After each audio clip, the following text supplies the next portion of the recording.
Hi Angie, it's Tracy from the agency. I have good news. A job's come up, and it's a big one, just like you wanted. It's a long drive, southwest, right in the middle of bloody nowhere, but it's just one elderly gentleman living on a farm. Early dementia symptoms, so it's all pretty standard.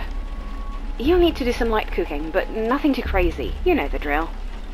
His regular carer's off sick, and they need someone to keep an eye on the poor chap until she gets back. I'd go myself. It sounds like a lovely holiday in the country, but, you know, kids, and I'm stuck in the office, as always. But you'll love it there, I'm sure you will. Angie? I can't. Something's come up. I'm sorry.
These last 2 months have been the best months of my life. Will you marry me? A nurse falling in love with a patient? God, no.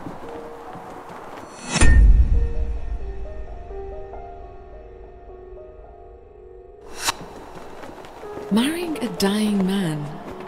I never understood why she did it. Japan? Are you kidding me? Of course I want to go. It's only like the best place on Earth. I'm afraid the patient is not responding to the treatment. We should start planning palliative care. April. That's perfect. We're going to see the cherry blossoms. James really shouldn't be travelling in his current condition. I'm sorry, but I can't allow it.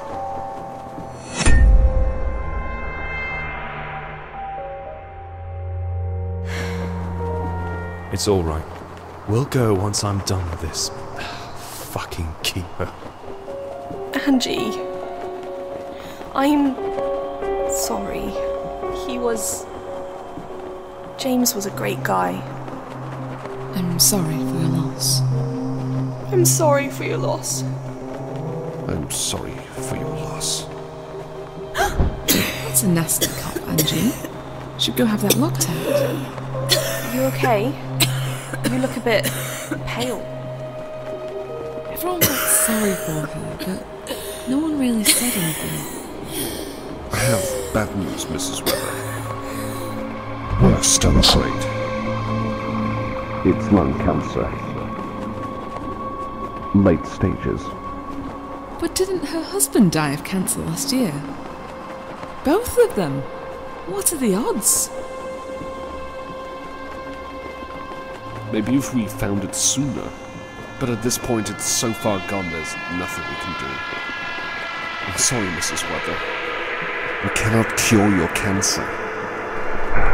You have about 6 months to live.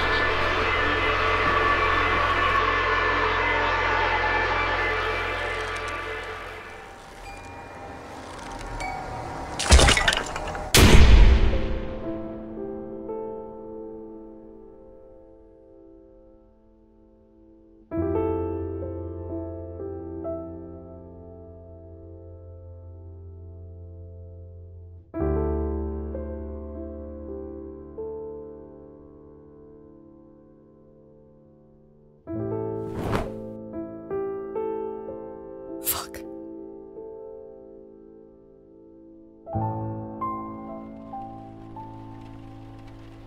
Tracy, I've changed my mind. I'll take that job. That's great. I'll be honest. I thought people would fight each other over those few weeks in Devon, but guess what? Nobody wants to go.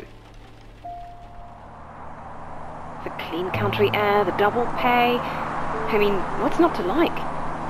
But it's all right. I've got my best nurse on the job now. It's all good. I know things have been hard for you. I'm glad you've changed your mind. It'll be good for you to go out there and, Tracy, this is probably my last job.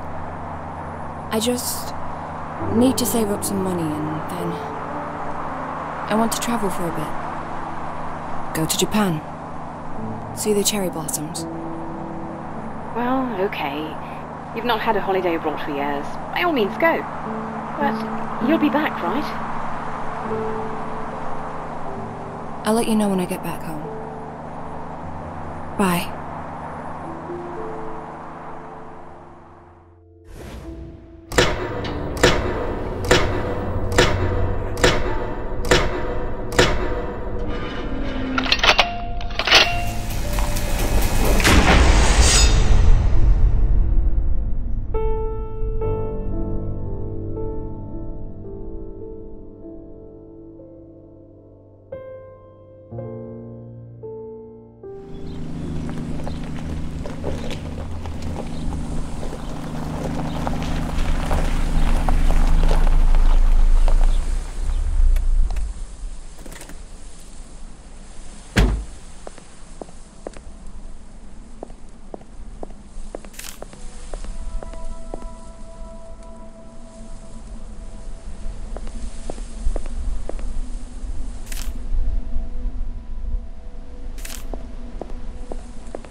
You must be Angie then.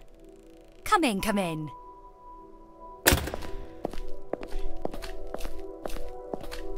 Oh, you're a lifesaver. Dad's regular carer was in a car accident recently. Nothing life-threatening. But she's had some pins and screws put in her knee and it'll be months before she can get back to work. Now, I would have loved to take Dad with me to the city. I could have him close to where I work. I'd look after him myself. But he won't have it, the stubborn old fool that he is. Still, He's lived in this house his whole life. He was born just there in the other room. He might as well spend what time he has left here on the farm where he's happy, right? Yes. It's a beautiful place indeed. It is. I can appreciate it more now. But to be honest, for a young girl growing up here wasn't exactly exciting. Not everyone was born to be a farmer, right? You should meet Dad. Come with me. He's in the lounge. After you.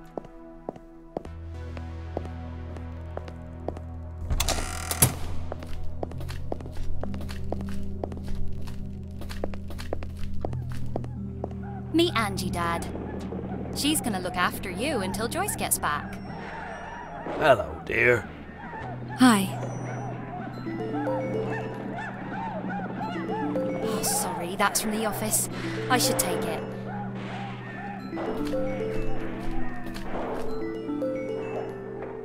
Hello? Hi, Sam. No, I shan't be long. I'm just showing the house to that new nurse. I'll be back before 5, 5:30 tops. Ugh, I know. He always does that. Yeah. See you soon. Ta-ta. Oh, I'm really strapped for time today, I'm afraid. I'll just explain everything quickly and leave you to it.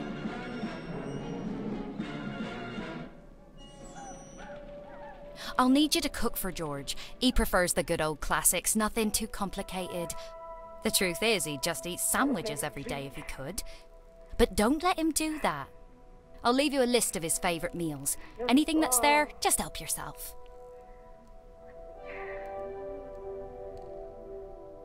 Here's Dad's bedroom. He might occasionally need help with this or that, but on most days he still manages to dress on his own. And here's the bathroom he uses. Again, just watch him to make sure he doesn't slip on the tiles and break his hip or something. Dad likes to be called George. You can take him for a walk sometimes if the weather's okay, but he prefers to spend most of the day here watching TV. That means you'll have plenty of time left for yourself. There's lots of old books in the house if you ever get bored, and an old computer in the office. But I'm not sure if it works. And finally, my old bedroom. That's your space now, so make yourself at home. Just don't let the cats in. They get too cozy indoors and they never want to leave.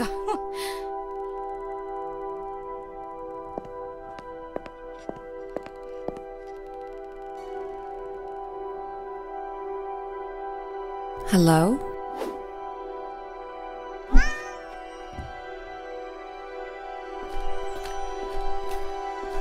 I've left a little guidebook on the kitchen table for you.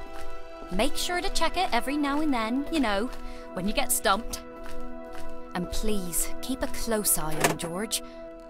I know he seems fine most of the time, but he does have his moments.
Well, if you go in, then get. Because I don't want your kind hanging around here, or my woman.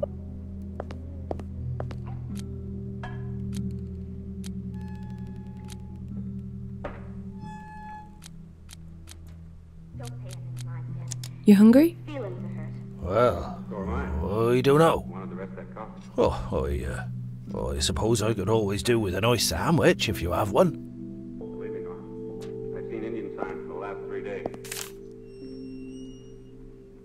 Good day. Better get to town. You know the army can chase him back across the border.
I know, Dad.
We'll make it. Together we'll make it.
Time for bed. Night-night, my dear. Good night, George.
Oh, hello again, little one.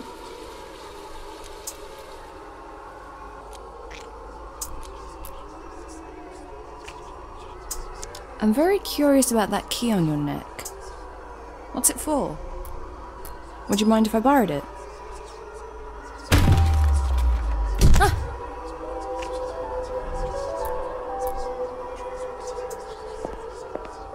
Kitty? Don't leave me alone down here.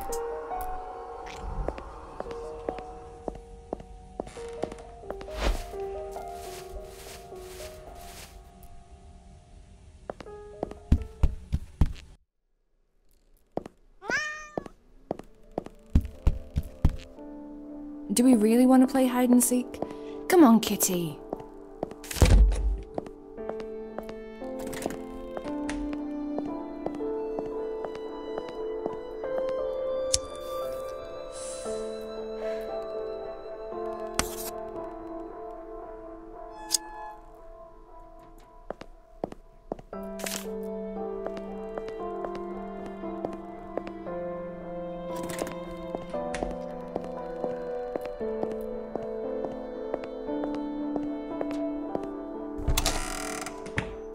There you are.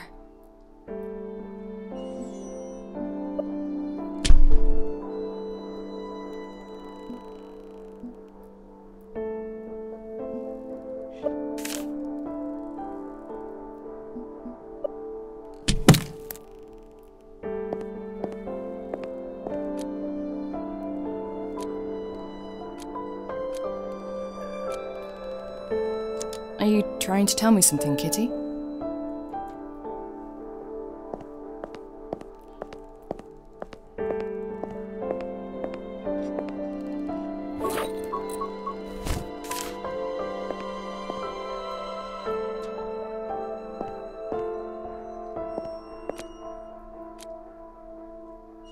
What's so interesting about this old cage?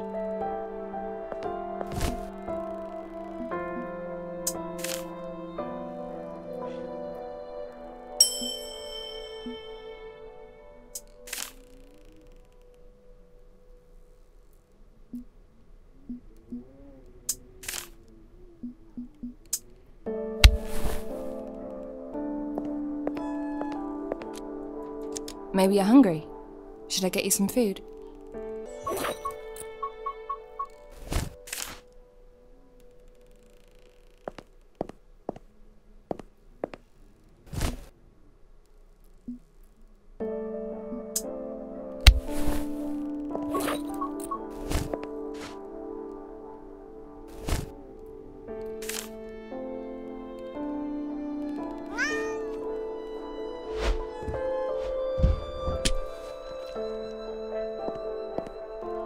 Where are you off to now?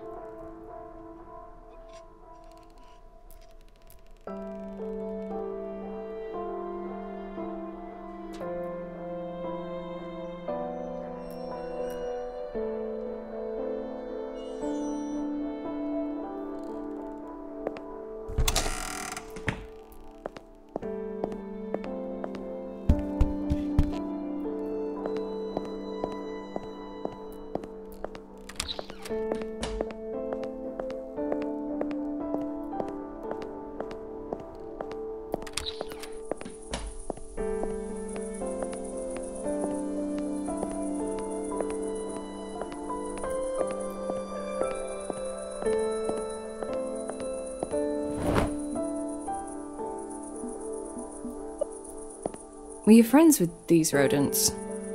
Is that why you brought me here?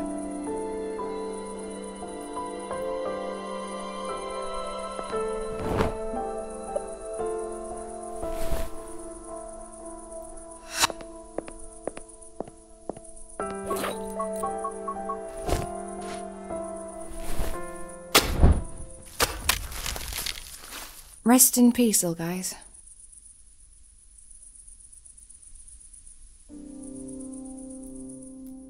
Two lovers sleeping forever in a shared grave. I wish I was this lucky. I'll probably just have worms with me in the coffin, munching on my carcass. And spiders. Horrible fucking spiders. God damn it. I'm really not ready for any of this. This shouldn't be happening. I don't want to die.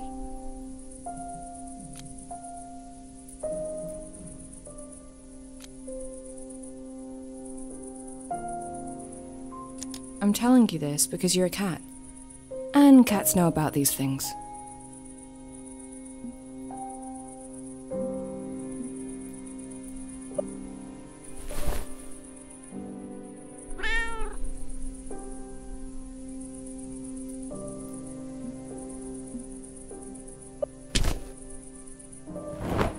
Thank you, darling.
I'm only afraid of dying because I haven't lived yet.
Is this the end?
I give myself to you.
Hello?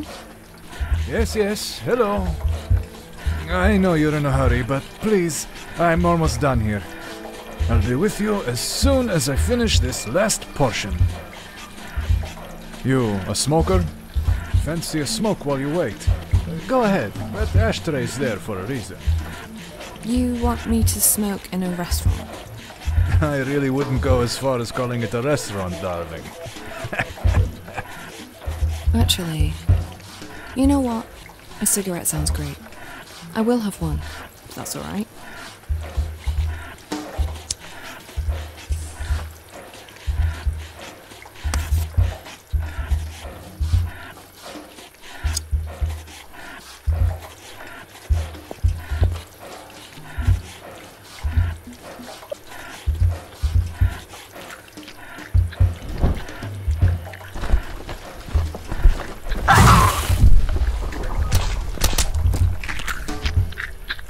Job's done.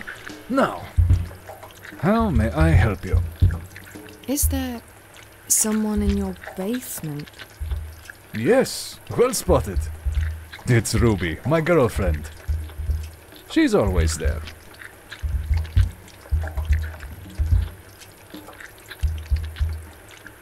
Are those chains? Is she chained to the wall? Of course she is. Safety first. That's my motto. You can't do that. No, see, you don't understand. It's all mutually agreed. It's all good. She actually signed a form letting me do that. Wanna see? Maybe later? I know it looks a bit odd, but I've been doing this for a while, and trust me, the chains are necessary. Especially since the Destiny incident. Oh, Destiny. I'll never forgive myself for that.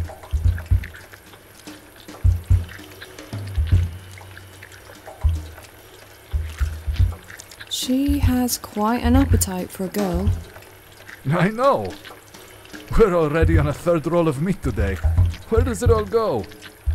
So she just sits down there eating kebabs all day.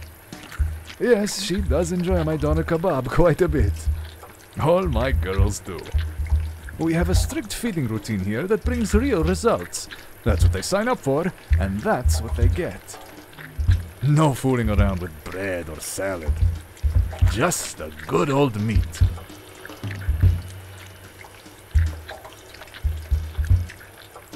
Well, as long as she's okay down there. She's more than okay. That basement is probably the safest place on Burnhouse Lane, if you ask me. That's why I don't go out so much anymore. But what do I know? Don't mind me. I'm just a guy who makes kebabs.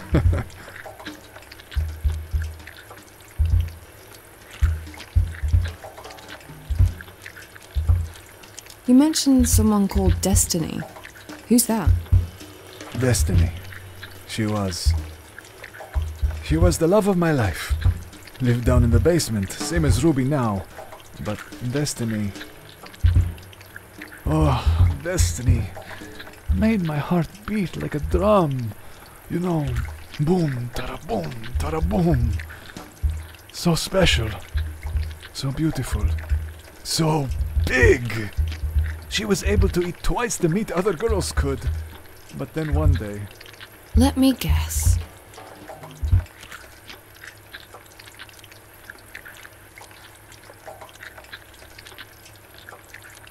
She had a change of heart and went on a diet?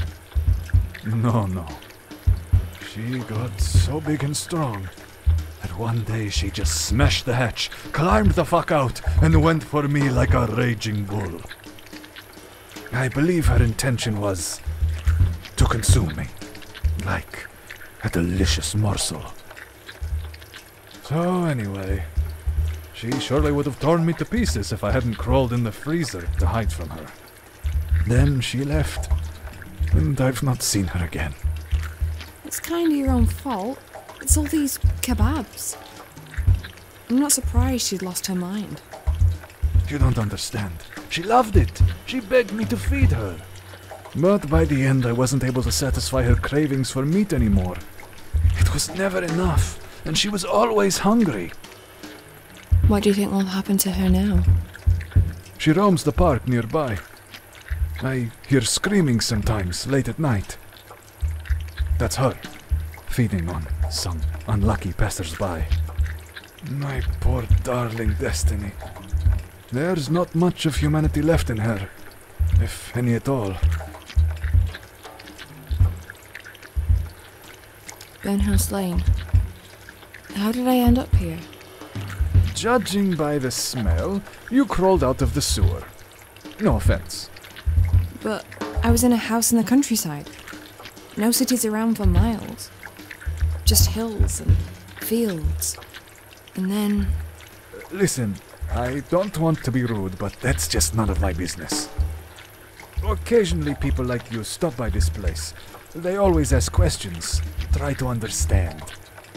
They say, where are we? Where's everyone else? Why me?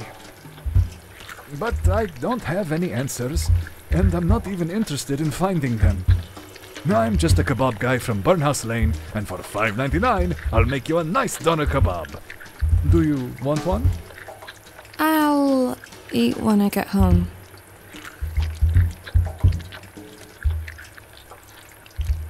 What's your name? Darling, I'm just an ordinary kebab guy. You really want the bother of remembering my name? Yes? Well, you can call me Omar, but I bet you won't even remember that tomorrow. Shit, you won't even remember that in 20 minutes. And what if I do? Then you get one large doner kebab on the house. But really, I just don't care.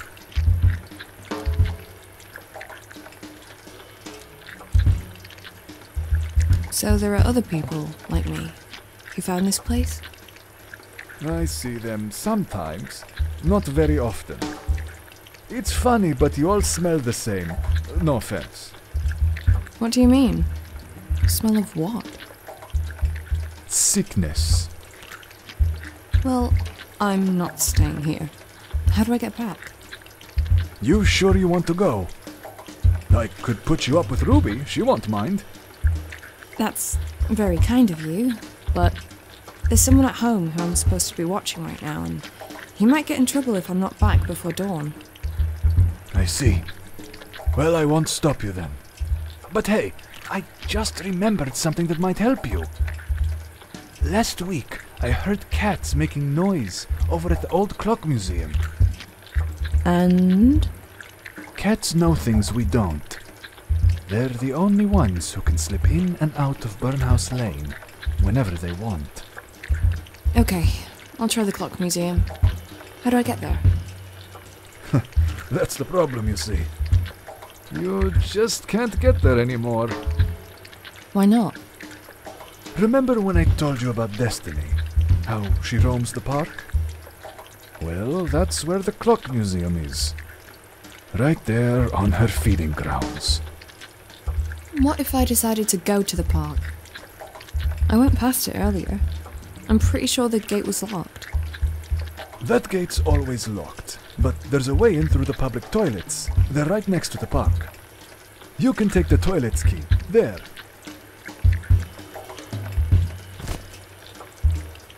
Just bring it back later. I'll need it for the customers, and if you see Destiny, just run. She's strong, she's aggressive, but she's also clumsy. You can dodge her if you're swift enough, but if she grabs you... I won't let her grab me. Good. I'd be sad to see your pretty face turned into Lahmacun.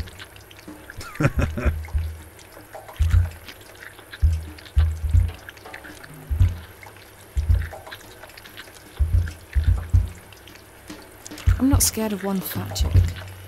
I'll see you later, Omar.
Hello?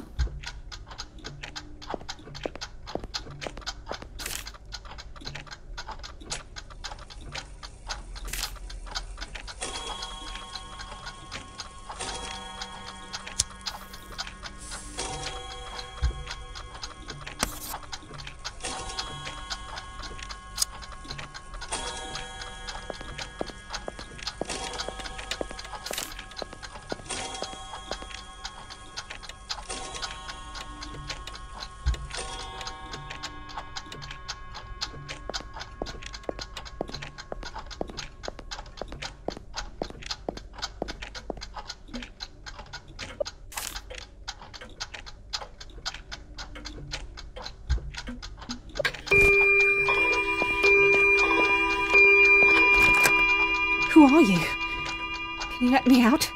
Charles locked me in here. He was going to get help, but he didn't make it. She got him. She fucking ate him like an animal.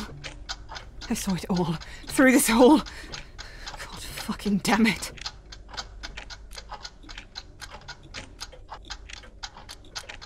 Who are you? What does it matter?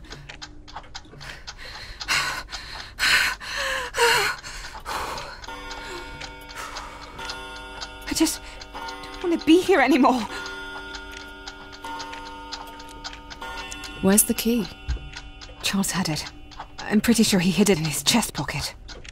In that case, assuming Charles is the guy in the back room with his guts out, the key must be in his murderer's stomach.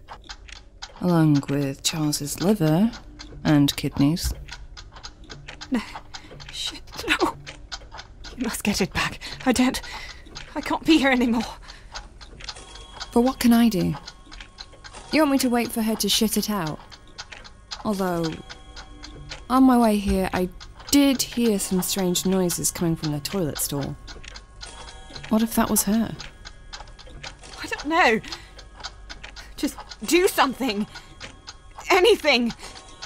Just kill her and rip the key out of her fucking stomach. I don't care. Okay, I'll find a way.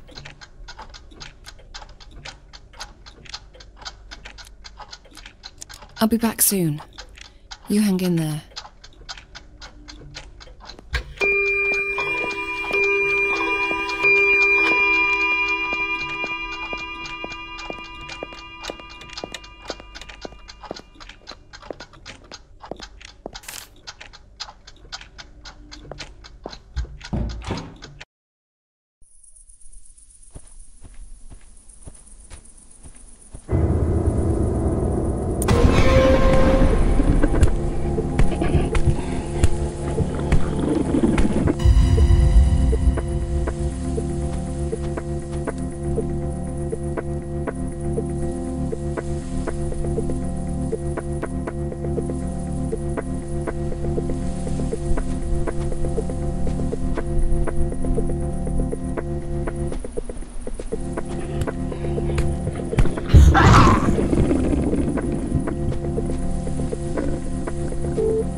luck in the park, skinny lady.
This is it.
Holy shit!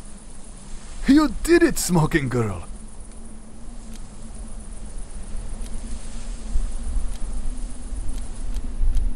There's a key in his stomach that I need to recover. Yes, the key. I'll get it out for you. How? See this knife?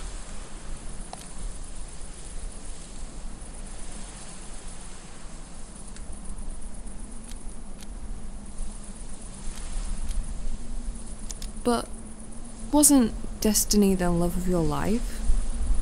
And now you just want to gut her like a pig? I'm totally over her. Didn't you say that she broke your heart when she left? Time heals all wounds. Except those gunshot wounds you put in her, obviously. Those aren't going to heal. Oh, shut up. Just get that key, will you?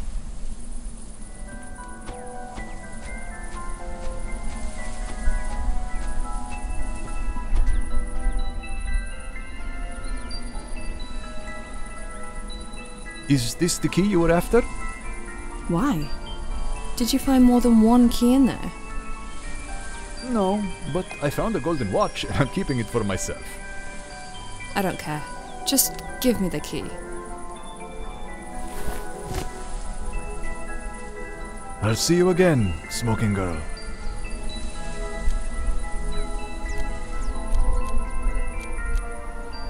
Bye, Elmore. You did remember it! I promised I'd give you something if you do, so here, something to remember me by.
Where are you?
Hello?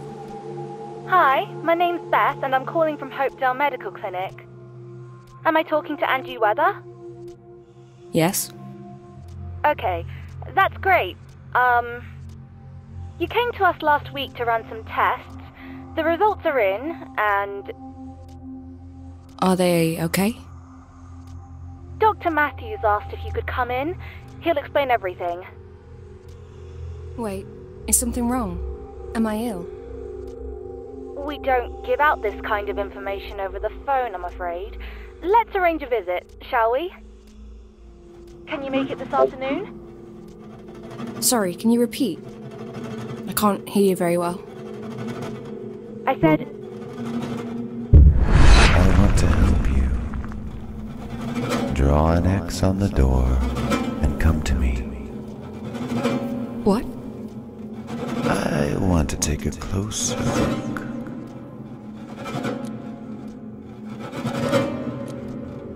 Who is it? Wait a second.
I think you might actually have a chance.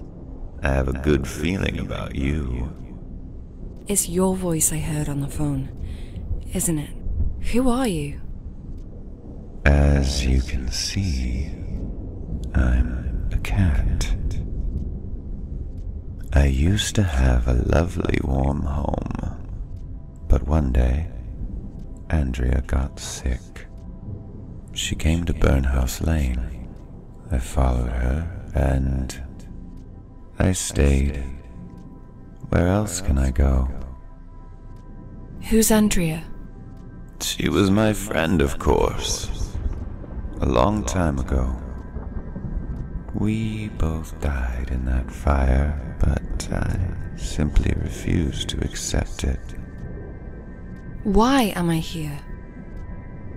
This is where the sick come to die. Where else would you be? Are you sick too? No. I shouldn't really be here. But cats never obey the rules. Instead, sometimes I try to help poor souls like you. Because I know how to cure your cancer. This rotten sickness, slowly killing you from the inside. I can give you a fresh start. If you're willing to work for it, of course. There's no cure. There's nothing they can do. But there is something you can do, Angie. The cure's inside you. You just need to reach in and find it. But it will not be given easily.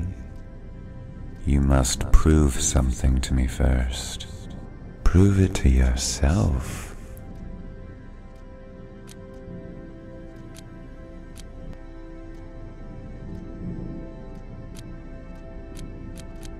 I'll do it. Just tell me how. I'll give you 5 tasks. Complete them all, and you will live. First task is to bring an evil man here, to Burnhouse Lane.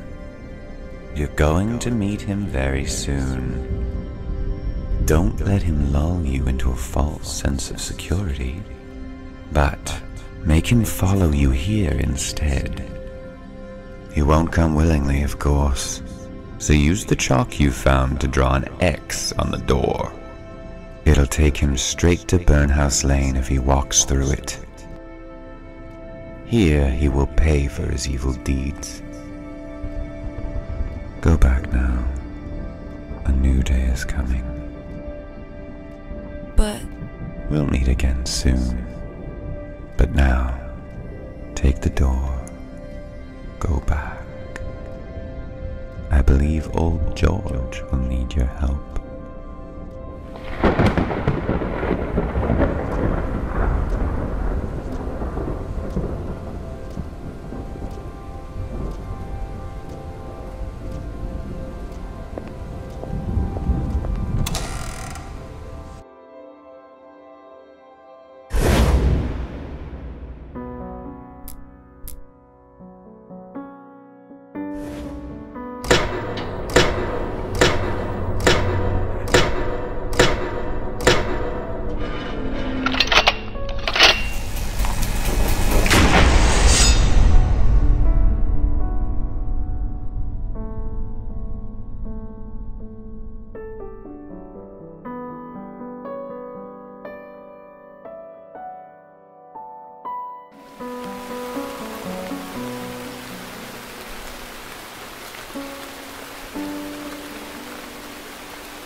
George?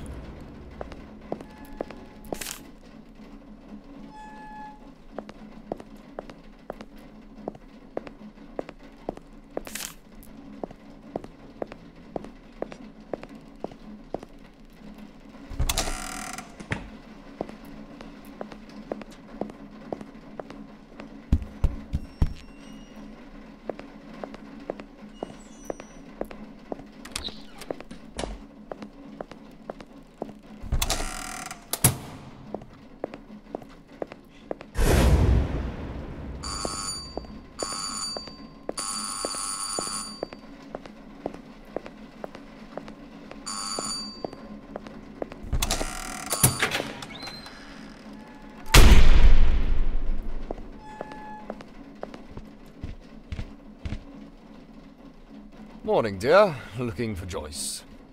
Joyce! I need to talk to her rather urgently. Is she around?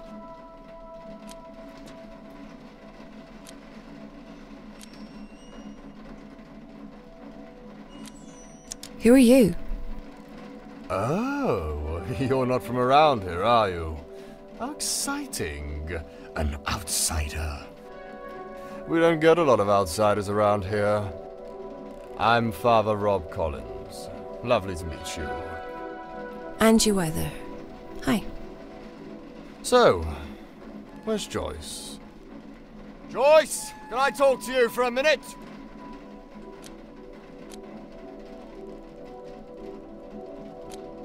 Who's Joyce? You know, Joyce Garland. She's got this, punk rocker look. Red hair on top, bold on the sides. Lots of piercings everywhere. She looks after old George. Oh, the carer. Why don't you just say so? Yeah, she's not here. Was in a car accident, apparently. Broke a leg, I think. I'm here covering for her while she gets better, but it might take a few weeks before she's able to work again. Oh, no. No, no, no. This is just not good at all.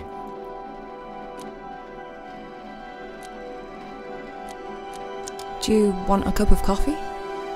Coffee? No, I don't want no bloody coffee. Okay, only asking. This is just dreadful. This house has fallen on hard times indeed. What did you want from Joyce? I'm afraid I'm not allowed to talk about it. I'm sure you understand that what's said in the confessional stays in the confessional.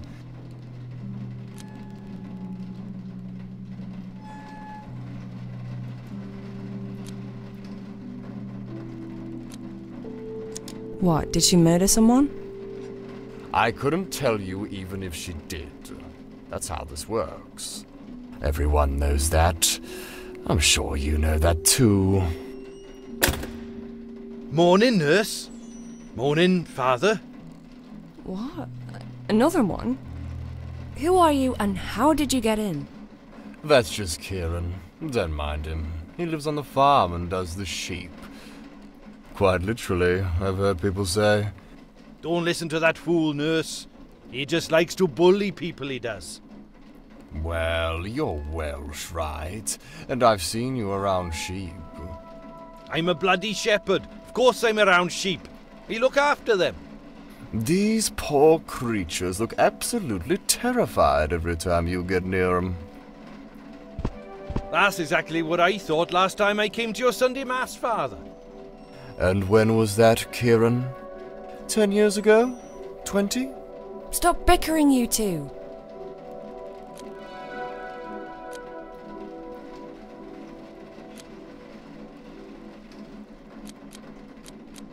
I want you both out of the house, right now. But who's going to help George, then? What do you mean? I've been trying to tell you. I was on my way to the sheep pen to feed my sheep, not do anything horrible, right? So I'm walking through the east yard towards the house. I'm not too happy, because it's absolutely pissing with rain out there, and I can already feel I have water in my boots. But then guess what I see? Poor old George is sitting right on top of the barn. I called out to him. I said, "Come on down, mate, you're gonna fall." But he just blanked me. So I thought, I can't deal with this. Because, really, I'm just here to look after the sheep. Crazy old people are way above my pay grade. Shit. Isn't it your responsibility to keep an eye on George at all times, nurse? Lead me to the barn, Kieran. I'll deal with this. Let's all go. By the sound of it, this situation may call for some divine intervention.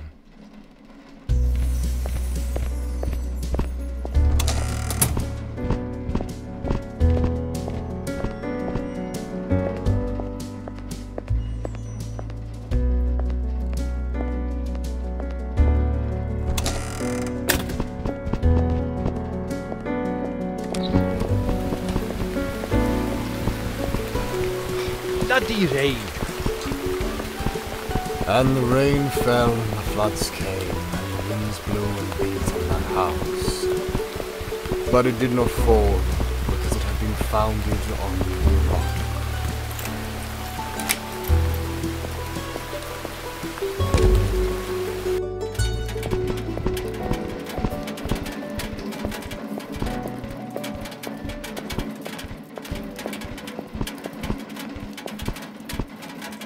Up there. Fuck. Sorry. But why would he go up there? Why don't you tell us? You're the caretaker. George! Come down, for goodness sake! See? Nobody listens to you, mate. And neither does George. He probably can't hear me from up there.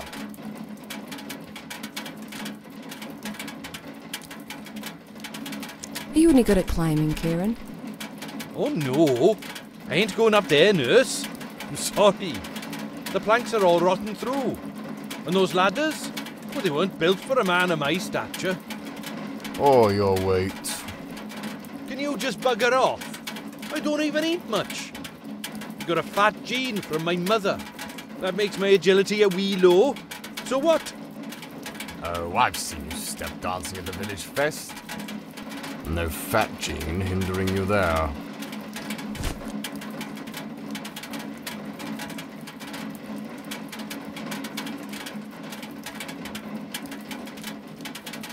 Fine.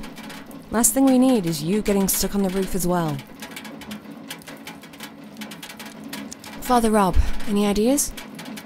I wish the Almighty gave us angels' wings at times like this. But since he doesn't, I think I'll resort to the next best thing. Which is? I'll pray for his safety, dear.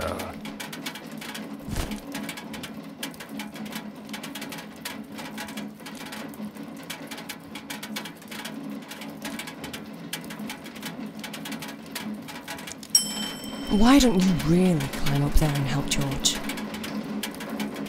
Well, I don't want to risk my life because I couldn't give a flying fuck about George. What?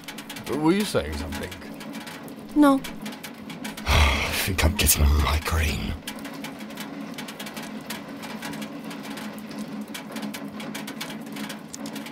You're both useless.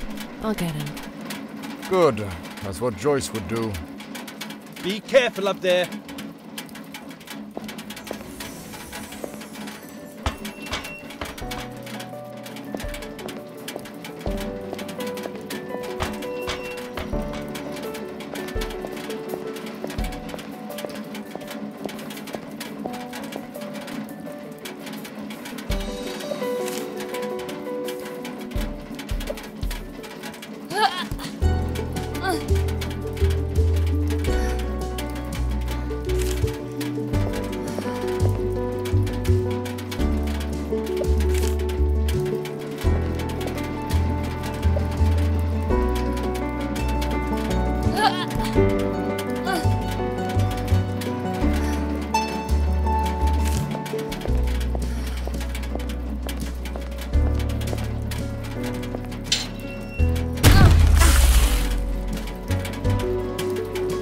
Hey, lady!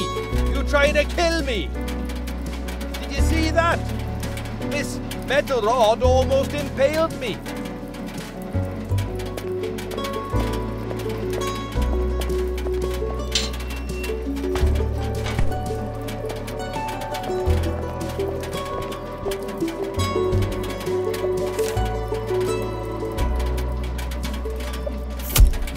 It was this close.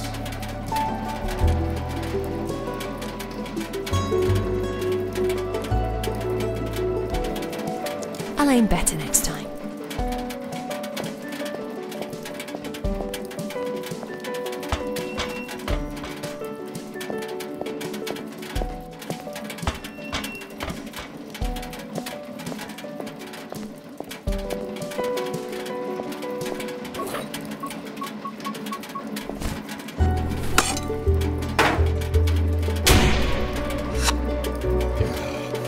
Can you please give us a word of warning before you start dropping heavy objects from up there? I mean, it's a close one this time.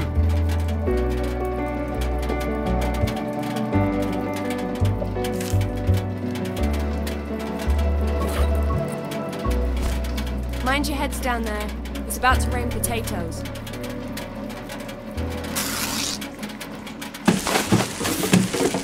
Ouch!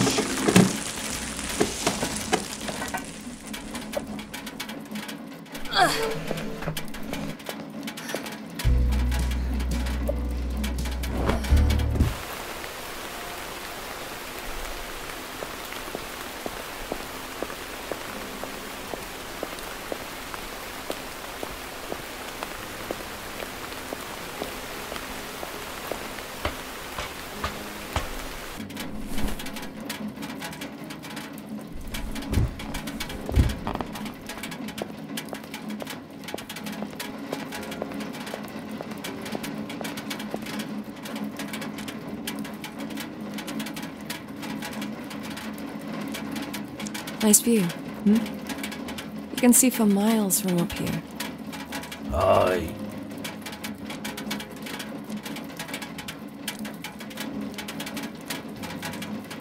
Do you mind if I sit down with you? You sure? You'll get a wet bum.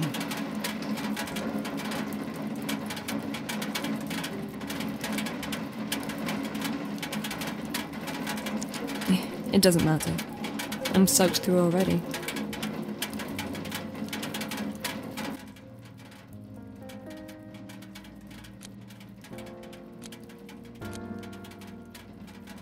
Tell me a story, George. You don't want to hear it? Yes, I do. Tell me about your life here. What was it like? Well, I've had a very good life on this farm, but it took me a while to realise that. When I was young, I wanted to go out there and see the America that I knew from the movies. See the Wild West for myself. But I never did. It used to be my father's farm, and when he passed away, he left it to me. He was an angry man, always shouted at people. Anyway, I was convinced I'd follow in his footsteps and live a mediocre life I never wanted. Until something happened. It was the 4th of September, 2 years after Dad had passed away. I was on my tractor, heading up the hill to mend the fence, when I heard a crash. I stopped suddenly. I got off, and I saw this bicycle, all crumpled up, sticking out right from under the tractor's front wheel. And I saw a lady's foot. I had no idea at the time that 6 months later I would marry that foot and its owner, and that it would be the love of my life. Penny was her name. She was a new vet in town, and the most gorgeous woman I'd ever laid eyes on. I picked her up in my arms, my heart racing, ready to rush her into hospital. But she just smiled and said, "Are you George Taylor? Or you have a sheep that's poorly?" Would you believe she was more concerned about the sheep than herself? Bless her. She really loved animals more than anything. Luckily, she wasn't nearly as damaged as her bicycle. Just a couple of scratches and a sprained ankle, which was quite extraordinary, considering she'd been hit by a bloody tractor. I waited for her, with a bouquet of flowers in my right hand, and a box of chocolates in my left, right outside the hospital. We both knew that this was meant to be. My lovely darling Penny. I tell you, she turned my life upside down. The farm that I despised so much finally became a home. All of a sudden I couldn't care less about Wild West and the cowboys. Penny opened a veterinary clinic here. Then Sarah was born and we started a family. Life was good. But good lives don't last forever. They're always followed by the dark times. There was an accident one day. We had a lot more horses here back then. There was this one bad stallion, Derek he was called, nasty old thing. It jumped and kicked Penny suddenly while she were giving it injections. And she just flew and hit her head on the wall. She didn't die straight away. I was in the hospital with her for 3 days, watching the life in her slowly drain away. She was only 42. That's too young to go. Too young.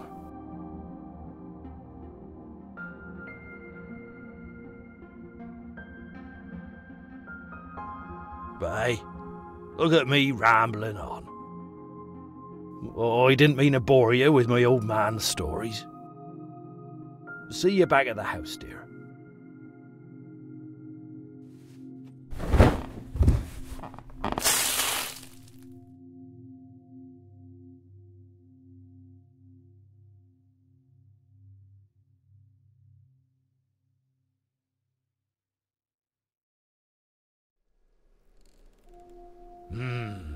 That's a nice cup of tea.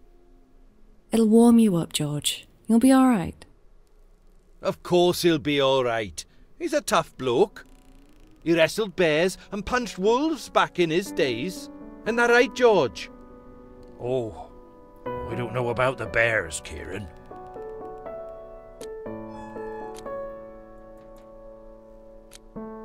Why are you here, Kieran?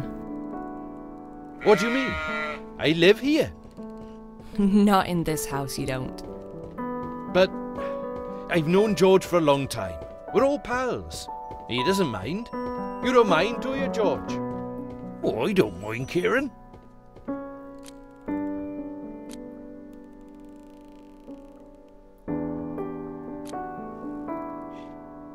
Well, if George doesn't mind, then neither do I guess.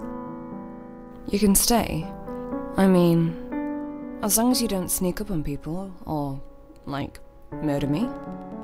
I won't murder you. Nah, too much trouble getting rid of the body. Besides, let's just be friends, for George's sake.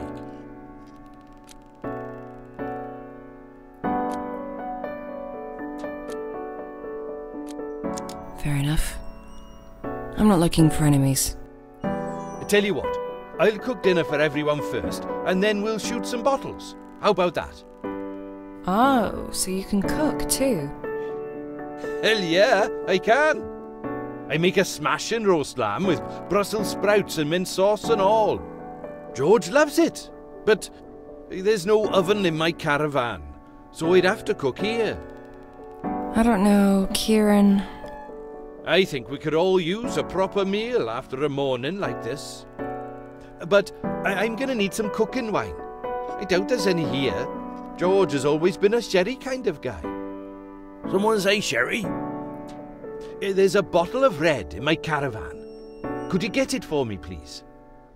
Why can't you get it yourself? A dinner like this is a lot of work. I'll never make it on time if I don't get started on the vegetables straight away. Plus, the old leg's hurting, like a son of a bitch. And you'll be walking that way anyway.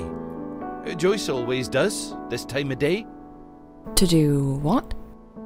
To feed Richard some carrots. Richard?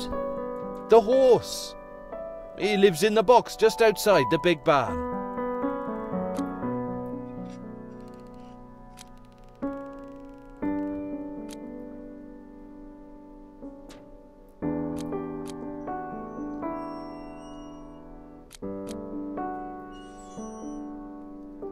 Have you had your breakfast yet? Because you can have this doner kebab if you want. Oh, nice. You sure you don't want it? I'm sure. Yes. All right. Nice. This'll keep me going until dinner. Cheers, nurse. I'll go then. Anything else I should do while I'm there? Milk the cows? Harvest the crops? No. Just get the wine and give Richard some carrots so he can love you forever. Okay. But you better watch George while I'm gone. I won't let him out of my sight, nurse.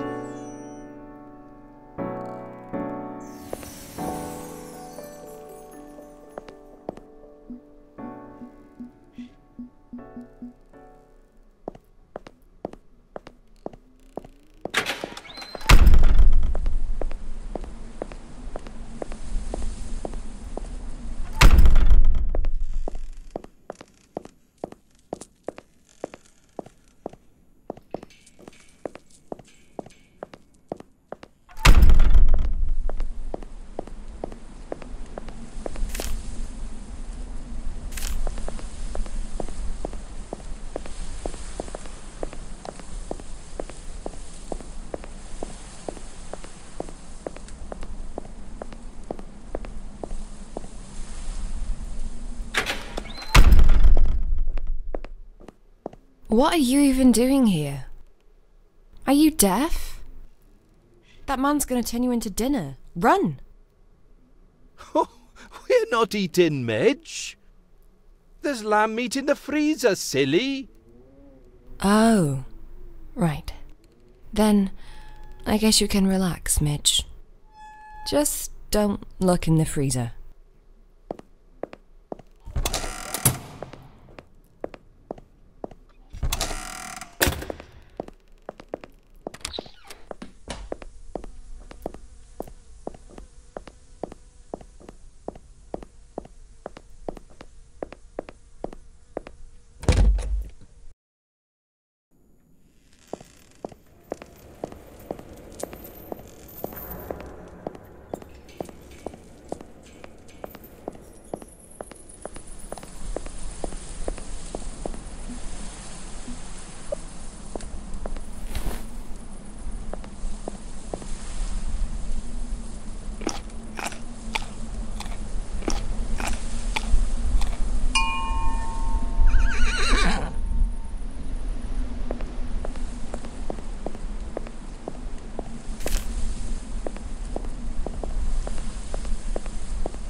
All this fine weaponry in the hands of a drunken retard.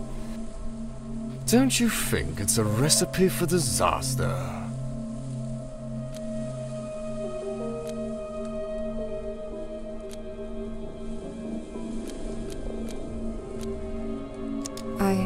It's really none of my business. Business? Yes, we should talk business, me and you. Joyce simply wouldn't have gone without telling you about the lab. I mean, someone has to look after it, right?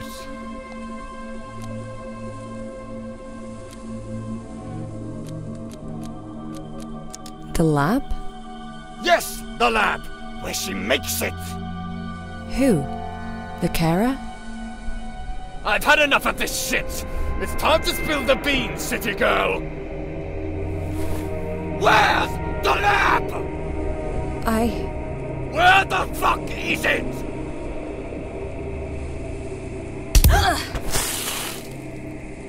You will confess everything! It's just a matter of time.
might as well say it.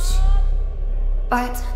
It's just the Lord listening, and the Lord can see through your lies. What the fuck do you want me to say? You are such a bad, dirty woman. I'm disappointed with you, Jennifer. I'm...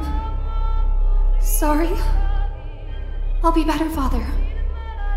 Oh, we both know that's just another lie. But fine, we'll do it the hard way. Since you keep asking for a rod, I shall not spare it.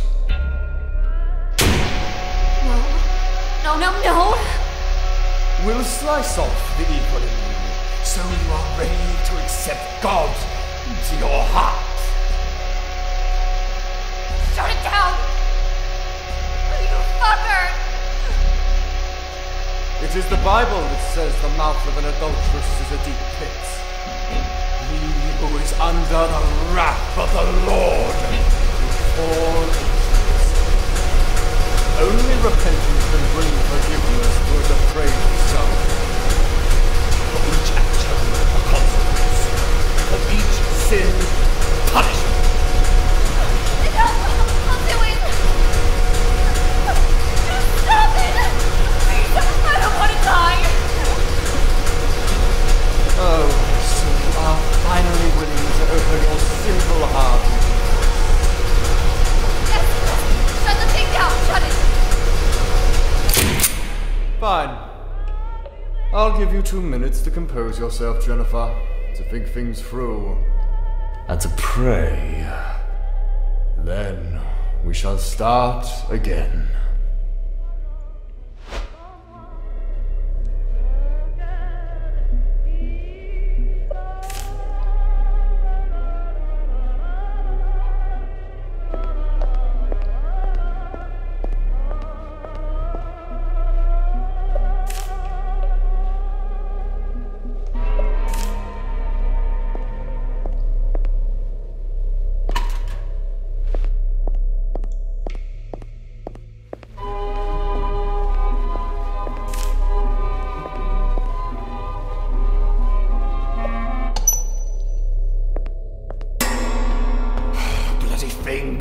Always breaking.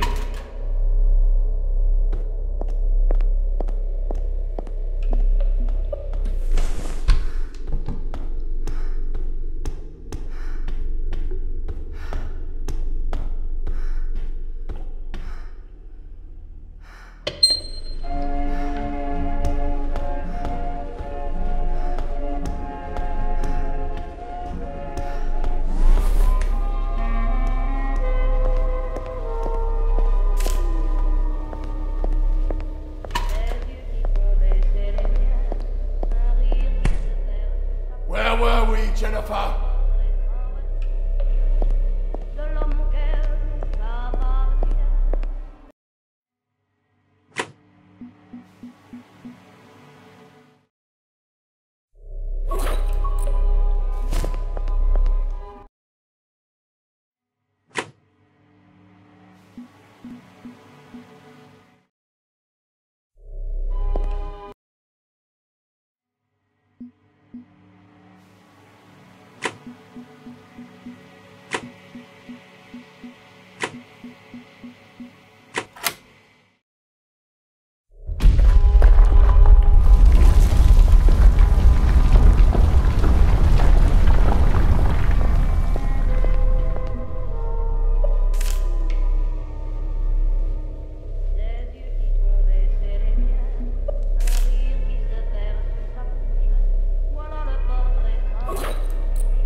again! I must remember to buy a new one.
Wait, you're Jenny Wilde, the actress?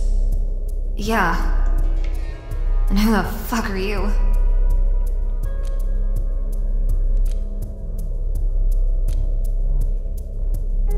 I've been trapped here just like you, but I'm breaking out. Wanna join me?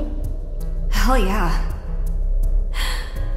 I don't know you, but I already like you.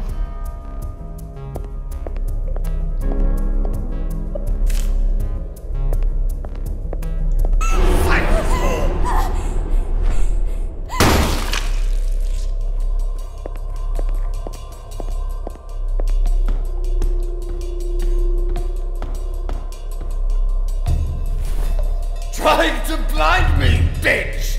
That's not gonna work! I have stared into the light of God himself, and it only made me a stronger man! Fuck!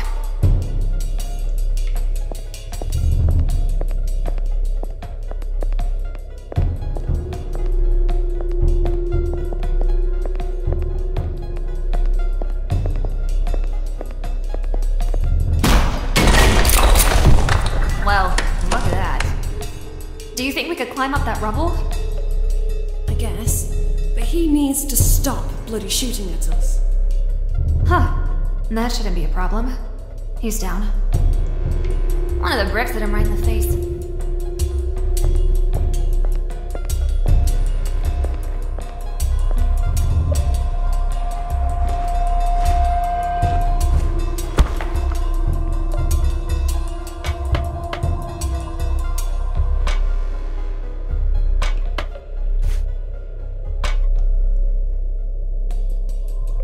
Come on!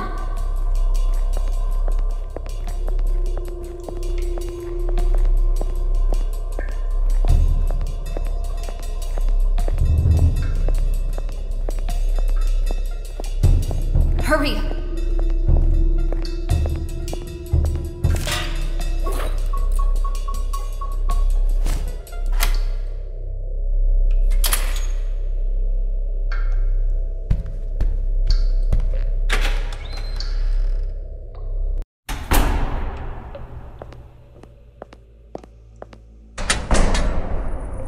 Oh, free at last. So, as you know, I'm Jenny Wild. Kinda instantly recognizable, obviously. And what's your name? Angie. It's nice to meet you, Angie. And thanks for saving me. It's fine. Don't worry about it. But what's an American movie star like you doing in a place like this? Oh, we just, finished filming last week. I met some people, went to some parties. You know how it is. Not really. No.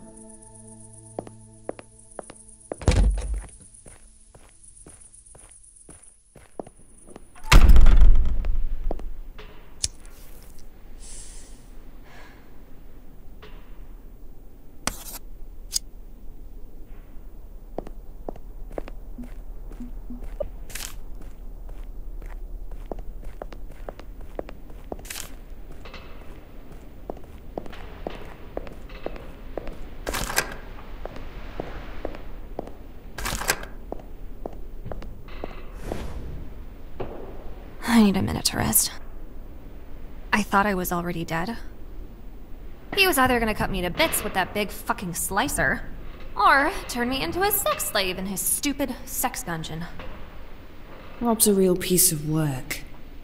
He'd probably do both. Ugh.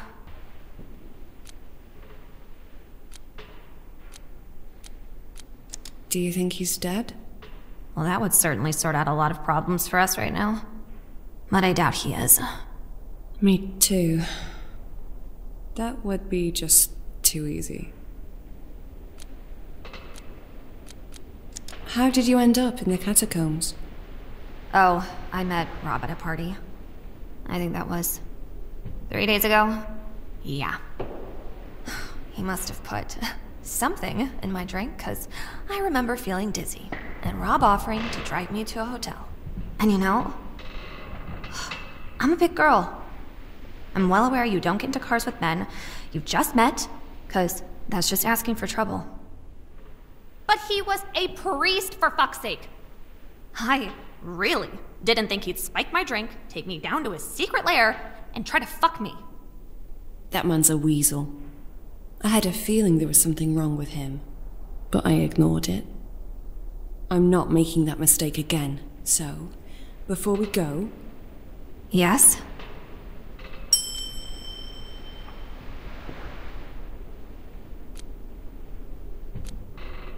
Never mind. Let's just find a way out of here.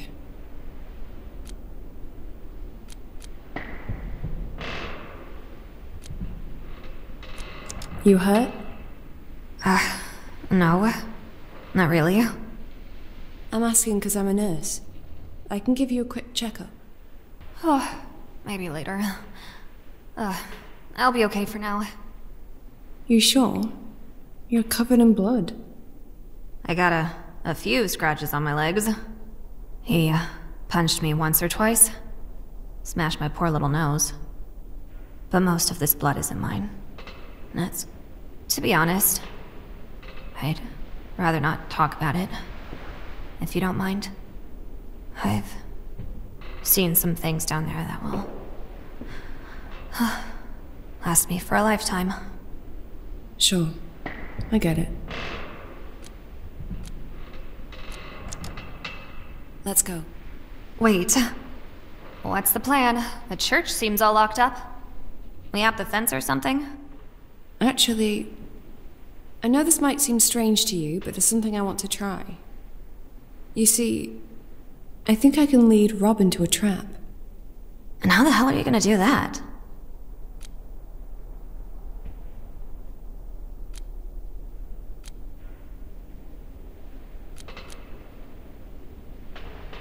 I'll put a spell on a door. All he has to do is walk through it. What? No, are you a witch? No. It's complicated. You must be crazy. Maybe. But I really think this will work. And how do you make the spell? I must draw an X on a door with this piece of chalk. Then we simply wait for Rob to walk through it. A magic chalk? Huh, fucking hell. Ugh, where do you even get it?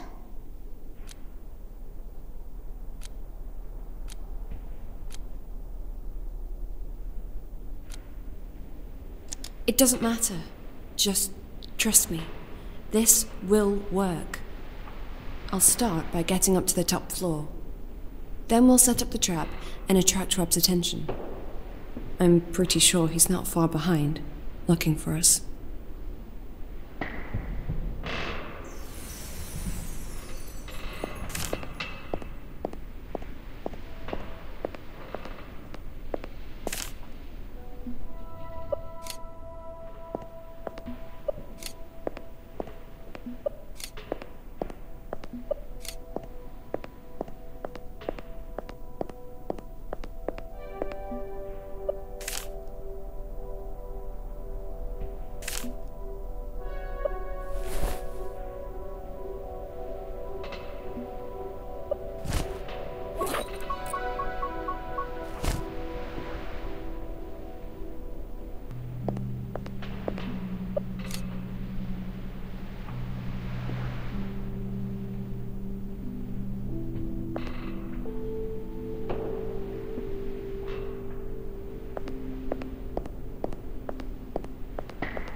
Oh, it's dark up there. After the catacombs, are we really going to be scared of a dark attic?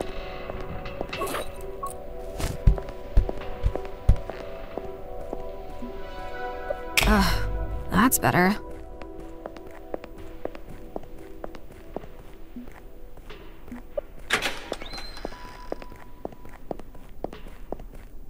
What is this guy's problem with young women? He thinks we're all sluts, I guess. But it's more complicated. Down in the dungeon, he wanted me to be his new mistress. 'Cause the old one... well, she wasn't really up to the task anymore.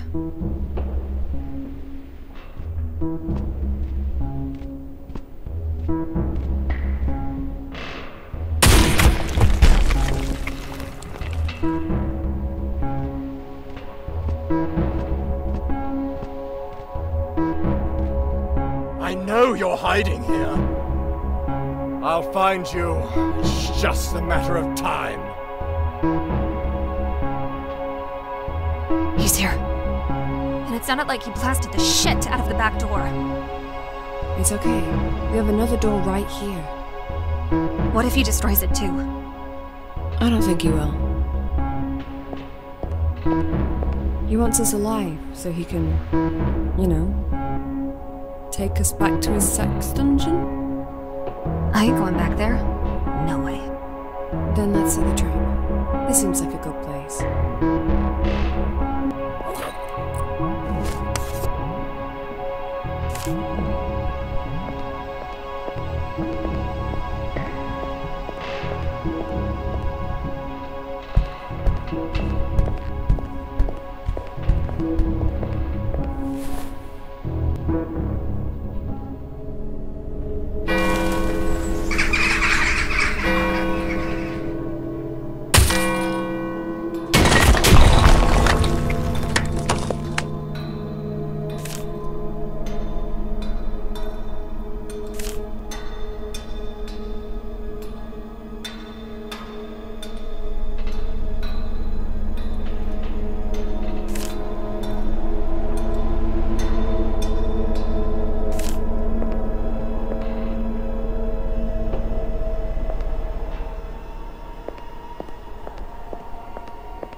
You destroyed half the church by the sound of it.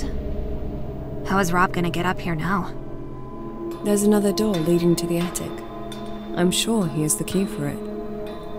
Right. So... what happens now?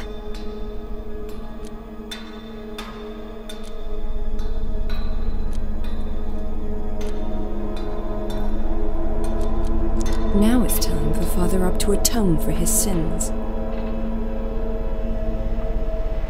I can smell you up there, you dirty whores! You in there, keeping Millie company? How nice of you. You know, Millie had a hard time accepting Jesus into her heart. In the end, I ripped her chest open to let Jesus in. But enough of this dilly-dallying. Ladies, you'd better be ready. Your good shepherd is coming home.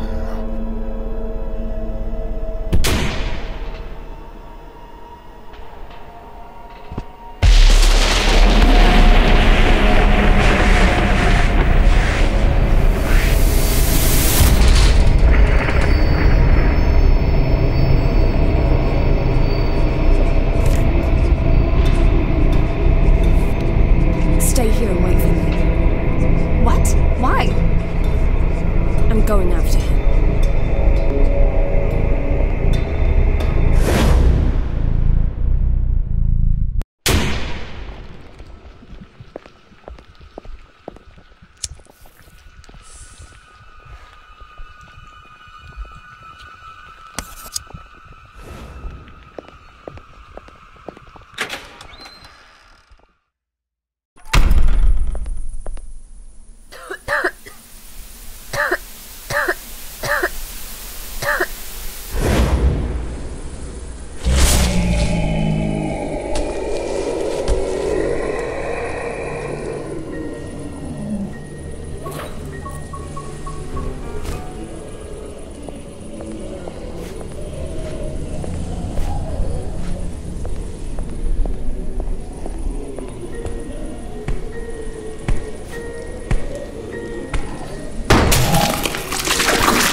What?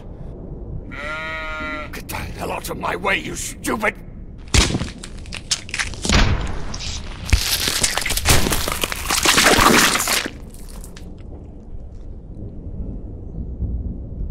And as the wolf opened his jaws to swallow the lamb, he found there was already an even bigger wolf hidden inside the lamb.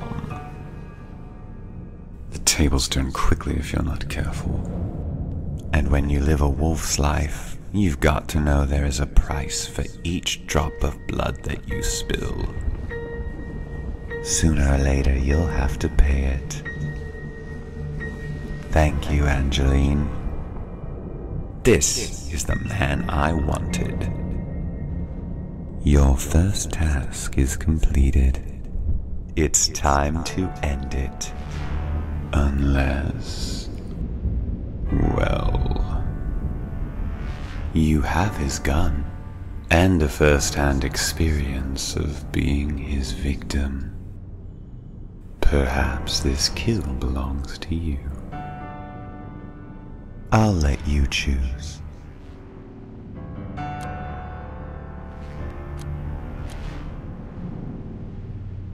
I've done enough. He's all yours now. Very well, then.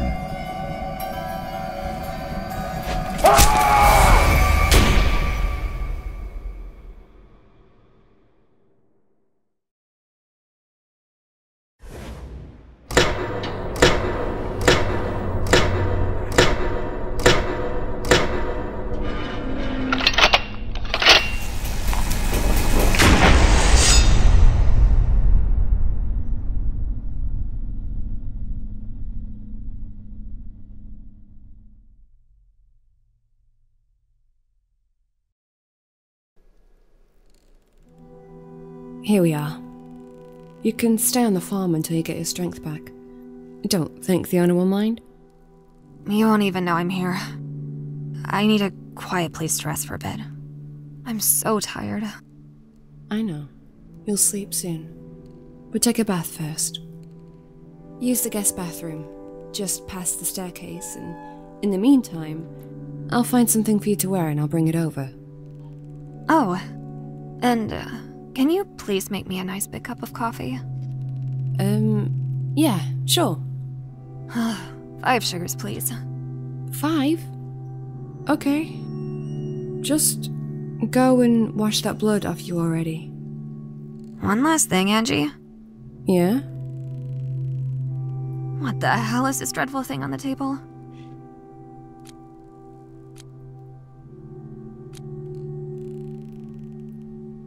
I think it might be yesterday's dinner. This frozen lump of flesh? Yep. Well, no offense, but it doesn't look very appetizing, does it? This guy, Kieran, offered to make roast lamb yesterday. But I guess he fucked up. No shit. Never mind. At least now I know I can't rely on that lazy bugger. Right. I'll go wash now. Past the stairs, last door. You can't miss it.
There?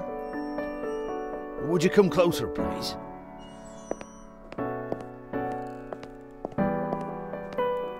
I could be losing my mind, but did I just see a naked lady run past here a minute ago?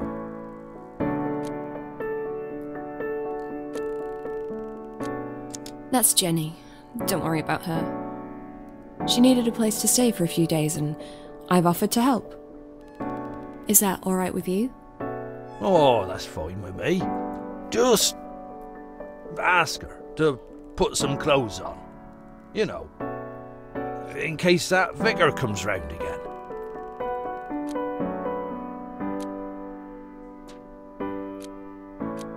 Speaking of clothes, do we have anything we could give her?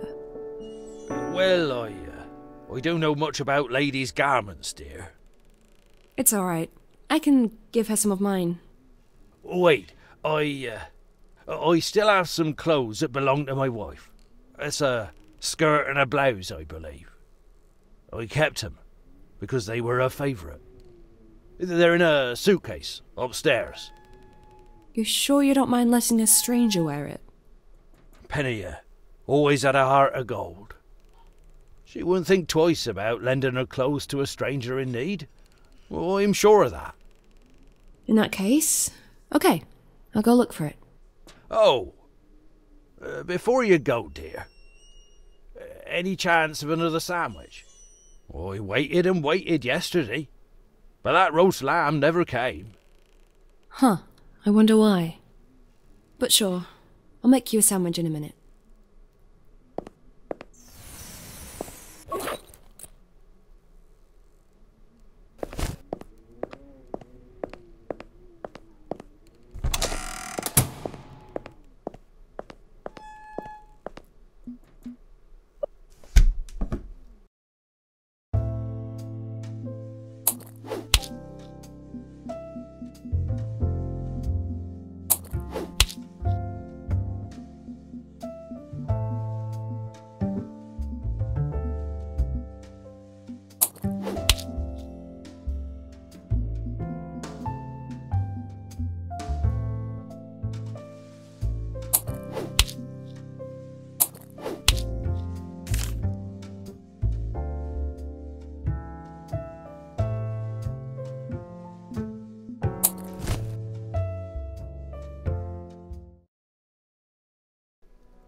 Hey, Jenny. I found some clothes that should fit you.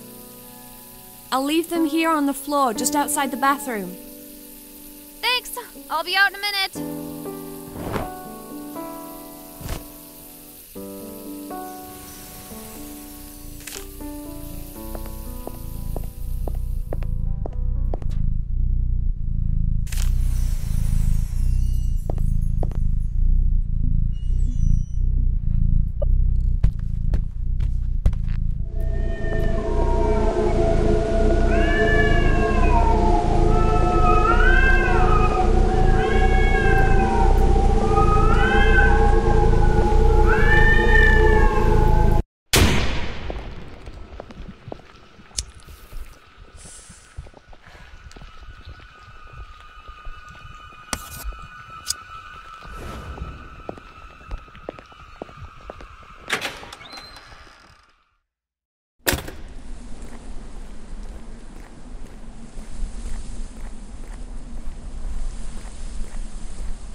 Well, aren't you a cutie? Living on Burnhouse Lane, of all places. This doesn't seem like the right home for a beautiful cat like you. Want to come with me?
Meet little Sheila. She's been stuck in this hole for a while. Who's done this to her? A psychopath called Walter Green, who lives in the woods, not far from the farm. Walter likes to trap people, hunt them down like animals. Sometimes just to slowly watch them die, but mostly to skin them alive as a sacrifice to the devil. What do you want me to do? Find Sheila and get her out of there. But do it soon. The sun sets down fast this time of year. You only have till midnight. And at night, these woods are dark.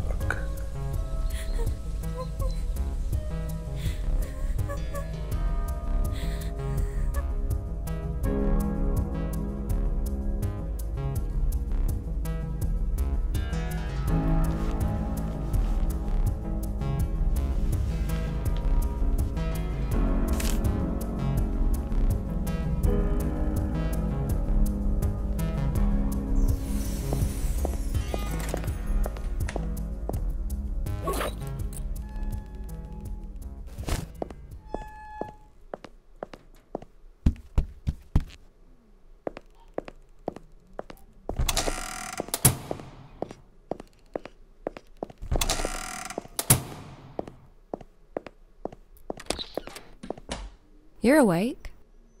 What do you mean? I wasn't sleeping. Liar.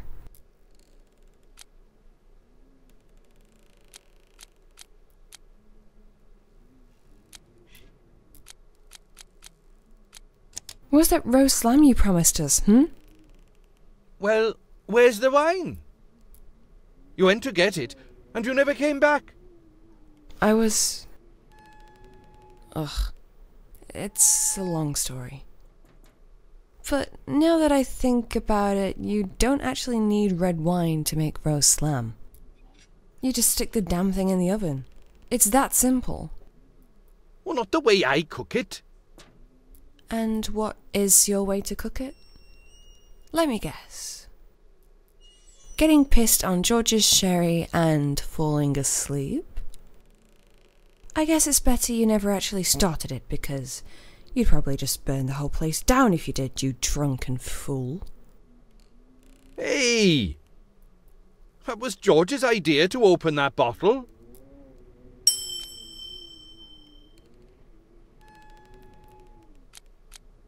Whatever.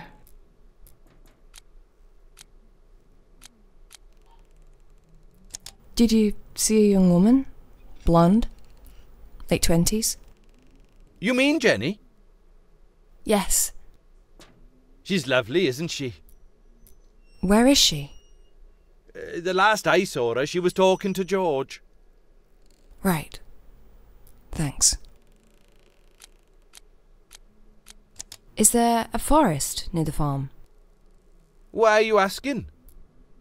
Well, I just feel like taking a walk in the woods. I want to get some fresh air, you know? You don't want to go to that forest. I mean, this is the good old countryside. There's fresh air everywhere. Maybe I like to look at the trees, yeah? Just tell me, how do I get there? Well, if you really must. There's a path leading to it in the east yard, near my caravan. I'll be there all day. Come over, and I'll show you. But you shouldn't go there alone. Why not? I hear stories about things happening in these woods. Bad things. Horrible things. Thanks for your concern, but I can take care of myself.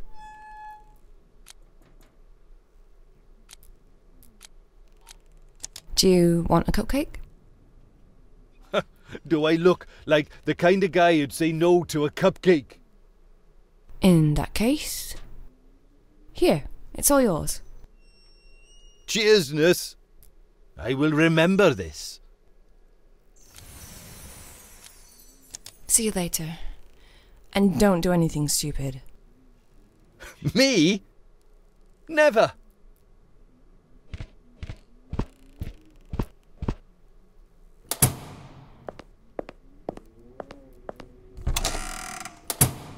Oh. I see you've met Jenny. This lovely young lass wandered in. I offered my chair to her, and she must have been very exhausted, because she just fell asleep before I could even offer her a cup of tea. Do you want me to... No, leave her. That's fine. As a matter of fact, I'll go find her a blanket. It's a bit chilly today.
Nurse! Can I interest you in a little game I've invented? There's prizes to be won. What would I have to do? You, ever held a gun? Yes. Well then, I throw some empty bottles up in the air. You try to hit them before they fall. Easy. What do you say?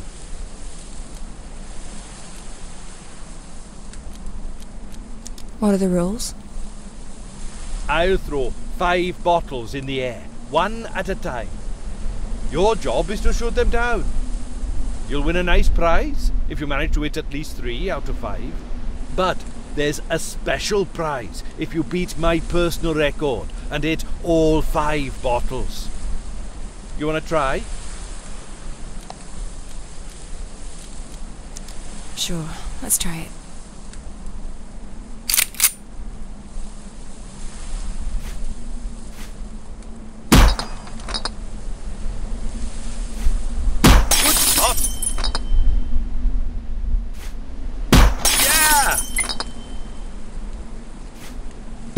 Nice!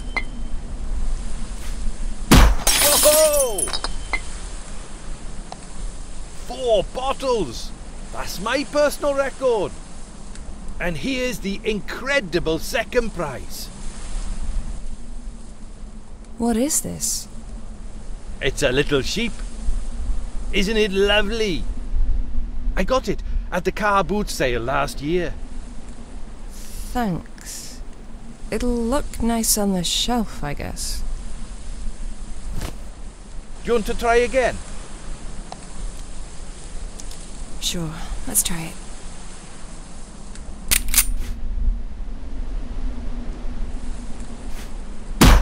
Whoa!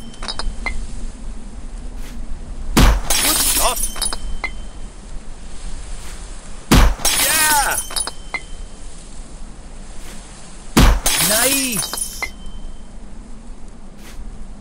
Go on, you got it! 5 bottles! You're amazing! Here's your special ultra-rare first prize, as promised.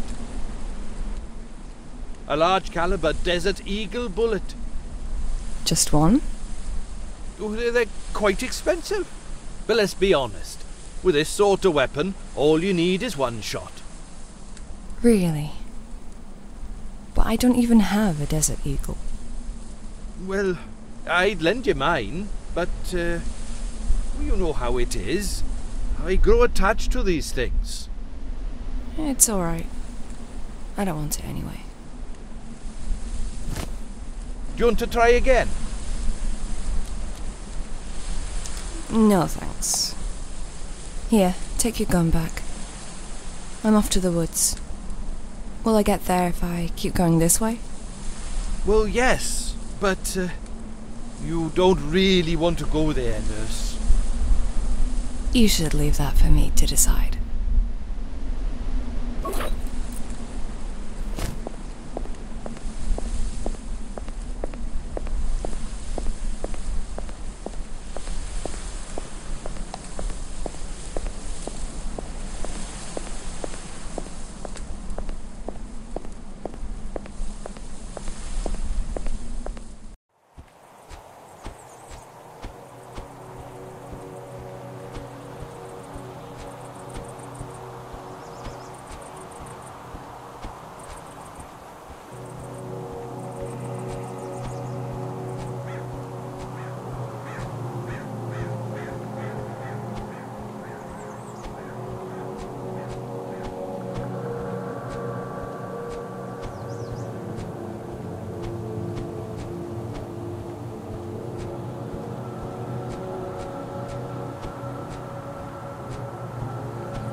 Hey, Midge. It's good to see you made it.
Hi there.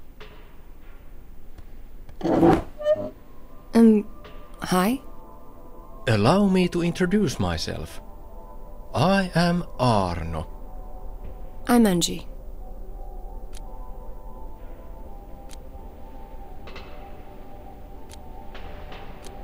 What are you doing here? Alone? In the woods? I'm tracking the legendary Walter Green, of course. And these woods are his hunting grounds. So I've heard. But why do you track him? It doesn't seem like a very wise thing to do. Only if you aren't familiar with his patterns. But since I've studied Walter and his mythos for a long time, I know exactly what I'm doing. And I will not let him kill me.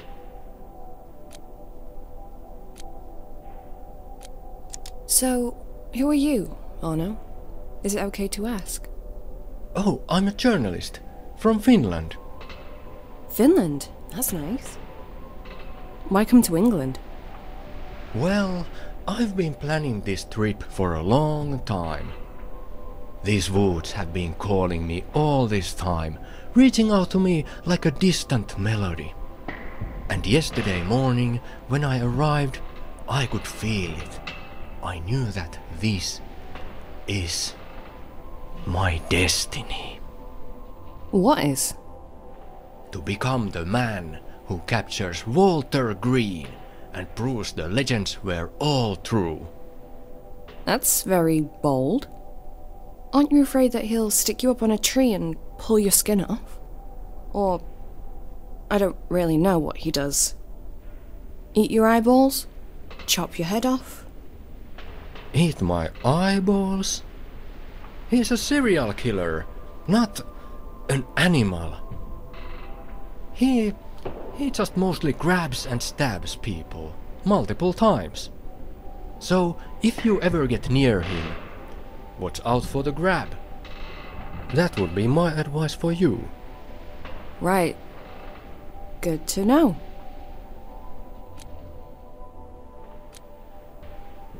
You seem to know a lot about Walter Green. Of course I do.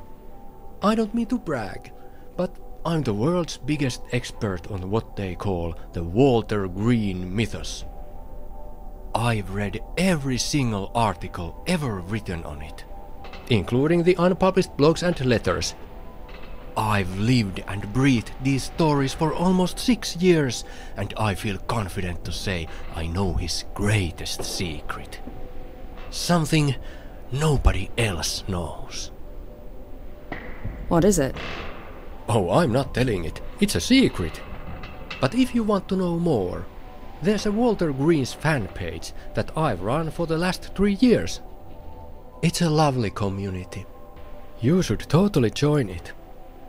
Tell you what, if I'm still alive by tomorrow, I totally will.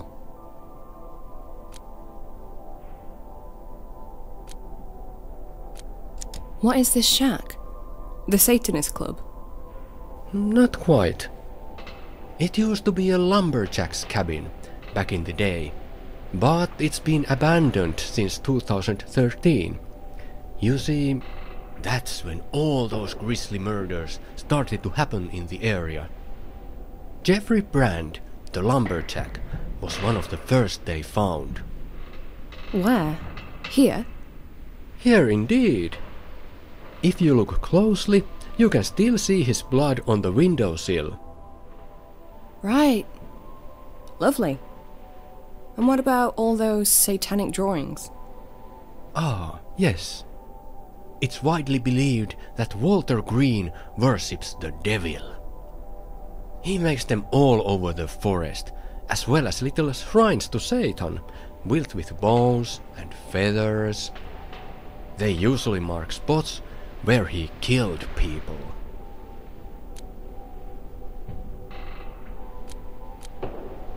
I'm looking for a small chapel with a creepy doll pinned to it.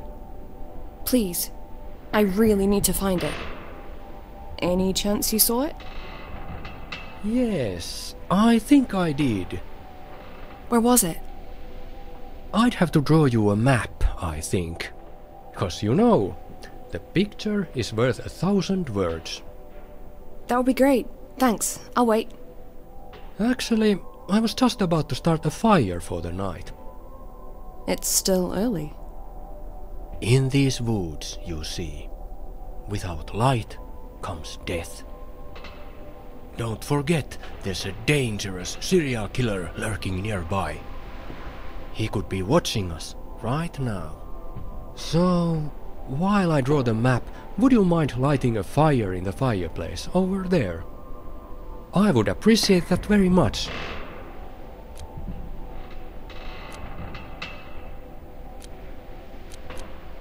Alright, I'll get a fire going for you. Wonderful! Now, see this axe stuck in the wall there? You will need that. The axe? Well, don't mind if I do.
How's the map coming along?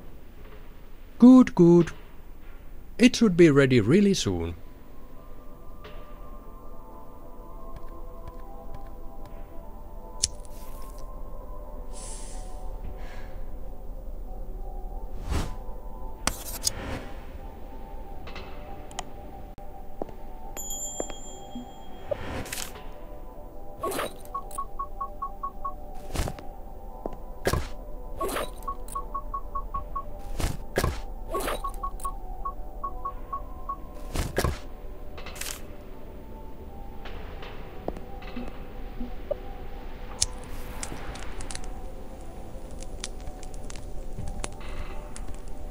Thank you for doing this. You are a real friend, Angie. Nah, it's not a big deal. Yes, it is. And I will now return the favor. I draw a map that will lead you to the place you mentioned. A little chapel with a doll hanging outside. It's not too far. Just keep going east from here, across the river and through the burnt forest until you see a rock with Walter's drawings on it. You are looking specifically for one with 3 sixes repeated 6 times on the same rock. That's where you make a turn and go through the briar patch. Be careful so you don't cut yourself on it. Then, on the other side, you should see the place you are looking for. Right. Thanks, Arno. Here, take the map. But you should just wait until morning anyway. I can't wait. There's something I have to do before midnight. You'll just get lost in the dark. I have a torch. He'll find you. He'll sneak up on you in the dark and he'll stab you. I'll walk really slowly and listen out for him. Well, I applaud your courage. I just hope I don't have to drag your dead body back to the village tomorrow.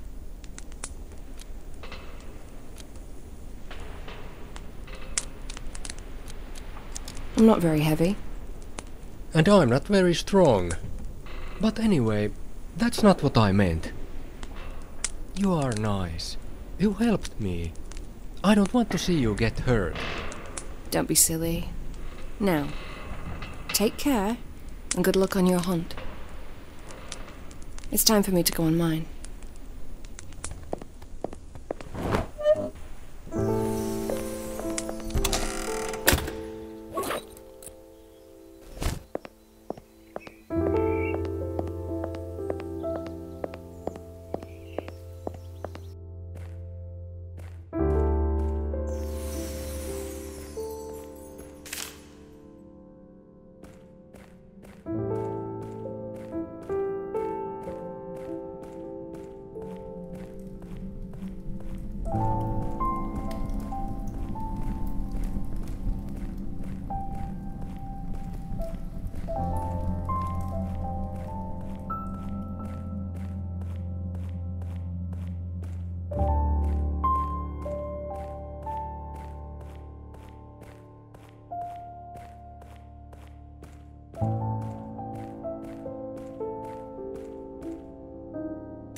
Sorry, Sheila. You alright?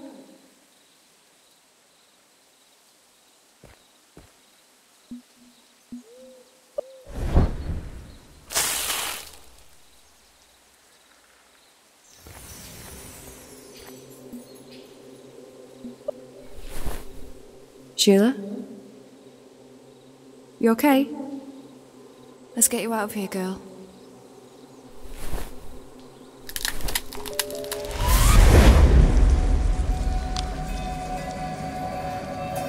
Shit. I'm too late. Oh, sorry, I couldn't see. Wait, a second.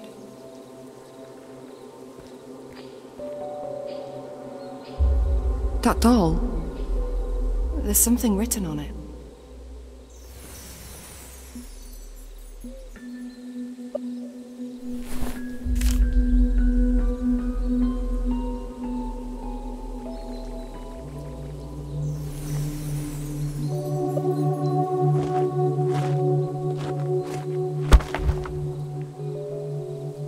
How long did I spend in that hole? It's gone dark already. But at least I found Sheila. Now it's time to get back home.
Run, little friend.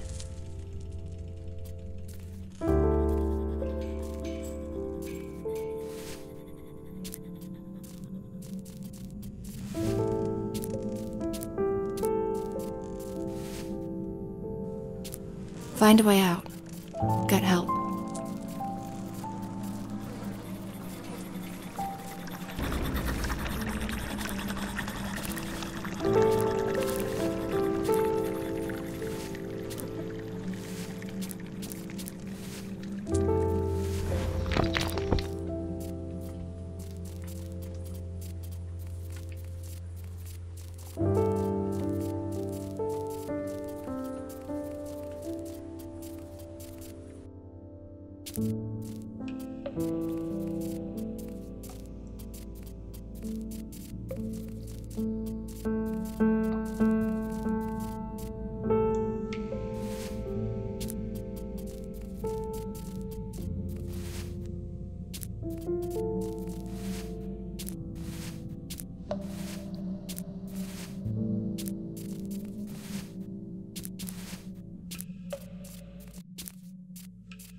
Go ahead, little one.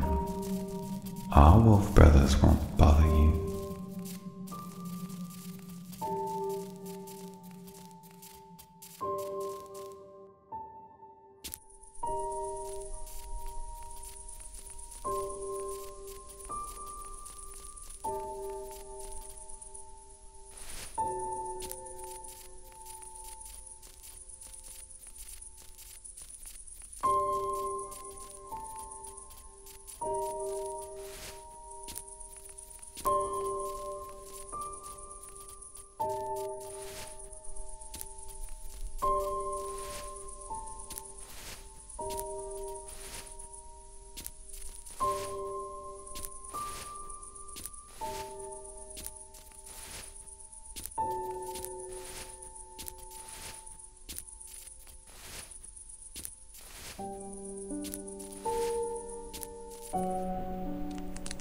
I told her not to go.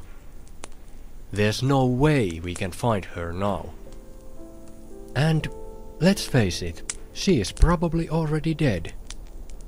Which is unfortunate, because she was nice. I liked her. What if it's not too late? We can't just leave her there all alone. Let me explain it again. These woods are dark. It would be like looking for a needle in a haystack. There's gotta be a way. Maybe, if we had a tracking dog. Or a cat? Hi there.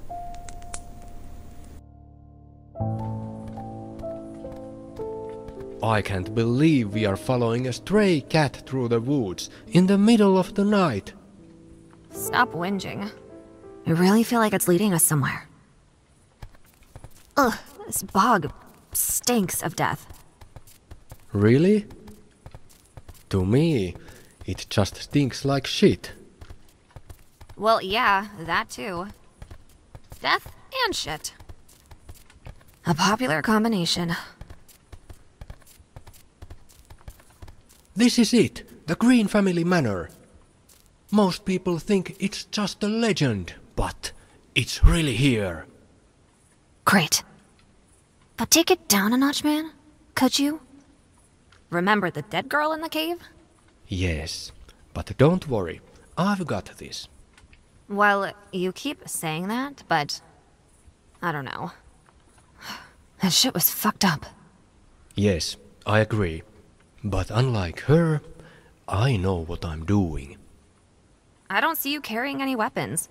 That worries me slightly. We don't need weapons. Just stay back and let me do the talking.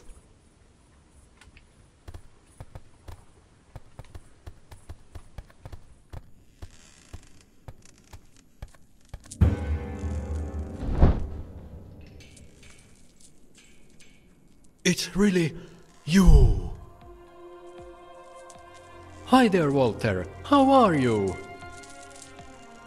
Oh, do not be alarmed. I come as a friend, so please hear me out. My name is Arno, and I'm your biggest fan.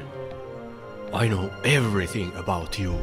I even know your secret. The thing no one else knows.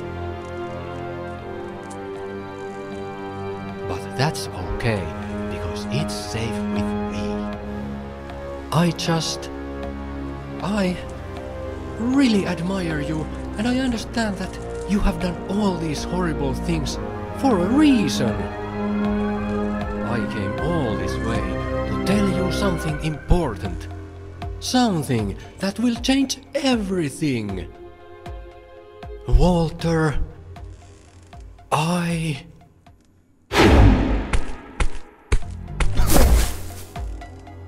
No! Don't! Stop it! Right now! Arno? Shit! Let's find Angie and get the fuck out of here.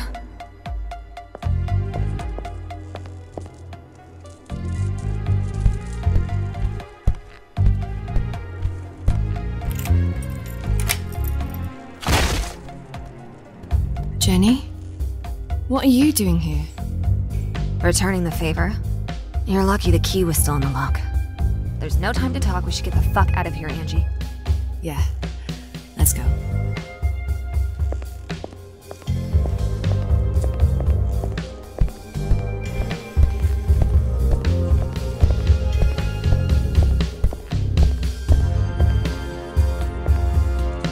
Is that Arno? We can't save him. That big pile of muscles will shred us to bits if we go back there. But maybe I can talk him out of this.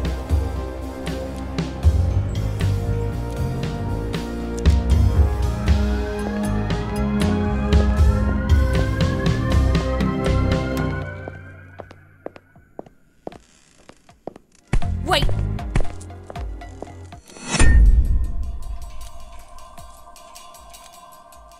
What do you want from us?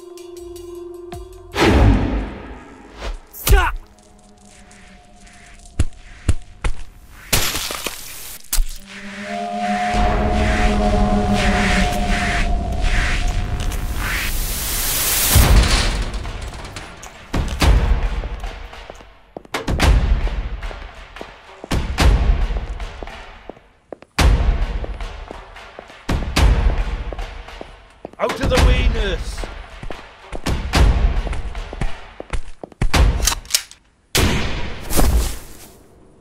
Eat shit, motherfucker!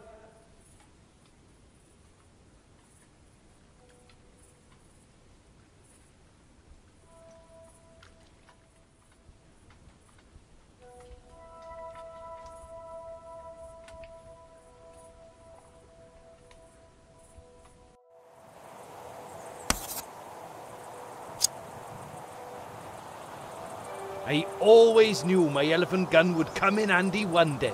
But never in my wildest dreams did I imagine that it would be the legendary Walter Green himself that I shoot with it. Whoever you shot there, it wasn't Walter Green. A 7-foot-tall strong man in a mask wielding a huge bloody knife? If that's not Walter Green, then who is? I don't know. But in that house, I found an old soldier's body. It had Walter Green engraved on the name tag. Look, it doesn't matter, guys. Whoever he was, he now bites the dust, and I don't think anyone will miss him. I guess. I'll miss Arno, though. He didn't deserve to die like that. Was he that bloken? Yep. Poor sod. If only I'd bought you more time. Maybe you could have saved him, too. What's done is done. He knew what he was getting into. We certainly owe him, but we can't turn back time. It should have been me who died there. Don't say that. Why would you even think like that? I have cancer. I'm dying anyway. You? What? No way. You're shitting us, right? I wish I was. My time's almost up. And Arno, he could have lived a long, happy life. Damn. I don't know what to say. There is nothing to say. Let's get back to the farm. I bet George is up already. Someone's got to make him a sandwich.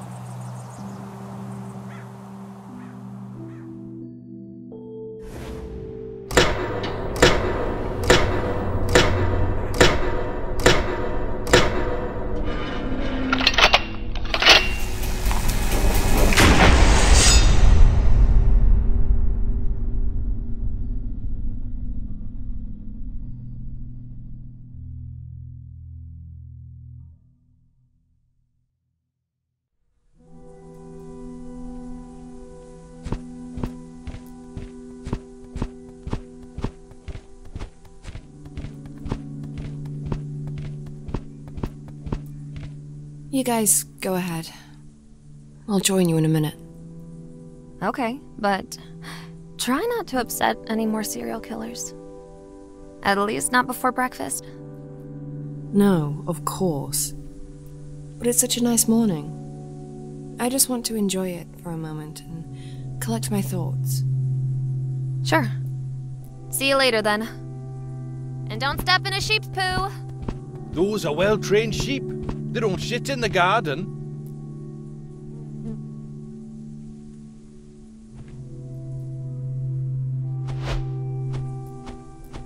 You can come out now, little friend. I know you've been following me. What's that? A name tag? Let's see. Miller. Nice name. Where's your owner, Miller? Are you lost? Well, you're welcome to stay if you want. There's always room for one more cat.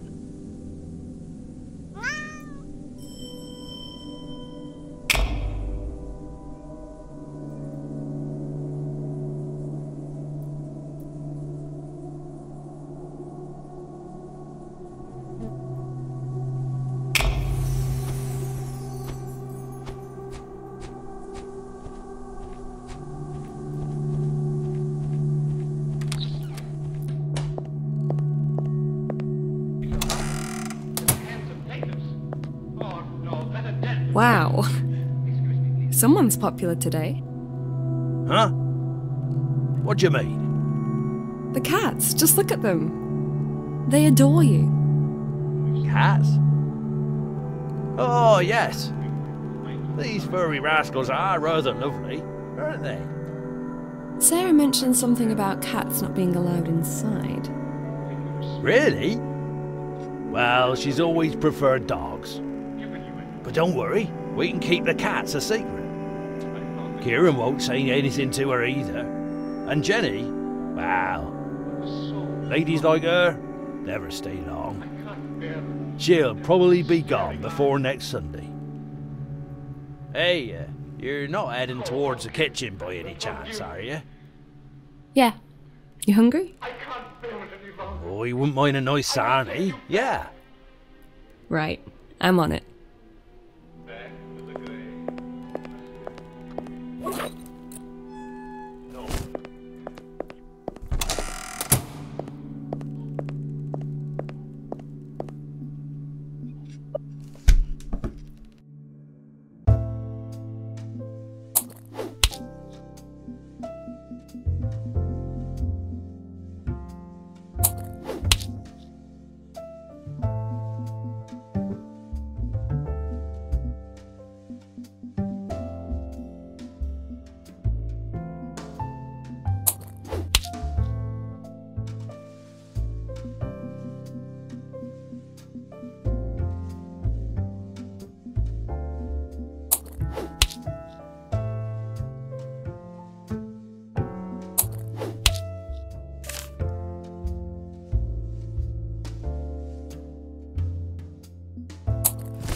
bigger today.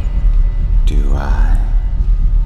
Perhaps it's because I'm so proud of you. 2 tasks completed already. Well done, Angeline. You're really doing it. I suppose I am. Thanks. But why am I here again? That's how things work on Burnhouse Lane. Once you find it, you can never really leave it. Am I dead? Did I choke to death coughing? Is that it? No. You're here because it's time for your 3rd task. But I've only just finished the last one. You don't have a lot of time, Angie. You know that. Fine. What do you want me to do now? You must go to the nearby town of Honiton. There's a woman there named Mary Willis. She lives in a house on the far side of town, away from prying eyes. Once, she was on the front pages of all the local newspapers. Now, most have forgotten she even still exists. See, Mary used to be a nurse, a phlebotomist. One day her colleagues caught her stealing blood bags. She was secretly stashing them in the trunk of her car so she could take them home. Mary lost her job, but did not go to jail. Instead, she spent a couple of years on the psychiatric ward, treated for schizophrenia. Okay. But what's that got to do with me? You will enter Mary's house and spill a drop of blood into her meal. Then, you must make sure she consumes it. Why? Because blood is where your sickness lives.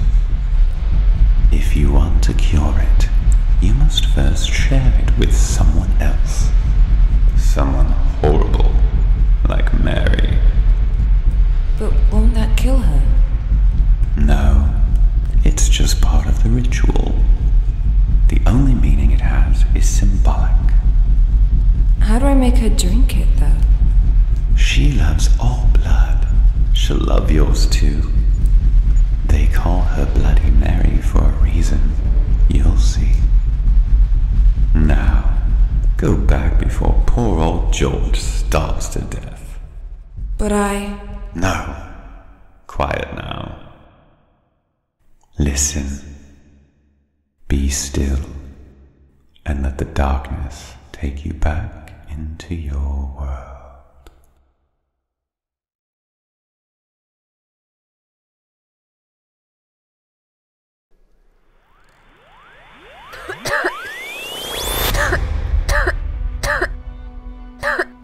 Angie? It's the cancer, isn't it? Oh, you poor thing. Is there something I can do?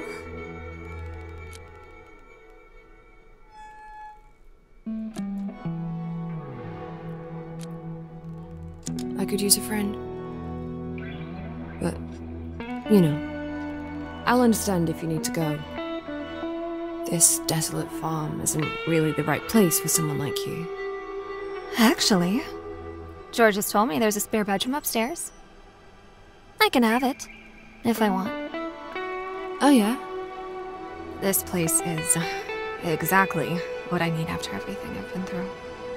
So I'm gonna take him up on his offer and stay for a while.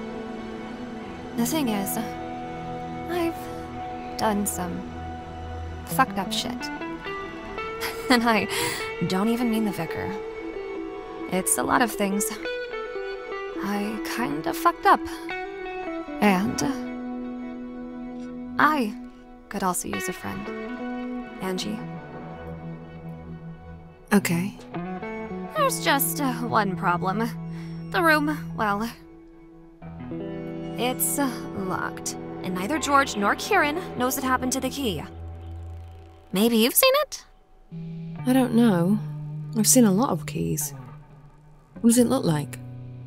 It's, yellow, and it apparently has a lion engraved on it. A lion? I think that's the word Kieran used. I honestly can't understand what he's saying half the time. I'll let you know if I see it.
You found the key? I didn't realize that I've had it on me all along. Sorry. Yeah, that's okay. Shall we go in? Don't ask me, it's your room.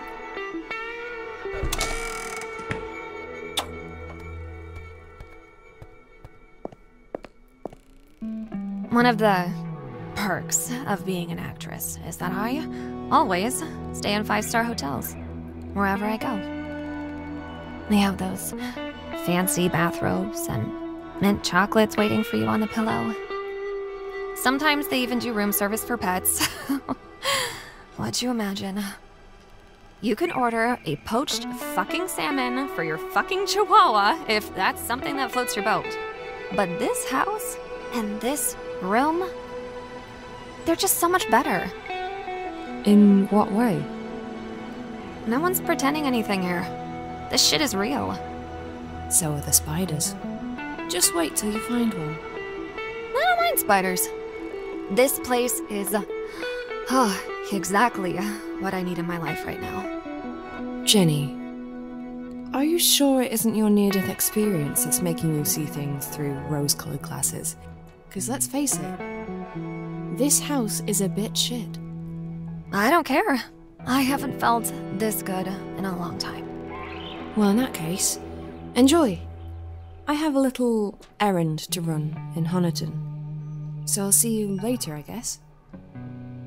I hope this errand doesn't involve any serial killers again. In Honiton? Please. The only thing that's capable of killing you in that dead little town is boredom. Sure. I didn't mean to patronize you. I just... Be careful, yeah?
Hey, nurse! Where you off to? Honiton. Shopping? Not really. I was actually gonna give some blood. You know. Oh, like to save lives and stuff. Yeah, that's right. To save a life.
Hello, Moonlight. Can I call you that? Did you follow me here? To Honiton? Really? Boy, you're gonna wish you didn't. I have a nasty feeling that nothing good's waiting for us here. But, since you're already here, will you help me again? Let's break inside this shitty old house and give Bloody Mary her medicine, shall we?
You stinking little carpet pooper.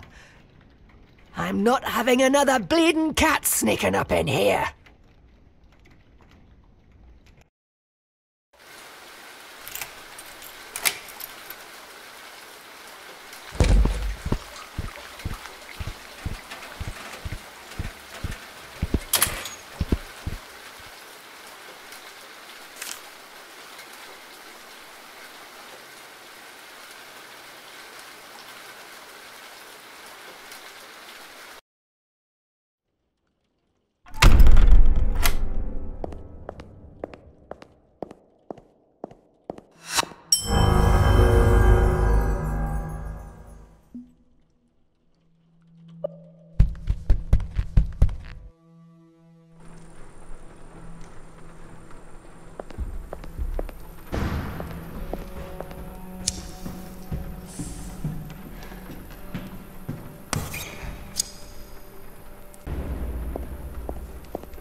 Go on. Eat your dinner, Jeremy. Jeremy?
See?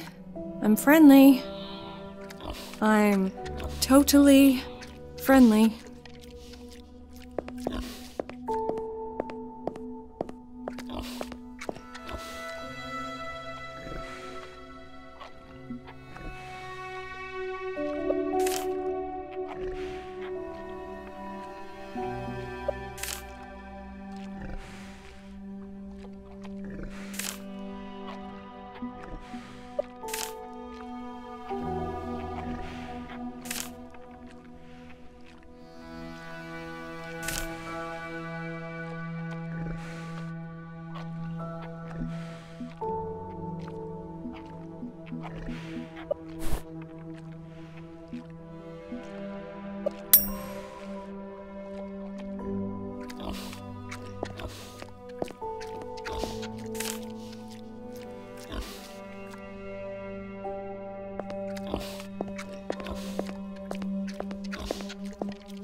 Stupid clock. Always breaking.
It's time for Jeremy's dinner.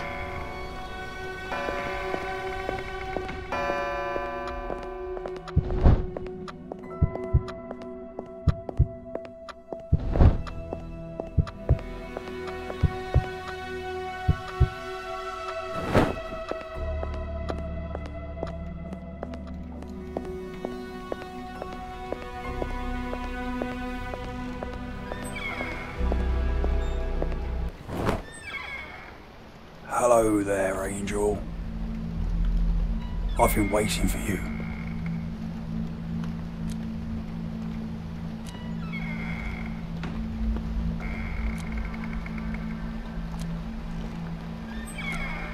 What the fuck happened to you? Oh, I tried to run away. I almost made it too. But I didn't expect this house would close on me like that. What do you mean? I mean that she made sure I never try to run again.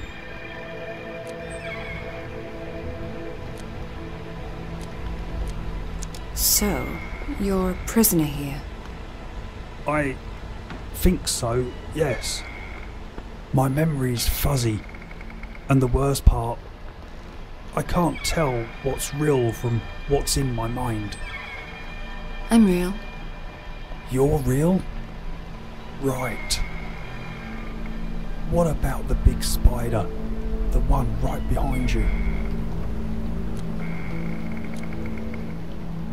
No, that's not real. There's no spiders here. No?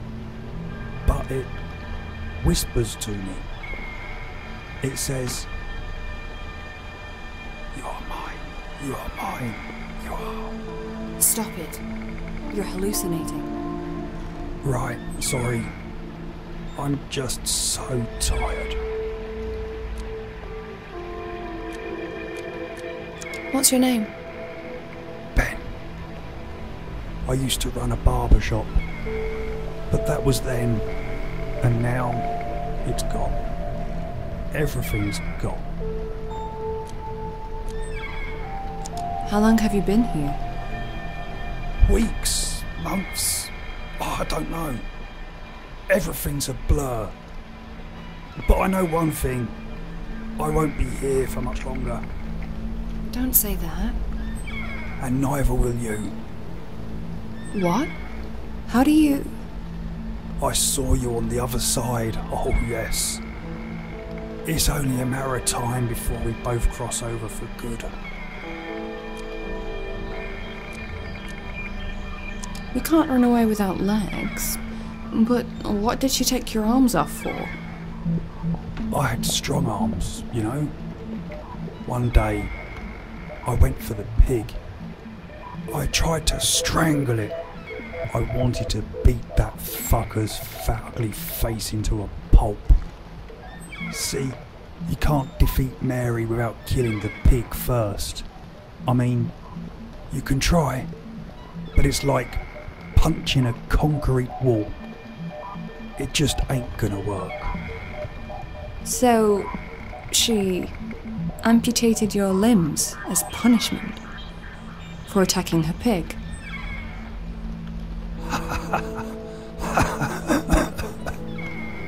Yeah, but that's not even the worst part. She made me watch. I'm sorry. It's fine now. I've accepted my fate. I'm just a dead man, waiting for my angel to take me home. What's the deal with the pig? That fucking pig. They share a bond, they do. She loves the pig, and the pig loves her. But there's more to it. It's almost as if that bastard is the source of her power.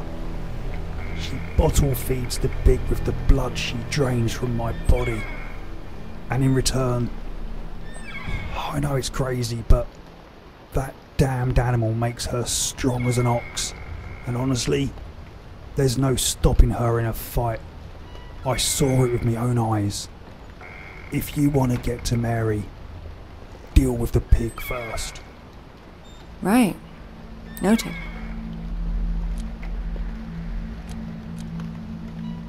Is there anything I can do for you? I'd love to give you a haircut before my time's up. I don't think that's possible. No? Why? You know why. Oh, right. You thought I meant here? No. Just find my other barber shop when you're ready. The one on Burnhouse Lane. Burnhouse Lane? How do you know about that? I keep dreaming about it, and in my dreams I can walk and hold scissors again, but the shop's empty. No one ever comes. Please, will you come? It would mean a lot to me if you did.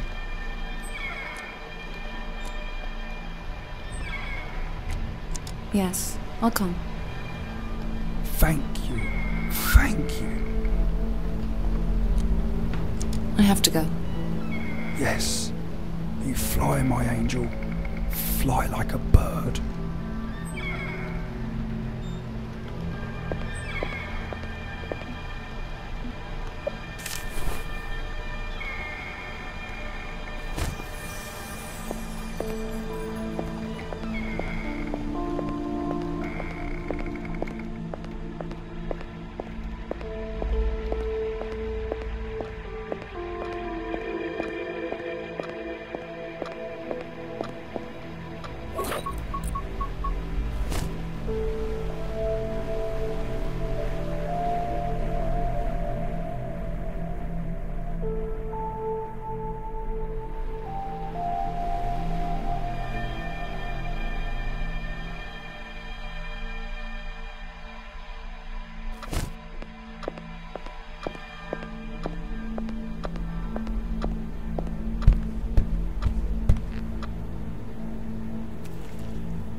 Mrs. Willis.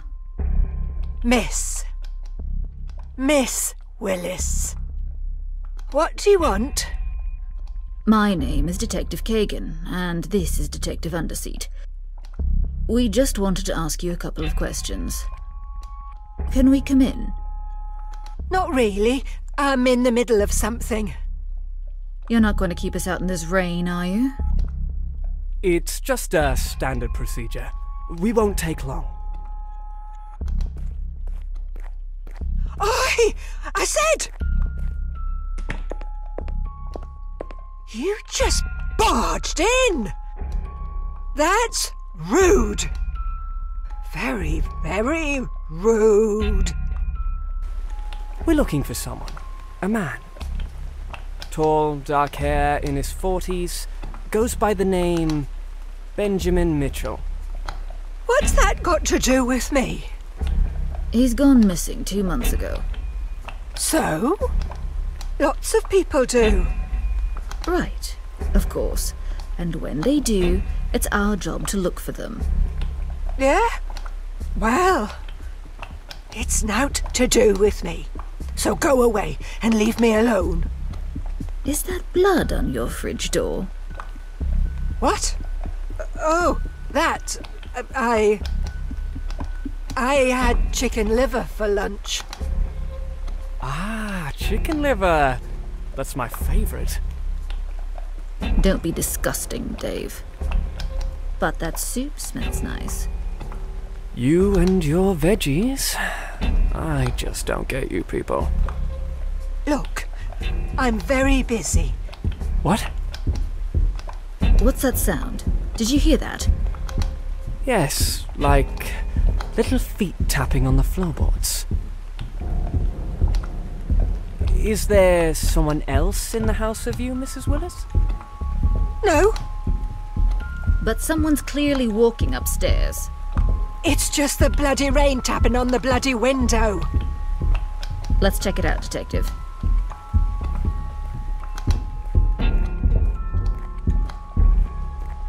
Wait, it stopped.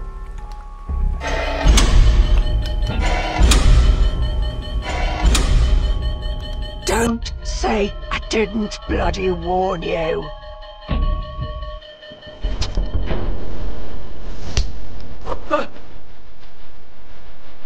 Step back, Mrs. Willis.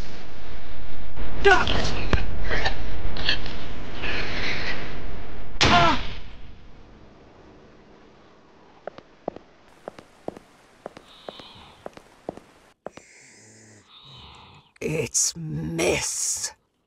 Miss Willis.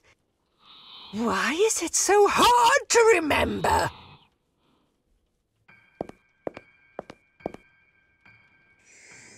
What a mess! Now I'll have to clean up these two. But not without my cleaning tool.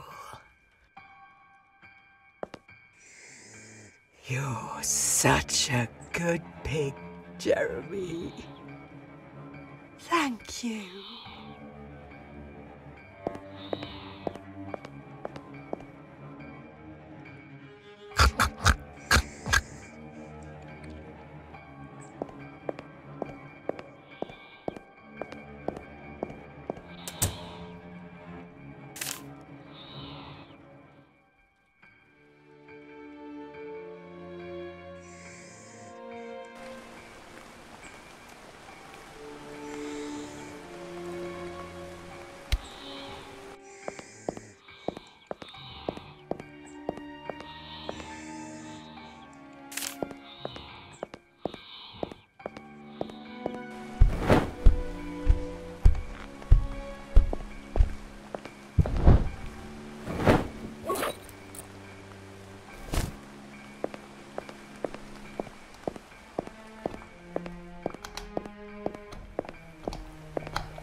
Give me the gun, Jeremy. Come on, you don't need it. Pigs don't use guns. I hope. Stay away from that hole.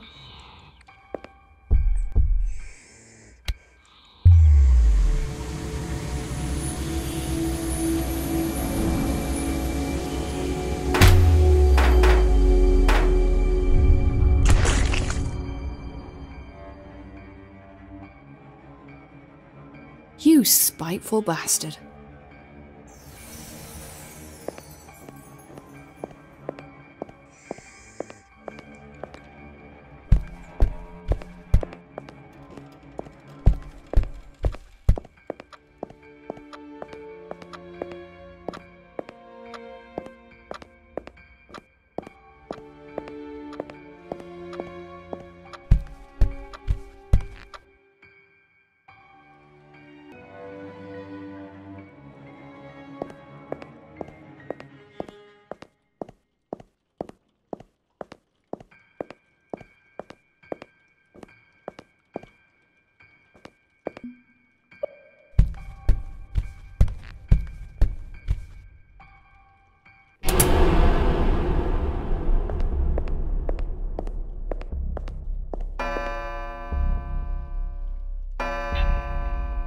no.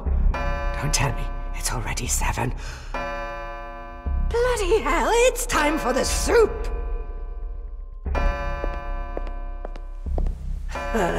Looks like you two ugly birdies will have to wait your turn.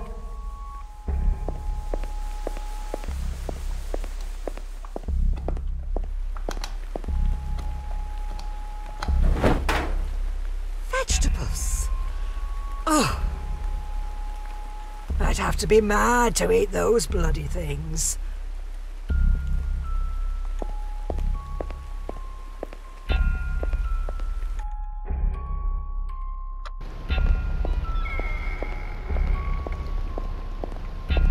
It's time for your soup, idiot. I'm not hungry. Oh, don't give me that. I've had a difficult day. I don't care. Oh, you don't care, do you? I shit on you and your fucking soup. Oh, yeah? Didn't I bloody tell you? I'm having a difficult bloody day. Fuck you, bitch.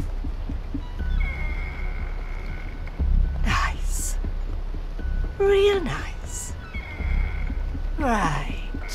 Well, here comes your soup. Whether you want it or not.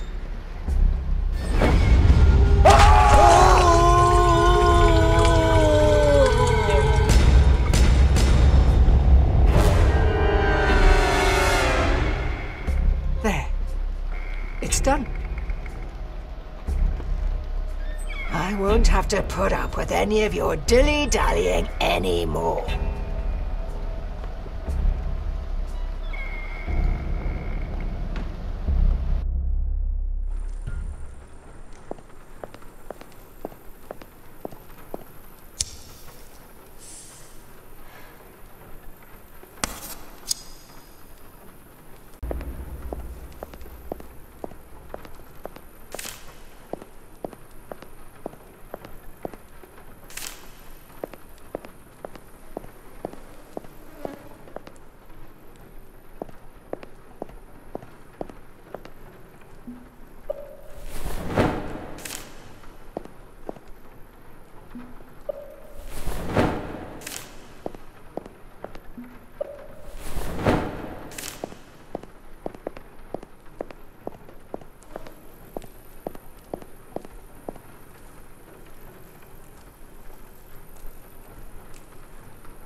It's you again. Who else did you expect? Hi. You alright?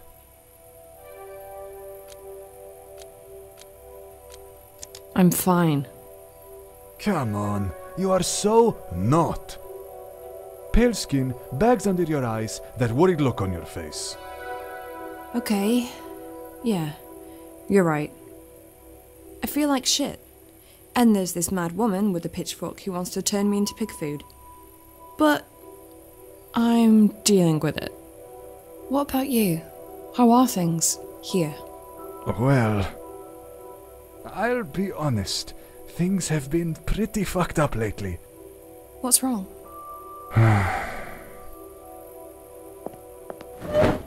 It's Ruby. She's gone. Ruby? Oh, the new big girl. From the cellar? Yeah. She went feral the other night, just like Destiny. So, I closed the shop. There's no one here that needs my food anymore. I feel like I should leave, but I don't know where to go.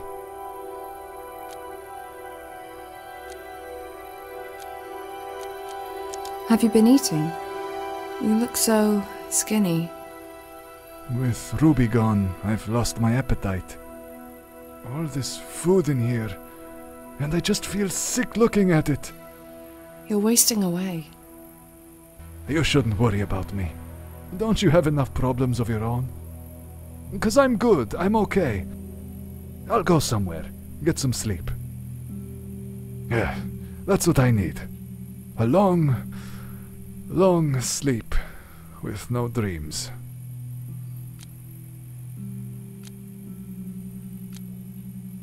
How do I get back now? Why? What's there to go back to?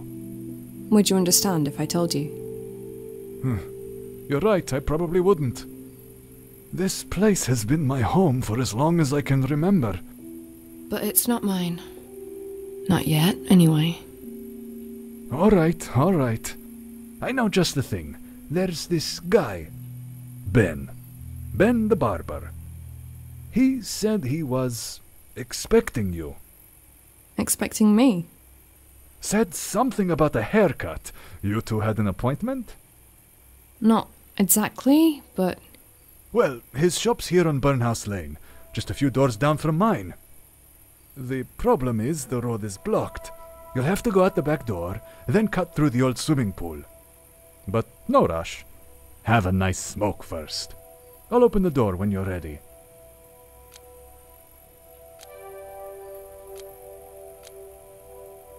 You can't just give up, you know. I'm not giving up. I've been defeated, and I've accepted it. What else can I do? Just wait. Be patient. Sooner or later, someone new will come along, and you'll make food for them.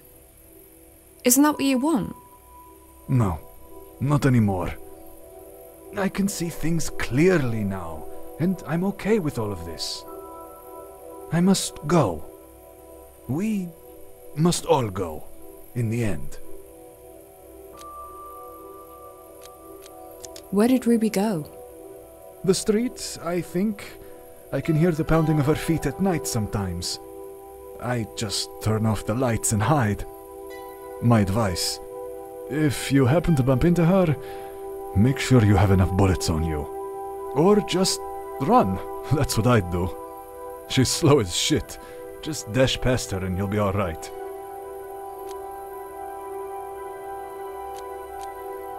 Any other threats out there that I should know about? Well, have you met the dead guys? Yeah. I met a whole bunch at the cemetery the other day. They looked like burnt corpses. And I'm pretty sure they wanted to eat me. What are they? They're the poor sods who won't accept their fate. That's all. They were weak in life, and they're just as weak in death. Sometimes a single bullet is enough to bring them down.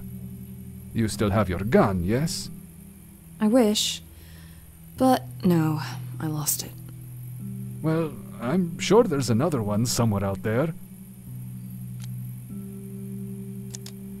Right. I'll have a smoke now.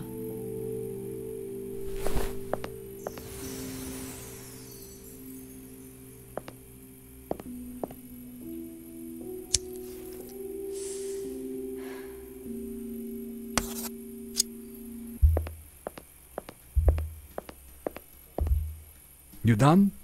Then cross over the counter. I'll take you to the back door. This way.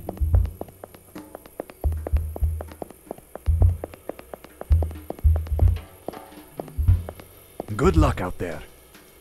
Hopefully we'll meet again, someday. Thanks. Yeah. See you next time.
It's already open.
Angel, I'm here. Come closer.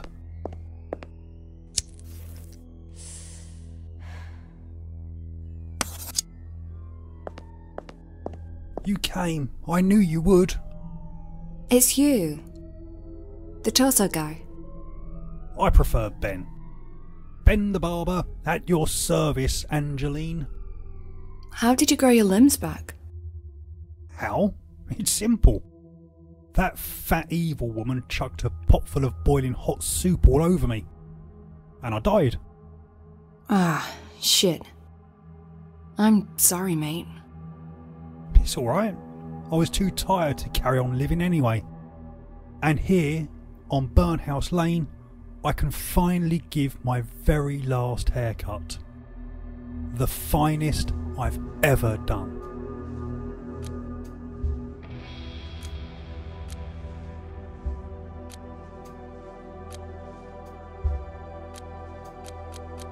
So, she didn't eat any of the soup? No. Why? Did you poison it? Yeah. Well, sort of. Mary hated the vegetables. She only made it for me. She said a healthy diet was meant to help my body make new blood quicker. And yet, it ultimately killed you. That it did.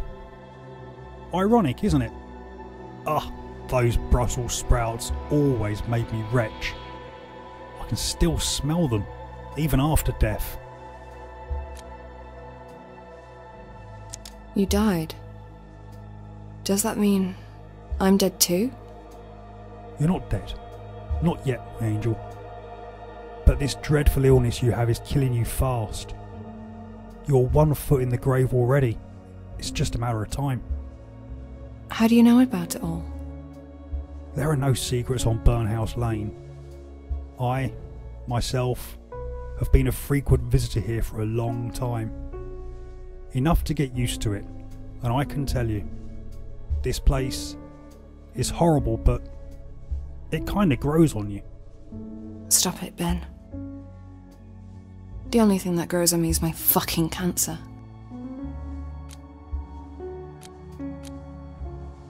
Quiet day. I don't see any other customers. It's always quiet here nowadays. The shop is just a ghost of its former self. The kind of people that live on Burnhouse Lane, I guess they don't have a great need for barbers anymore. That's what it is. What people? There's hardly anyone here. Oh, there's people here alright. They sit at home, quiet like, with their doors locked tight. But why? I guess they choose to suffer in solitude. It's not exactly something you want to share, is it?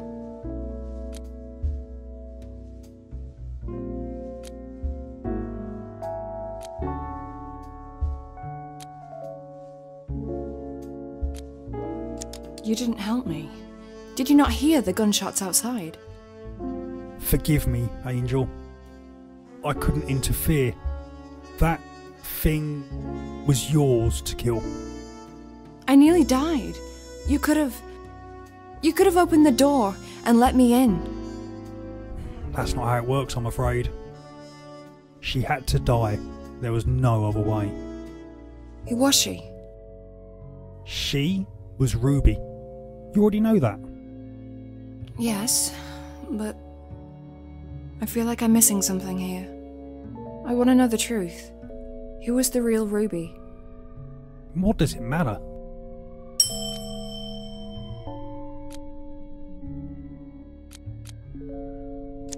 Come on, Ben. Tell me. Who was she? She was merely a voice inside your head. A voice that says more. A voice? It's gone now, but that's okay.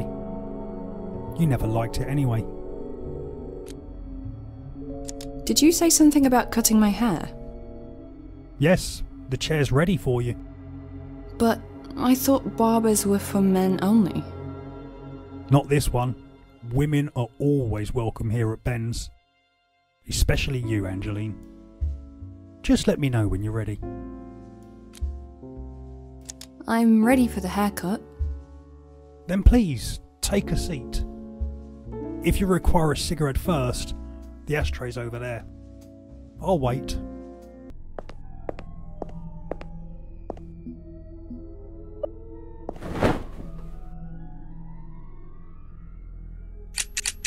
Oh, the scissors feel good in my hands again.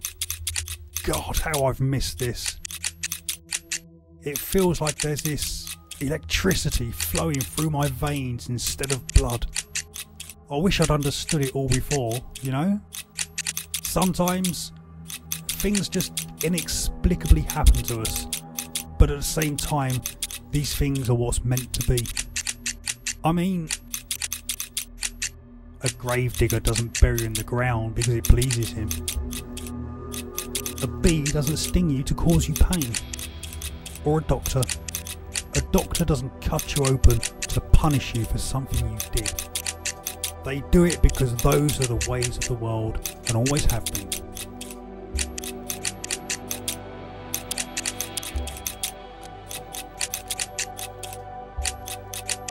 Oh, so you're a philosopher now. Okay. God. We were happy back then, weren't we? Long ago, in another life. Little kids splishing and splashing in the puddles on rainy afternoons. Mothers calling us home for dinner. So innocent and pure, so delightfully blithesome. Without a care in the world.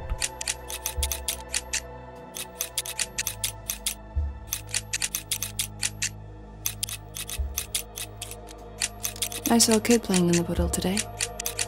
I used to do the same when I was little. Yeah, well... Now, take a deep breath and let it all go. Surround yourself with sweet nothingness. It's cold here and it's dark. But it's a good kind of cold and a good kind of dark. You knew this would come. The moment you start to fade is simply the preparation for what's about to happen. The parts of who you once were begin to crumble and fall like an old tape. And you realise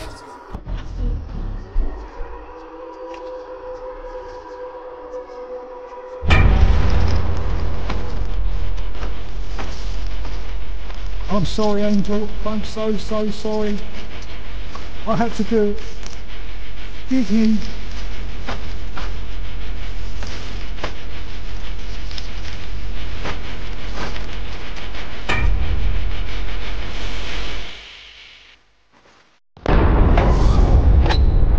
There's our sleeping beauty waking up.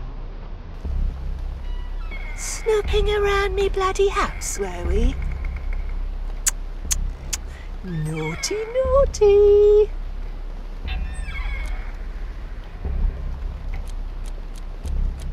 I'm not scared of you. Good. I don't bite. I just prick. But I will take good care of you. You know, you would have died in that basement if I hadn't showed up just in time to pull you out.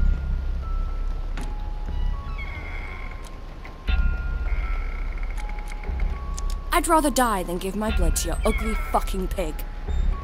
Don't you dare talk like that about Jeremy. He's better than all of you bloody bastards. Seriously. What's with everyone being so bloody rude today? I'm just gonna ignore it.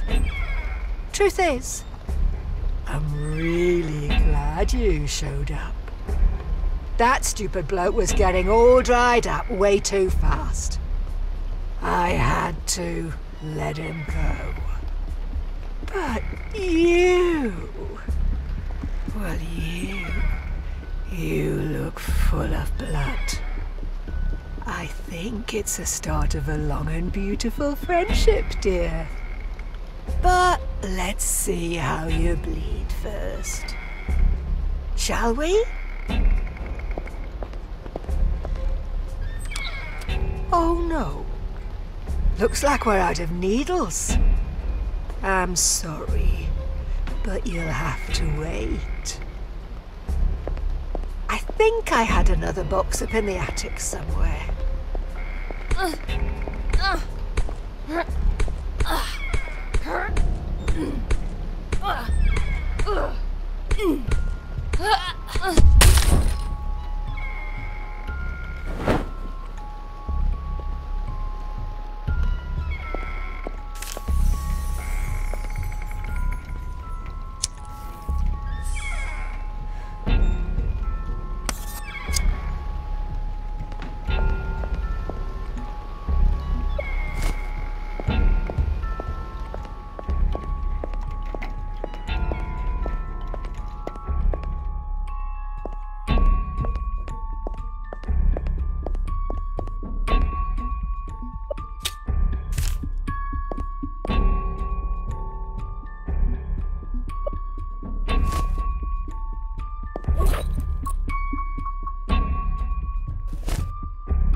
It's time for a leap of faith.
Running away, are we?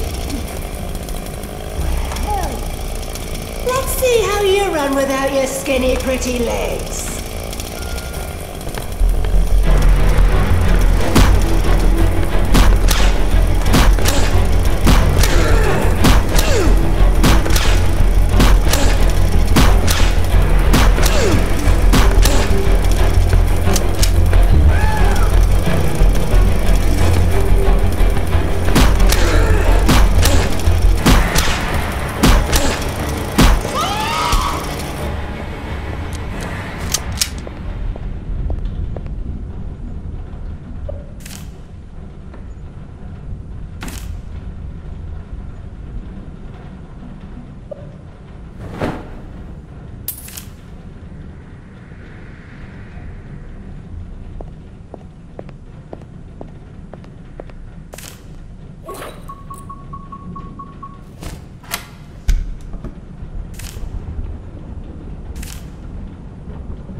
It's time to leave Honiton and never come back.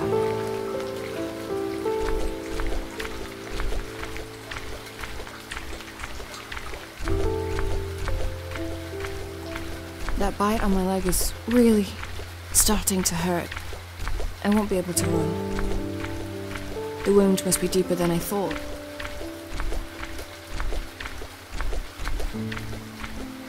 Wait, did I succeed in the end? I mean, the soup was a fiasco, but Mary did drink my blood in the end. Straight from my leg.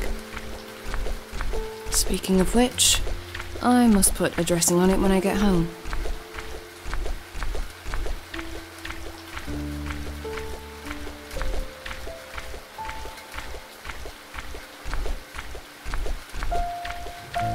It's way past midnight already.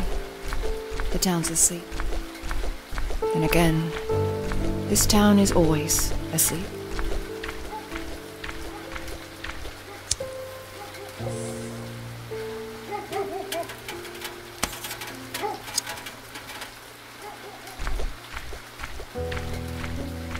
Why did he even park so far away?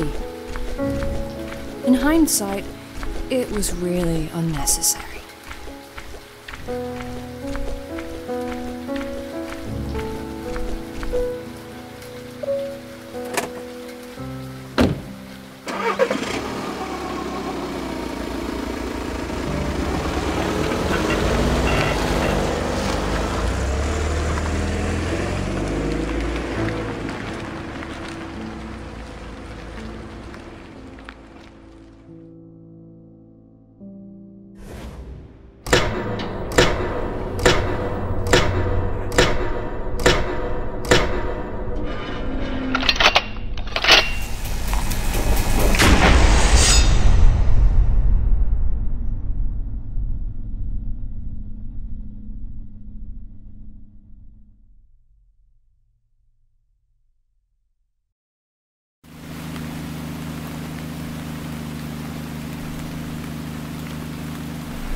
Nurse!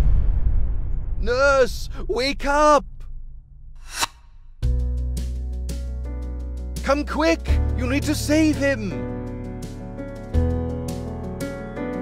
This way, hurry! He's in the stable.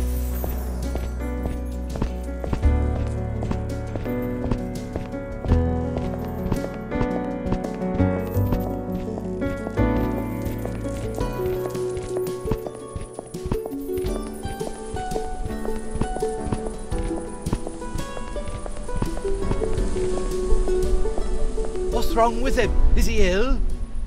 Oh, please, nurse, do something. Make him better.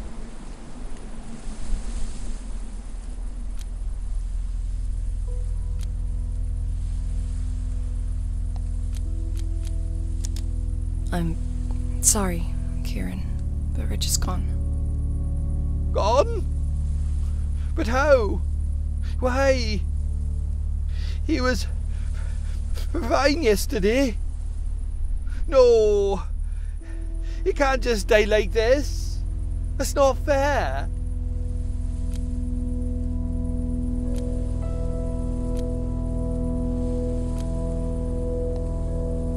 He was a good horse. We're all gonna miss him. Oh, bloody hell. Richard, you silly old sausage. Bye, Richard. I've only known you for a short time, but I thought you were a very sweet and a very lovely horse. I wish I had a chance to get to know you better. Yeah, farewell, matey. You were one hell of a horse. You ran like the wind. I was always proud of you. I'm glad I didn't sell you to those bloody Flanagans, I am. Gosh, the look on their face when I said no. Ha! Bastards. What if I just thought... You remember to feed Richard every day, did you? What? 'Cause look at him, poor thing. He's skin and bones. Are you saying it's my fault? Well, it is someone's fault. The poor bugger didn't just drop dead for no reason. So pardon me if I'm a little pissed off to see my old friend dead like this. So let me ask you again. Did you or did you not feed Richard as you were meant to?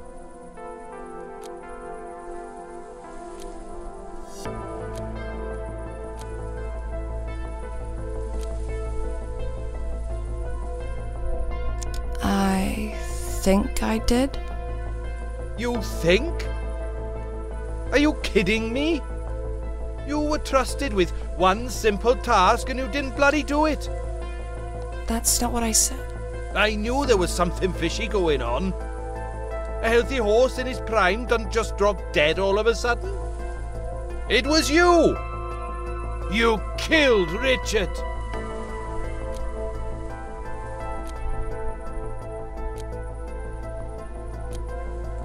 Calm down, Kieran. You're upset. You're grieving. You'll see things differently once you've had some time to think it through. Ah! Bollocks to that! You can all just fuck off!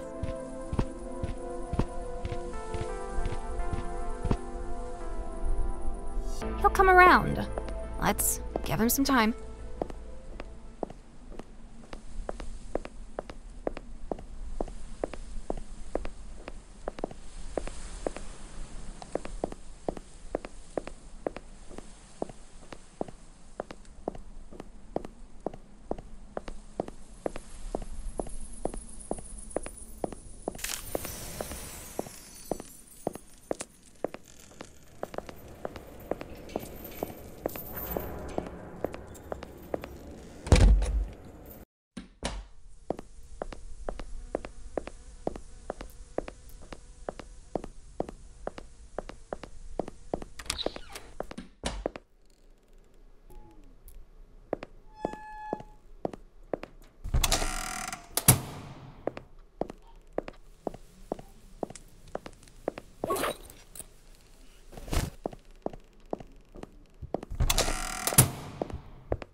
What are you doing, George? Tell Steve that we're going tomorrow, will you? We need him to get everything ready. Steve? I didn't mean to look, but we found it by accident. It was just a matter of time. You know what he's like. Naive little fool. Why did she marry him? We'll never know.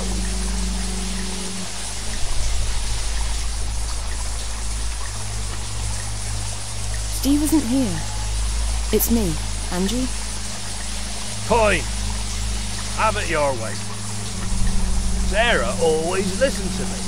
But you were always trouble. Snap out of it, George. I know. I'm sorry. I tried.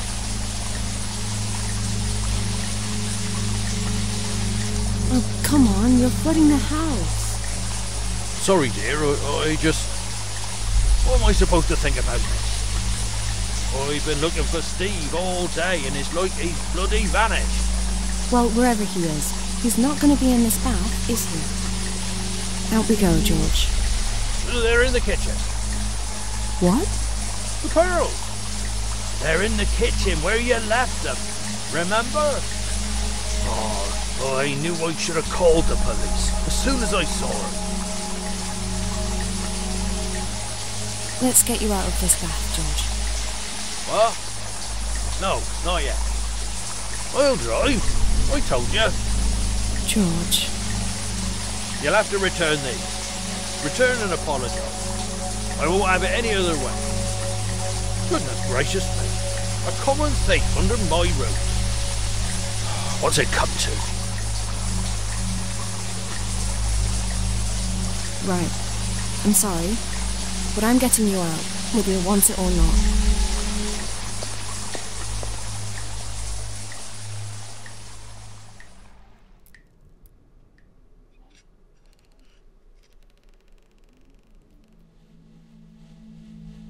The fire will warm you up soon enough. You'll be alright, yeah? But what was that all about, George? Well, to be honest, I don't quite remember, dear. But since you're here, I could do with a nice sandwich, if you're not too busy right now. I've already made one.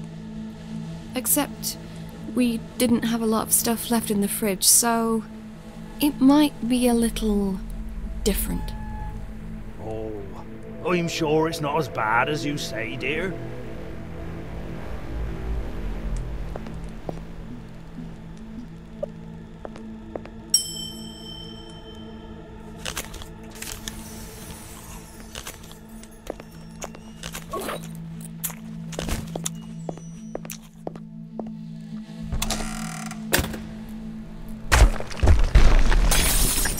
It's all right. It's just me. Jenny? Where are you? Down here. I found something.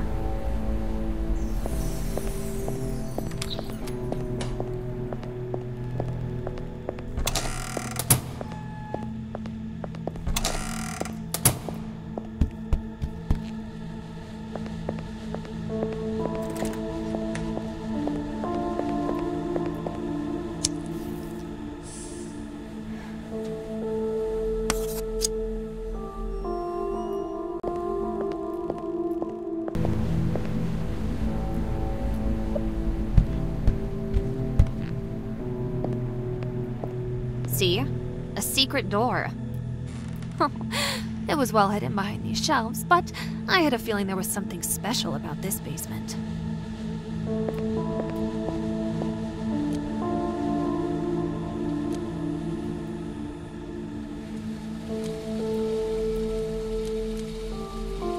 Is it locked? Of course it's locked. You ever seen a door like this that wasn't? And not just with a normal lock. Oh no, it's some fancy electronic device I don't quite understand. But I will figure it out. I'll get in there. Even if I have to blow this fucker up.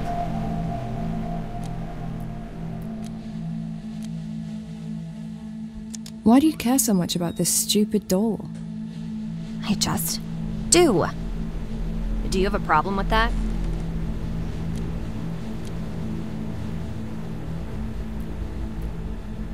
Yes, you're a guest in this house.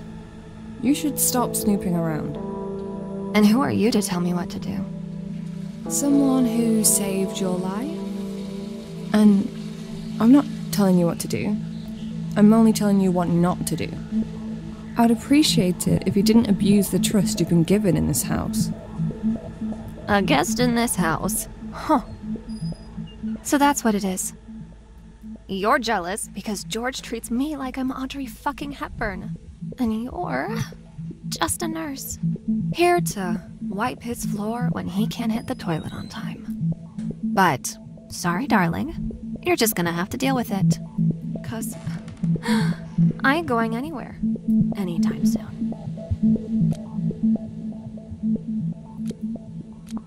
What were you looking for here? And why? There's something here.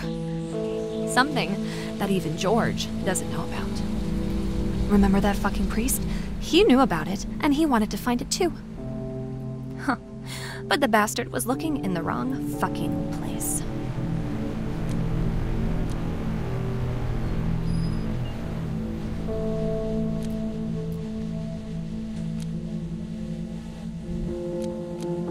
Did you try the other door here? The one at the end? Yeah, there's nothing there. Just a little coal storage. No one's used it for years. Oh. Okay. Why? No reason. I was just curious.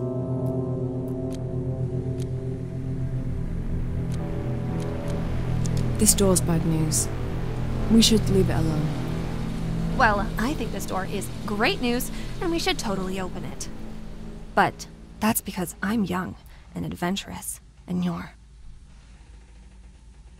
Finish your sentence, Jenny. Oh, forget it. No. Say it. You're just... not a lot of fun, are you? Oh.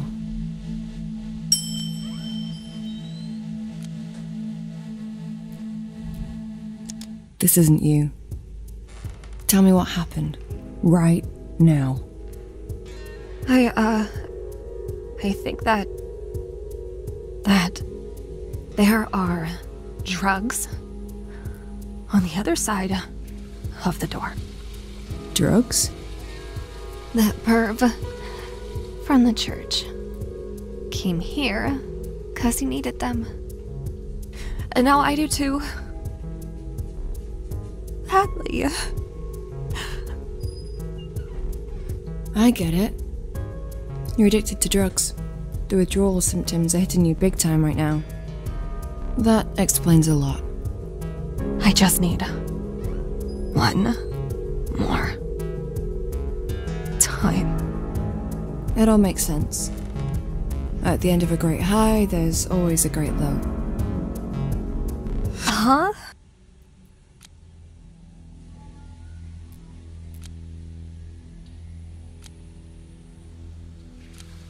I'll talk to you when you're in a better mood.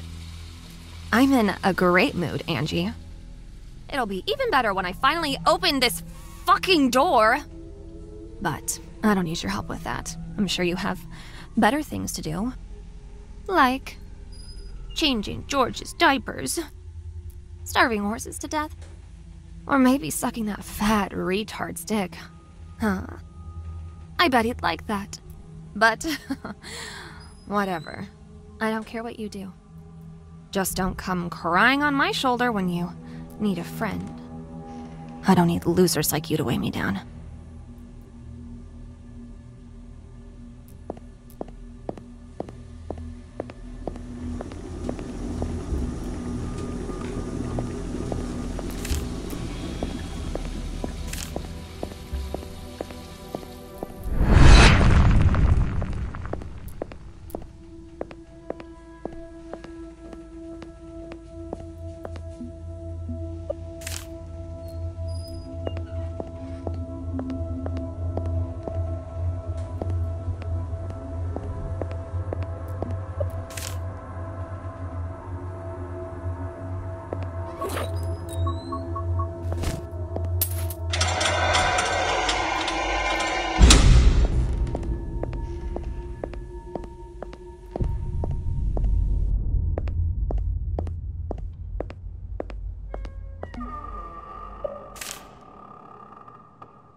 that? The name's Murphy. I'm the one in the hat. Can you see me?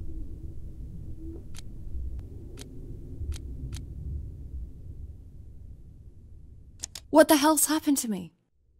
Well, what do you think happened? You saw the warning signs and you ignored them. Just like me. Signs? What signs? Don't breathe the sea air. Does that ring any bells? But there's no point arguing about it. We're practically already dead. What's wrong with the air? You fill your lungs with that shit, and it freezes all your motor functions for as long as it's circling in your system. It's also painful as hell. Not at first, but mark my words, you'll feel it too.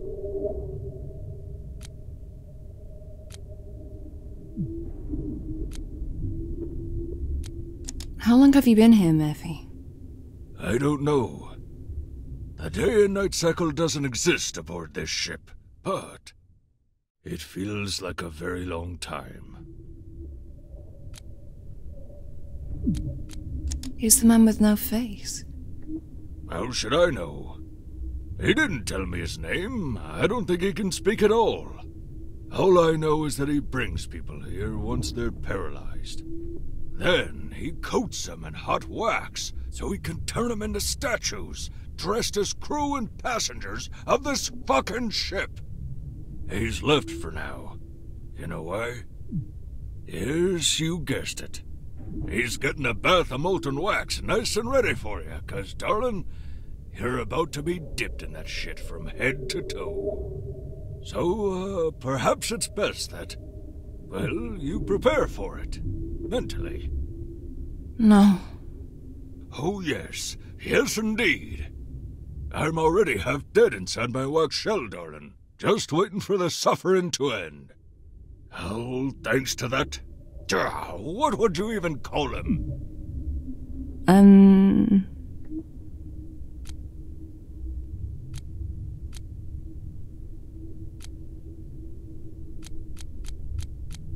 I'd call him the sculptor. 'Cause he sculpts things out of wax. Makes sense, I guess.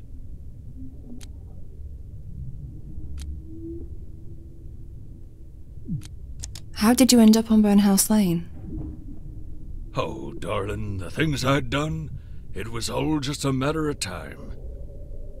I came to Burnhouse Lane to pay for the lifetime of overindulgence. But the price... well, the price has exceeded my expectations. And you? What's a fine young lass like yourself doing on Burnhouse Lane?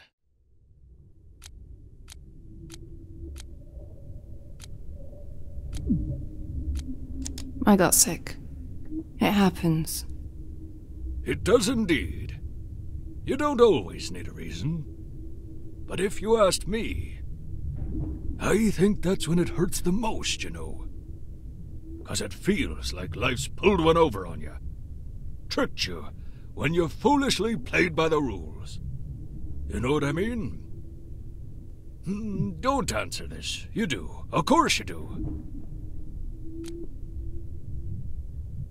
Are you saying that all these sculptures have dead bodies inside them?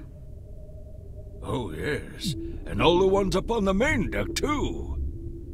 Some are quite old, all rotten inside, barely holding together.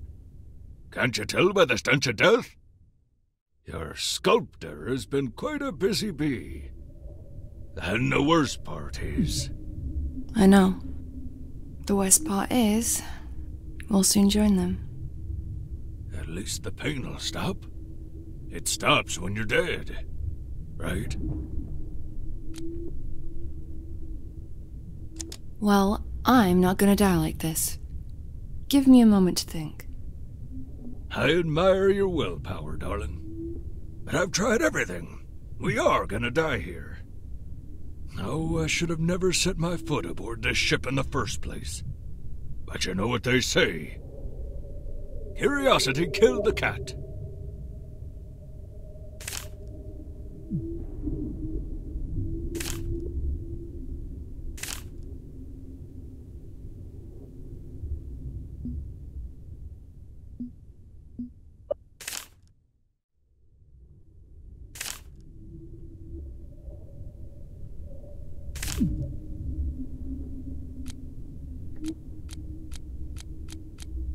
Miller.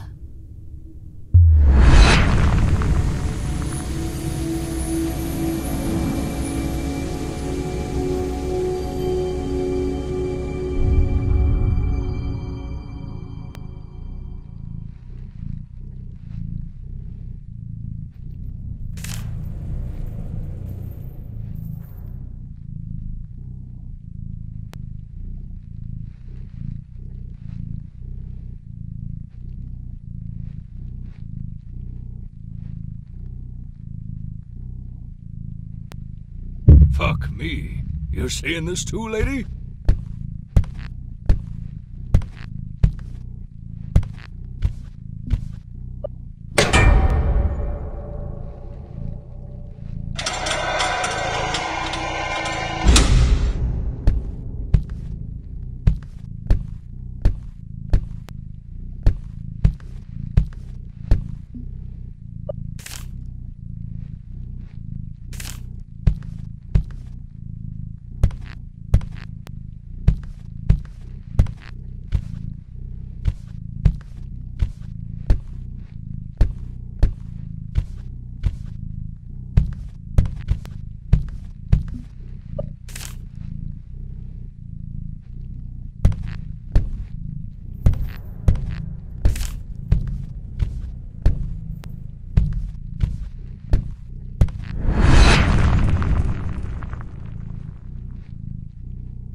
Well done, lady. You did it!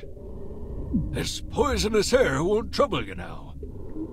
But before you leave this dreadful ship, and I really hope you do, could you do me a little favor first? Yes? Thank you. Find something big and sharp and smash me to pieces with it, would you? Are you mad? Why would I do that to you? I'm in so much pain. I just want the suffering to stop. Please. I've been here for so long. I'll welcome death with open arms. I'll think about it.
I see.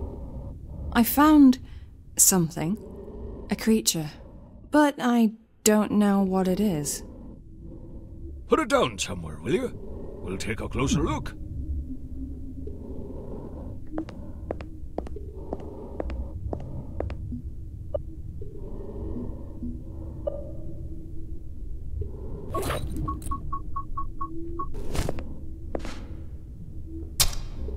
He's a good little boy, isn't he? What? Good God, just look at him. He's almost starved to death. Feed him. He belongs to you now. Feed him? With what? Just give him part of yourself. That's what mothers do.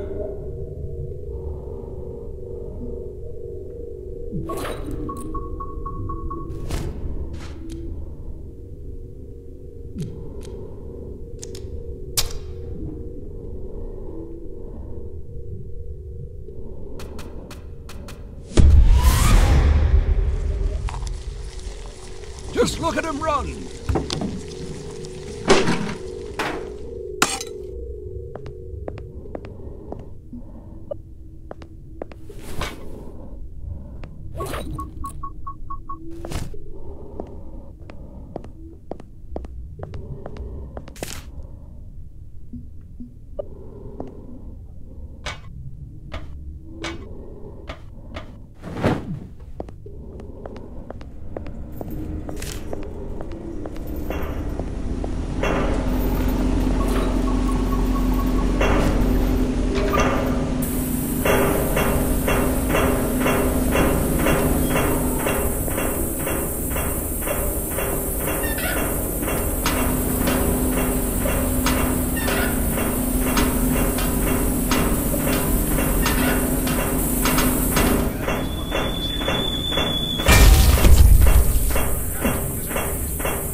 This is it! That axe! Hit me! Shatter me into pieces! It is time for my agony to end!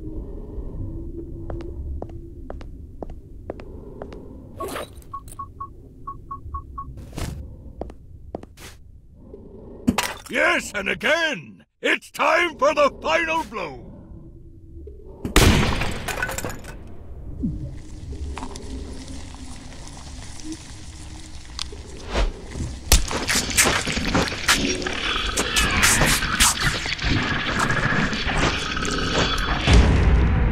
Murphy?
Miller.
Who goes there? Identify yourself right now, or I shall obliterate you!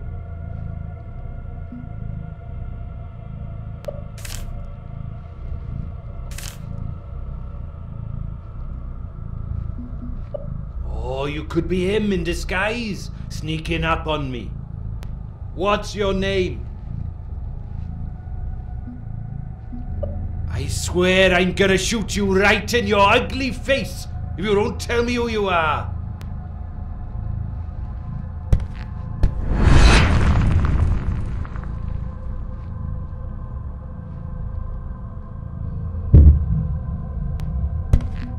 Go on.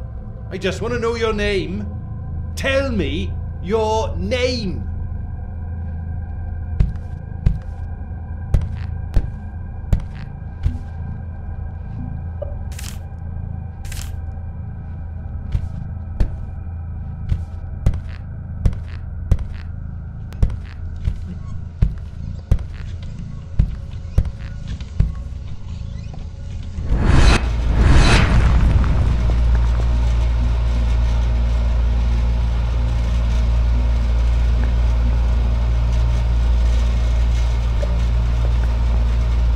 My name is Angie. Angie? No, it's not. Liar!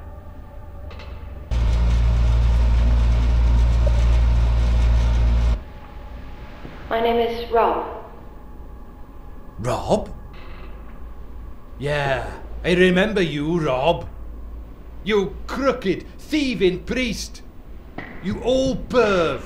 You stole my shotty, you bloody bastard. Well, eat shit, motherfucker.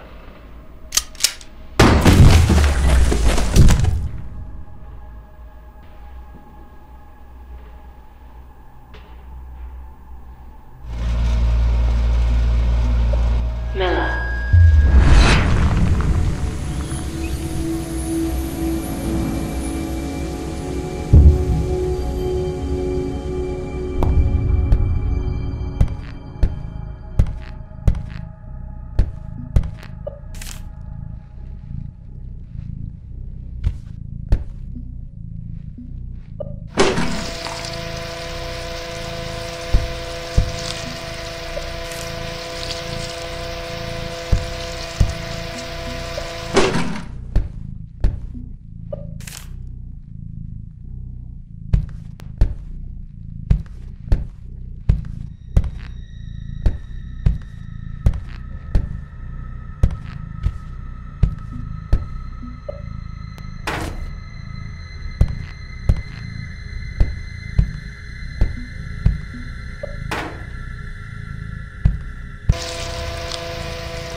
Well, well, well. Just look who's here.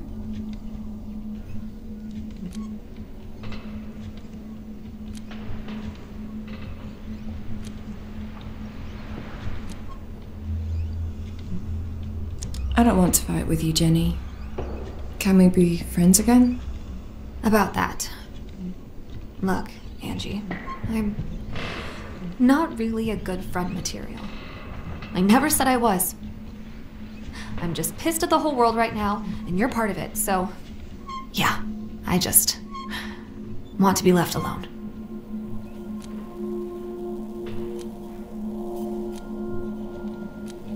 You're suffering from withdrawal symptoms.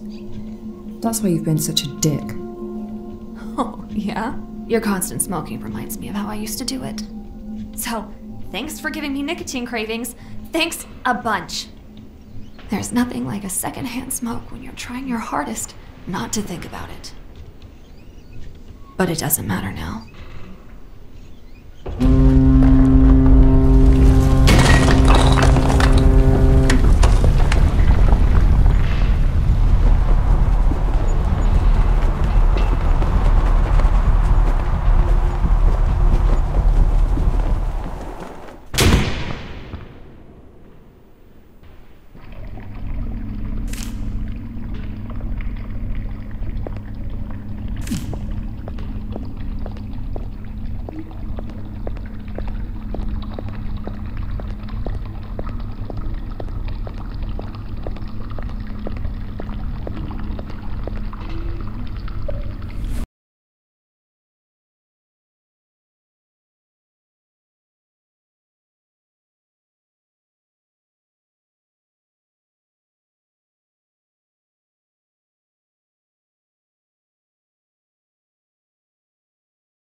James.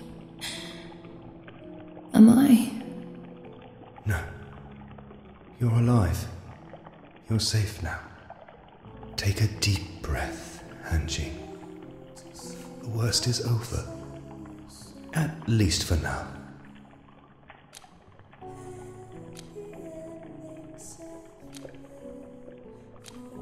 That hook should have killed me. And yet, I'm standing here talking to you and I feel no pain. How is that even possible? I'd say, even in the worst nightmare, you get to have that one time the luck's on your fucking side. Don't you think you deserve that? I killed the sculptor. I thought he'd never die. But I outsmarted him. Feels good. Are you really here? I think so, but I feel like we don't have a lot of time. I'd like to hold you in my arms one last time. Just in case we wake up and find it was all just a dream.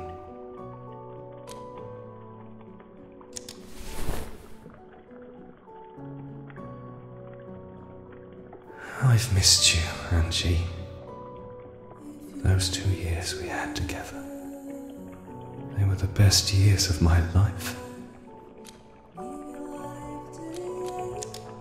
I'm scared, James. I feel like I'm losing my mind. I used to pretend I was strong. I tried to be there for you, to support you. But when you died, it felt like I died with you. Nothing mattered to me.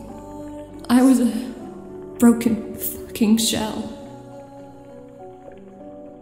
I'm sorry. I didn't want that. Did you know I got sick with cancer too? Yeah. I'm dying. And I can't even blame anyone. Because I did this all to myself by smoking all those fucking cigarettes. I tried to end my life too. That's just... Fuck's sake, Angie. Why? Why would you do that? I was so confused.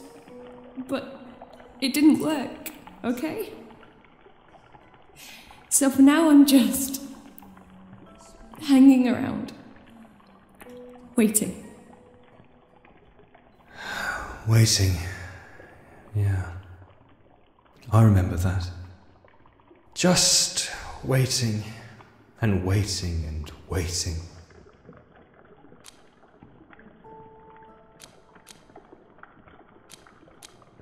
Remember how happy we used to be? I didn't think it was possible to fall for someone like that. Like in the movies. A lonely young nurse meeting a handsome stranger. Who also happened to be her patient. We didn't care about any of that. I wish we could say the same about your matron. Yeah. But she was just jealous. She probably wanted you for herself. Oh, I looked like a fucking rock star back then, but a dying man isn't exactly the best husband material. Even for your matron. You were in remission. We thought... Well, shit happens, don't it? Yeah. Do you ever regret, any of this?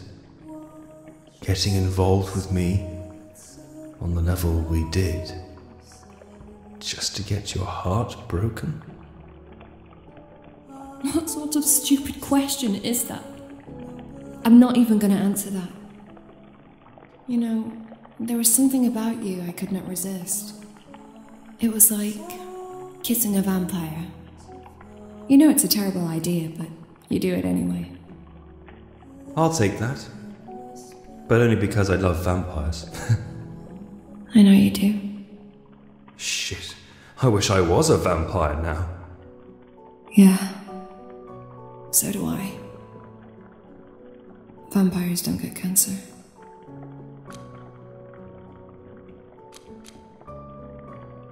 I don't want to die. James, I'm not ready for it. I found Burnhouse Lane and discovered its secrets. I can survive this. There's a cure. I've almost got it.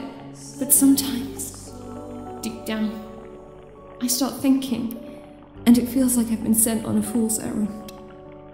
All this stuff can't be real. How could it? It's fucking ridiculous. It's not ridiculous. You've said you've almost got it. It would be crazy to give up now. And what if I lose? Then we'll worry about plan B. But right now, it's time. We must go. Close your eyes and count to 5. I've got a little surprise for you. Something that'll put a big smile on your face.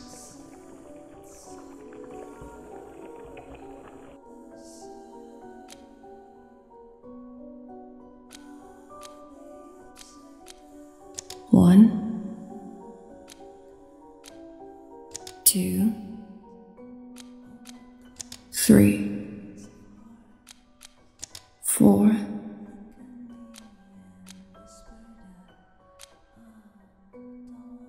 5.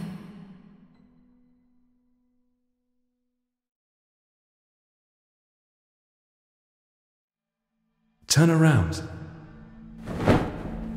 Moonlight! But how? You were dead. Come on, Angie. Do I really have to remind you how many lives cats have?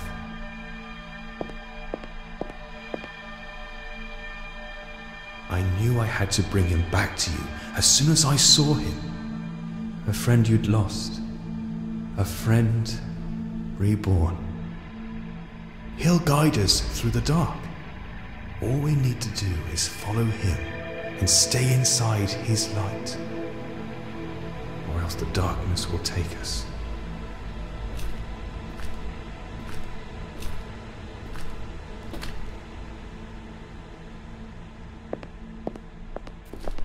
You should know that I'm friends with darkness nowadays. Really? I'm a big girl. Doesn't scare me anymore. The darkness I'm talking about isn't just the absence of light, Angie. It's a state of mind. Exactly. And she's my friend. I call her Brenda. Yeah, well, stay close then. We will make Brenda very, very angry.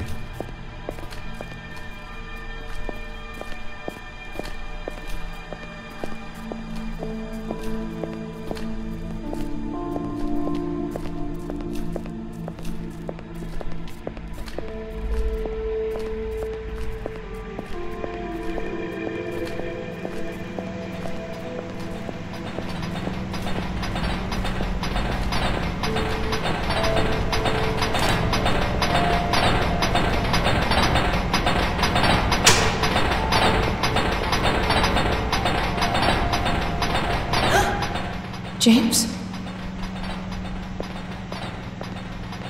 No.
waiting for you and dozed off, I guess.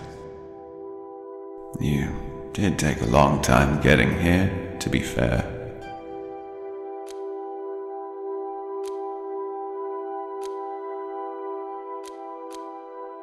Yeah, well, it wasn't easy.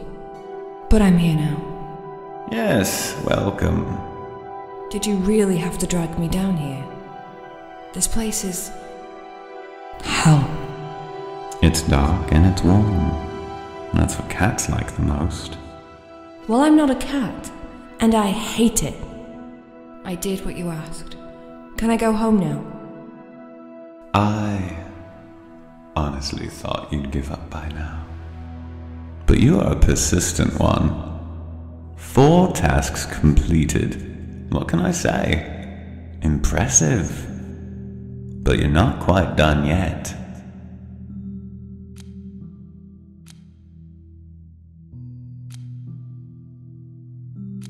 Sometimes I don't know if I should thank you or punch you.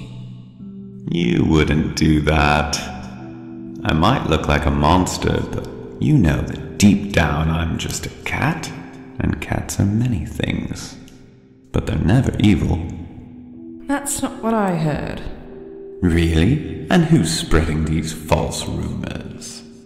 The dog owners? Ah, yes, they would. But no one takes them seriously, do they?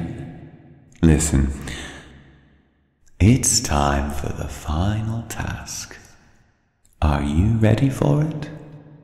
No, but give it to me anyway. Then listen carefully. You must tell someone the whole truth about yourself. The good and the bad. And all the dirt. Like you would to a best friend, if you had one, of course. But you can't hide anything. It won't work if you do. Why? What's the point of this? You must rid yourself of all this baggage. You people hold on to it for way too long.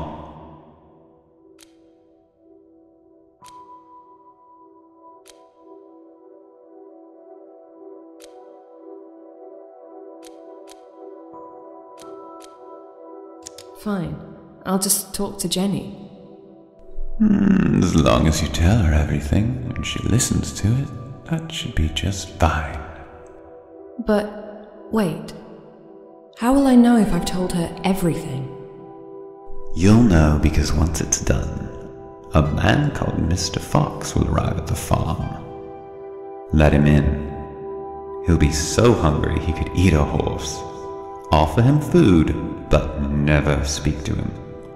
Do you understand? You cannot say even a single word to Mr. Fox, or, well, just don't.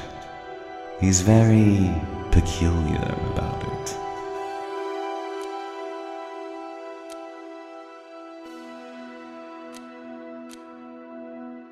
At least I won't say the wrong thing for once. Once Mr. Fox is fed, he will go, and you will follow him to a place on the moors. He'll show you a spot where you must dig a hole and recover a treasure buried underground. With that in your possession, you will finally be able to remove the illness from your body. Oh, he will also require a drop of your blood, so don't say I didn't warn you. Okay, I got it. I think. Good. Go back now, get some rest. You're gonna need it. Richard!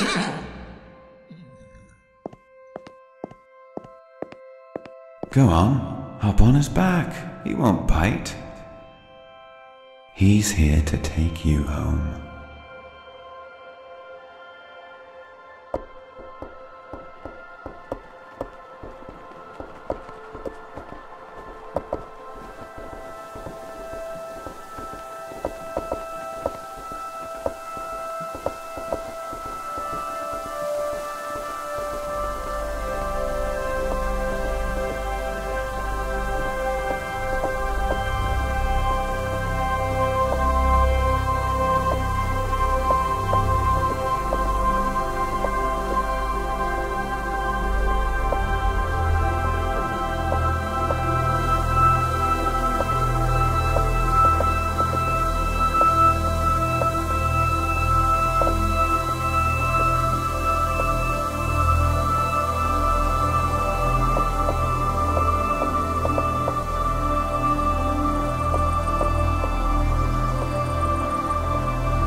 Jenny, we need to talk.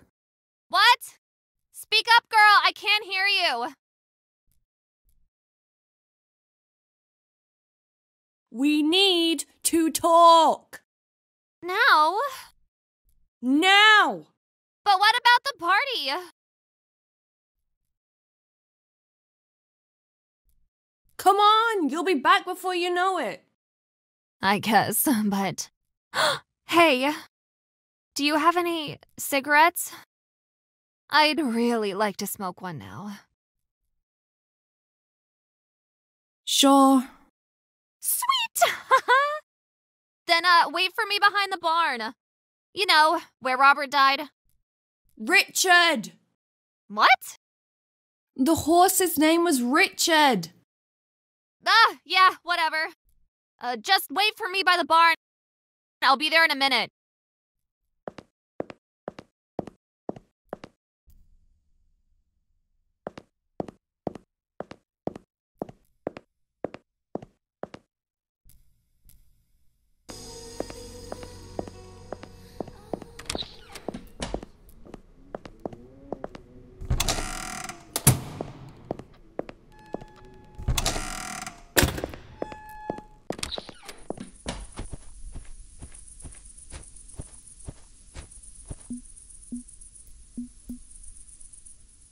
You alright, George? Oh, I'm fine, dear. You? Yeah.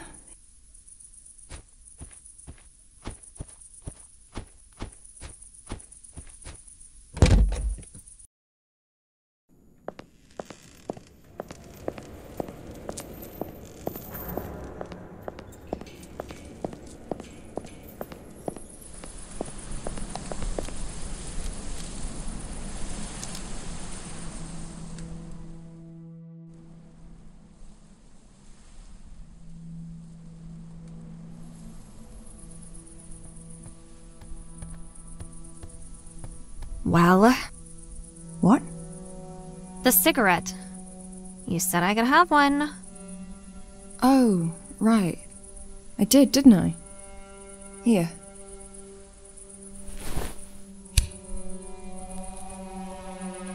Oh. This is heaven. Oh, why did I ever quit? Jenny, there's something I want to talk to you about.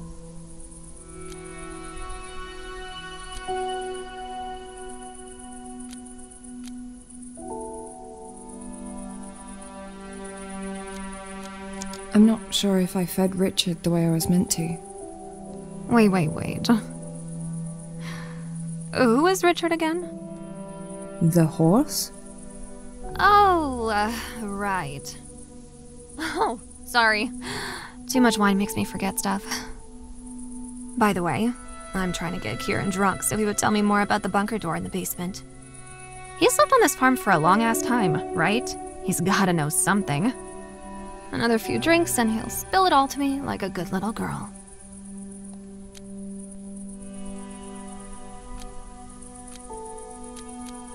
Remember when I told you that I have cancer? Cancer? Yes. But didn't you say you were getting better? No. This is incurable, inoperable lung cancer. It'll keep growing until it kills me. Are you sure? You don't look like you're dying to me. Wait, what? Of course I'm sure. Just because there's no blood pouring out of my eyes and I don't crawl on the floor doesn't mean that I'm fine. For now. I don't believe you. My pap had cancer and he looks like Uncle Fester. You know, from the Addams family. And he puked a lot. That's because you probably had chemo. I'm not doing it. It's too late. And I've seen what it does to people. I don't want to die stuck in a hospital bed. I know a good doctor in LA. I'll give you his number when I get back home. You don't understand? This can't be cured. Not by the doctors, anyway.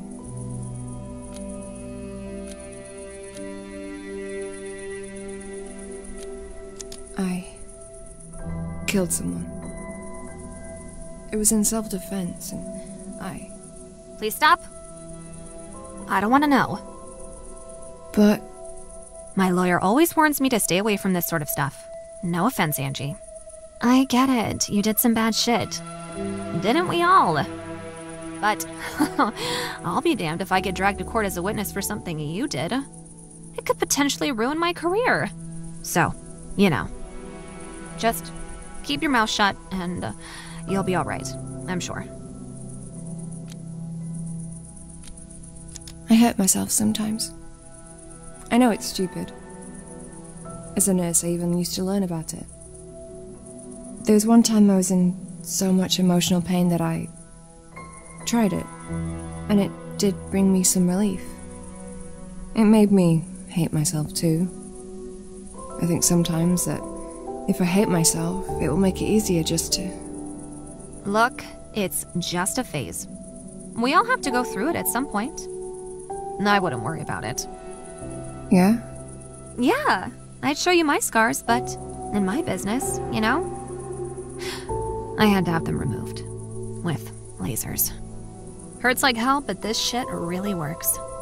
You should try it.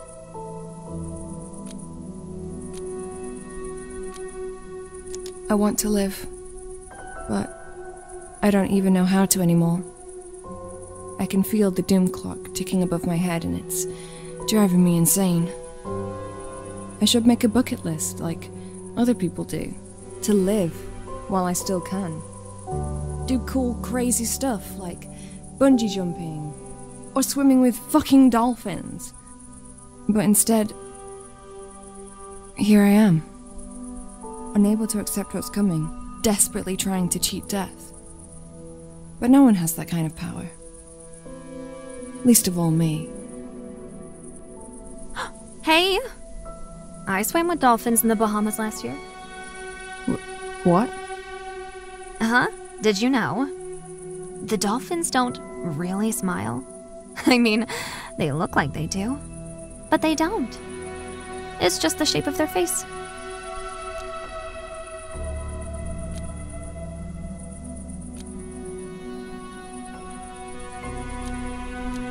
Do you even listen to what I'm trying to say? I'm doing my best. But I don't really understand why you've decided to tell me your entire life story all of a sudden. Can't it wait till tomorrow or something? No! Why not? Because I'm fucking dying. We're all dying. But we're not dead yet, are we? By the way, when dolphins die, imagine this. They still smile. That's great, Jenny. That's great.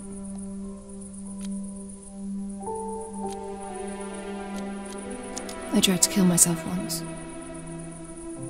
I climbed a chair with a rope around my neck. And I jumped. But, you know, the rope snapped. Huh? Cool. Ballsy. Ugh, I've never had the courage, but I'd be lying if I said I never thought about it. You? Why? You have everything. I don't. But it will get a lot easier once I open that damn door in the basement, that's for sure.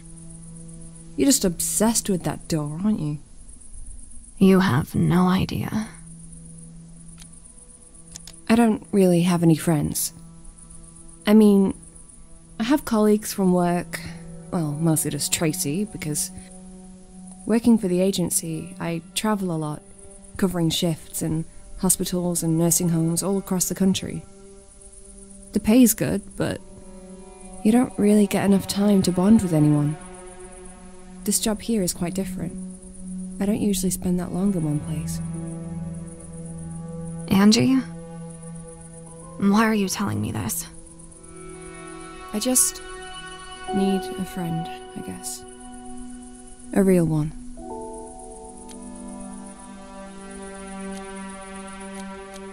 Someone like you. Me?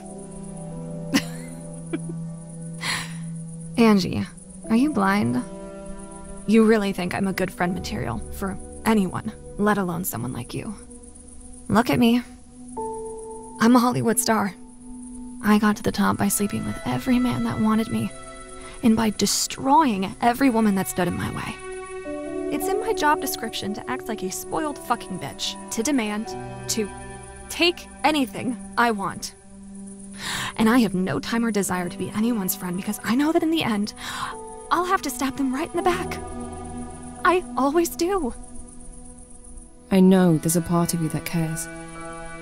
You went looking for me in the woods. You risked your life. I was bored. This isn't the real you. Then what do you know about the real me? You're a drug addict, Jenny. And if you wanted to, you could get help. And you could get better.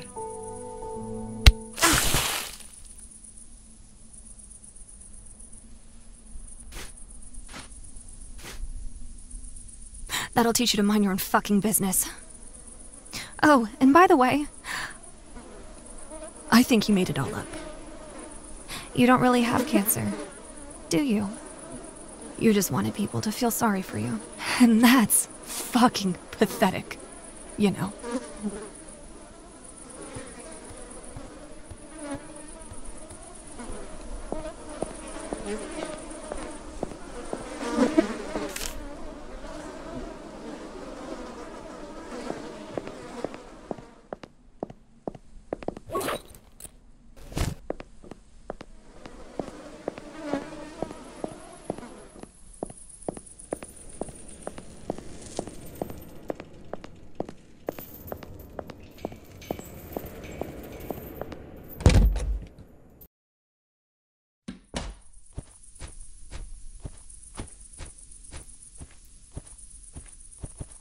And what in God's name happened to you?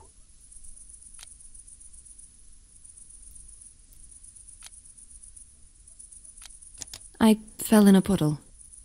Oh, well, unlucky. But that's not all, is it? There's something else bothering you, I can tell. You know, it's just life. You won't fool me that easily, dear. I might be old, but I'm not blind. It's time to open this big bag of worries. You've been carrying it around for weeks.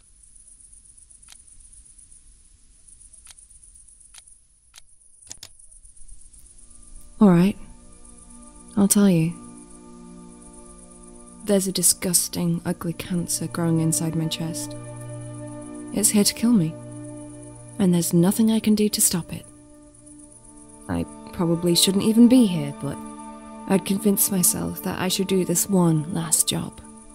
I thought this would pay for the trip my late husband always dreamed of. Japan. It always seemed so cool.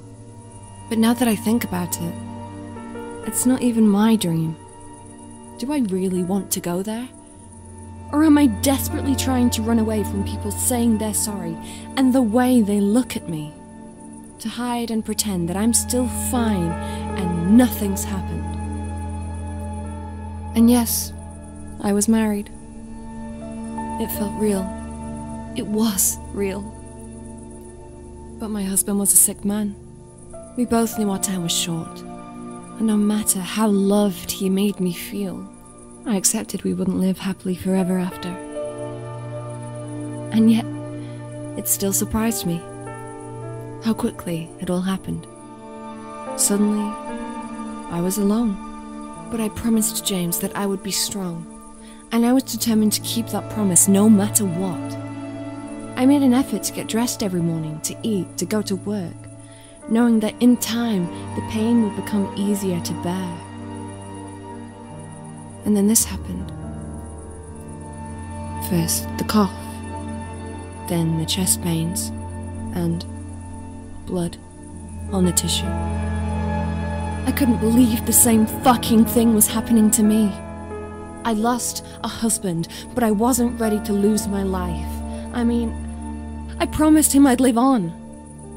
But they called me in, and they confirmed what I already knew. I remember they all looked down at their shoes whenever they mentioned the word cancer. That fucking cancer! Was it because I smoked more since James had died? But some people smoke all their lives and they never get sick. Life had taken so much from me already, and then it still decided it wasn't enough yet, so it came back for what's left. What did I do to be punished like this? Why me? It's not fucking fair. So, now, I know Helga's ends. I get nowhere. My whole life was fucking pointless. I achieved nothing, and those few people that know me will soon forget I ever existed. And on top of it, I'm probably losing my mind, because I've seen things. A talking cat from a burned house. Different worlds. Disfigured creatures. But that's probably just my cancer spreading into my brain, because I'm sure it was all in my head. George. I'm just tired. I'm scared. And now I'm covered in mud, and I don't even have any clean clothes to put on. And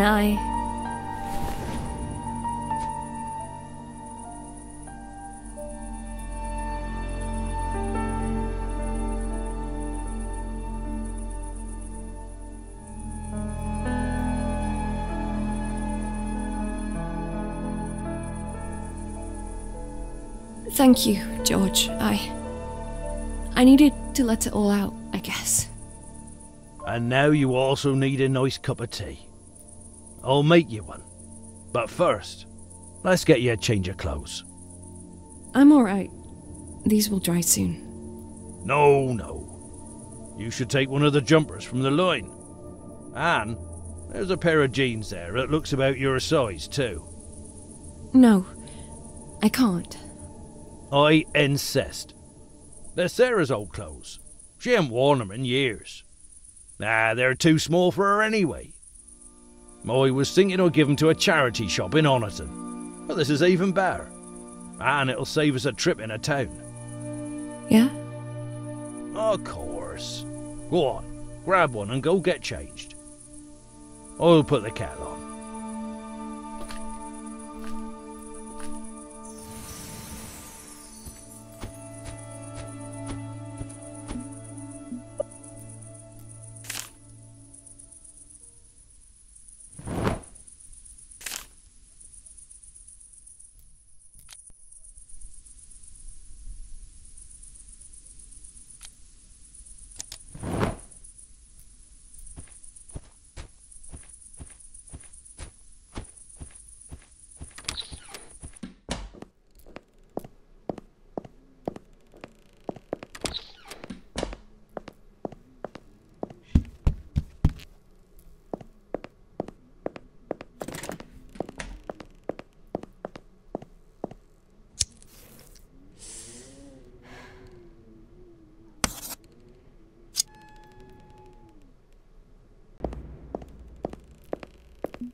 know why you came here.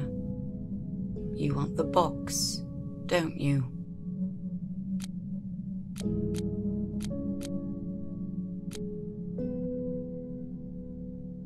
I was told to look for the treasure. This box sounds like it could be it. I'm sure it is. After all, there's nothing else here that's worth looking for. Just a whole lot of suffering wherever you go.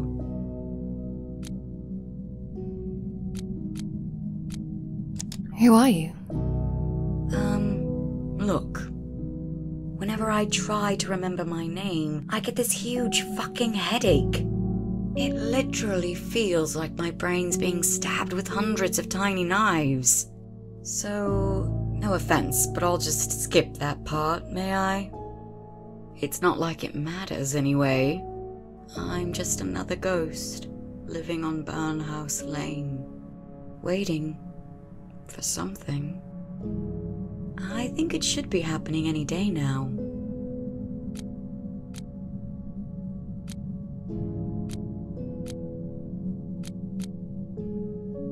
Tell me more about this box. Well, it's black, which, by the way, happens to be my favorite color. And it's made of wood, about this big. But it's not the box itself that you want.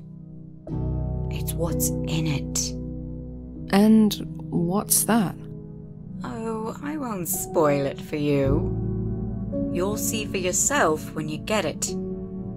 If you get it, I mean. 'Cause it's not gonna be easy. You're sick. Like me, aren't you? Everyone's sick on Burnhouse Lane. Haven't you noticed that yet? We're all dealing with it differently. Some of us give up right at the start. They put a gun to their head and pull the trigger. They swallow poison. Anything, really, just to escape the horrors waiting for them here. Then there's the weak ones. They try to fight, but how can they win against their own minds? So they all turn into pathetic shadows of their former selves, and they wander the dark corners of this place like zombies. And then there's us. We are strong enough to see it through to the end, but at what cost?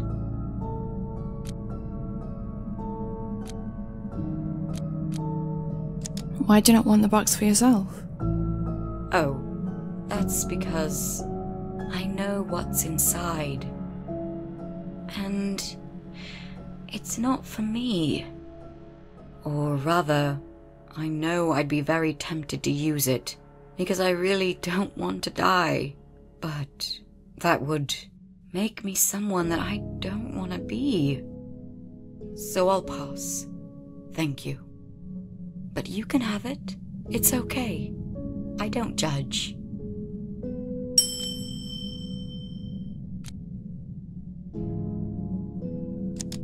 Stop beating around the bush and tell me what's in the box. Now.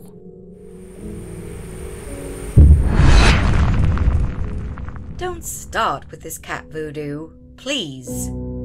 I've been around cats for so long, I've grown immune to it. But since you really want to know, I'll tell you a bit more. You want spoilers? I'll spoil it for you. Why not? But I'll only do it if you play my game and give me a correct answer to my question. Interested? Yes. Great! It involves magic, so listen carefully. I am now picturing an object. A vegetable. I can see it inside my head clear as day. I will now send this image into your mind. Share it with you, telepathically. I want you to focus real hard and see it too. Take your time. And then tell me, what vegetable am I thinking of?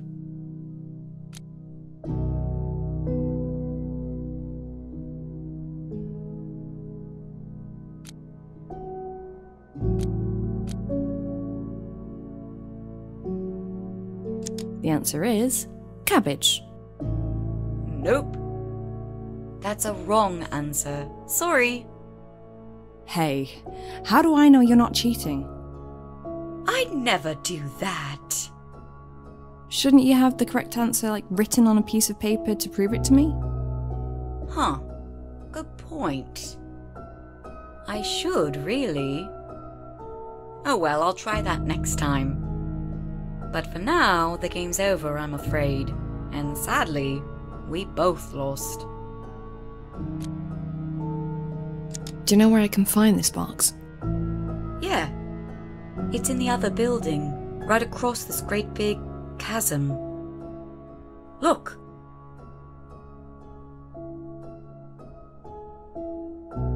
But how can I get there? I know a way. I could take you there. But there's something we should do before we go. And I know this will sound a bit crazy, but we'll need a cat to help us. The burnt cat? You know him? What?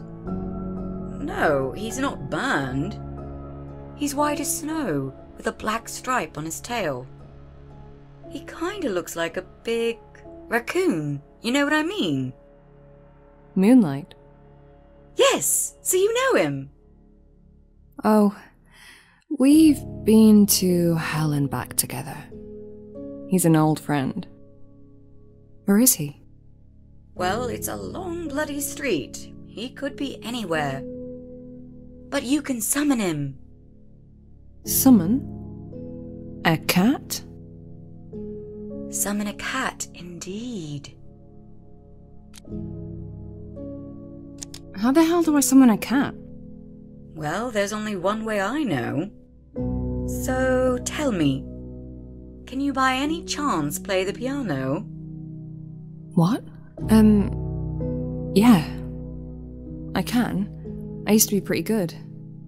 But what's that got to do with bloody cats? They love it! How do you know? I have this friend who always opens the window and plays for the neighborhood cats. And they all come running like she's their cat mother calling them for dinner. Shall we ask a friend to play then? No, she can't come to Burnhouse Lane, thankfully. So, yeah, it's gonna have to be you, I'm afraid. Oh, and make sure you put out a bowl of milk for the cat first. They like that. Okay. Milk and music. Yeah, I can do that.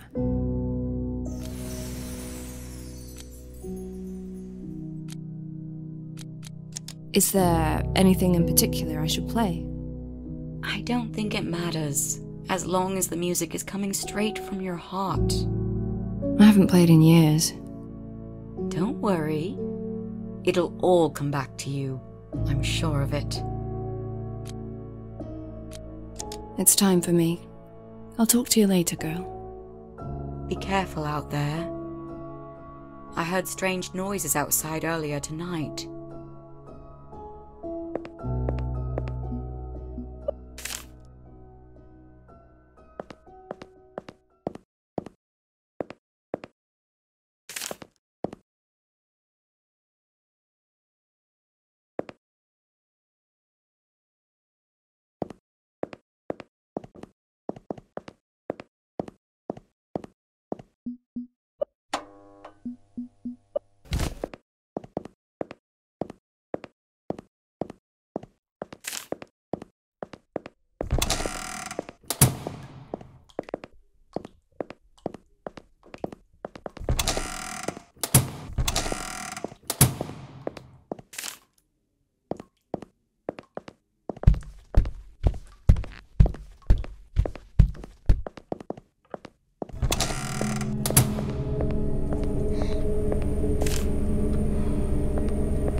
I forgive you for what you did. I know you didn't want to hurt me.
This is incredible. Cats are magical creatures. Everyone knows that. Hey, how you doing there, mate? You alright? Okay, you pet him now. And then we shall go over to the other building and wait for the elevator. Huh? I'll explain it later. Now go on, show him some love.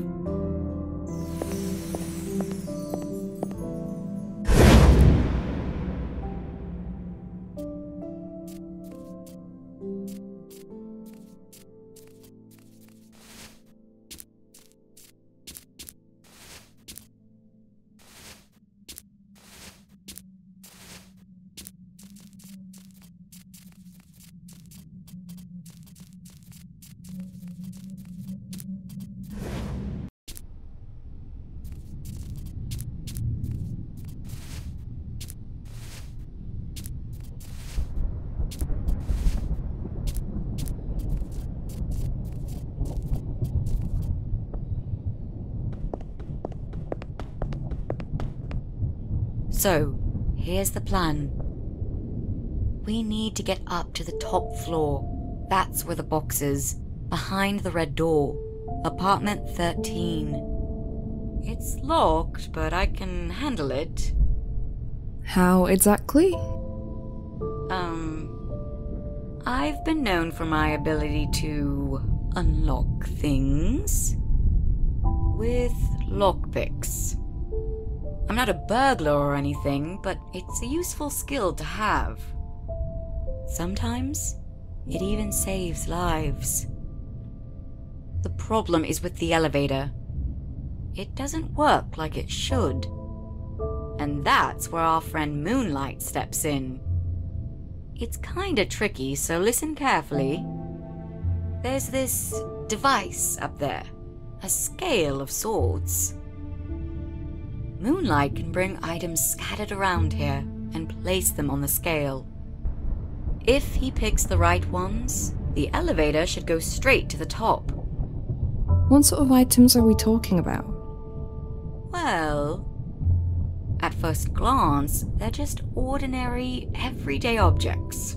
But they all represent the good and bad things that people like us will never get to experience in life anymore. And how is a bloody cat supposed to know what they are?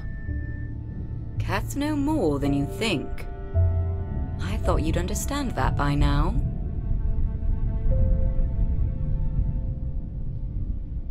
Come on then, let's get in the elevator.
This is it! Now let's get inside.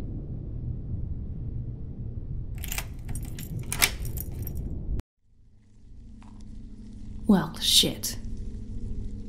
Spiders.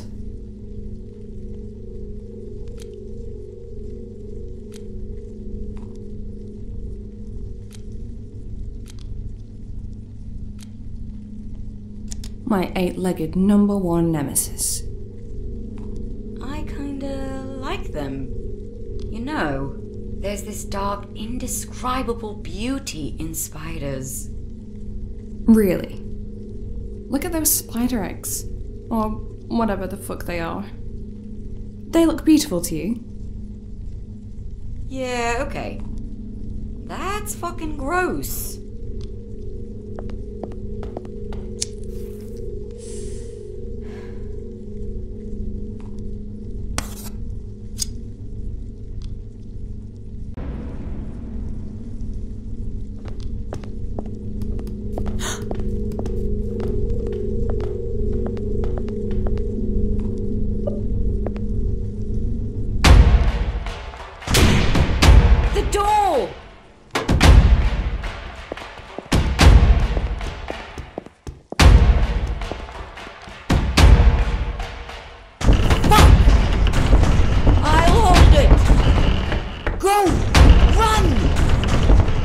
Leave you here. Please, you have to. It's too late for me. But you've still got a chance. So get the fuck out of here.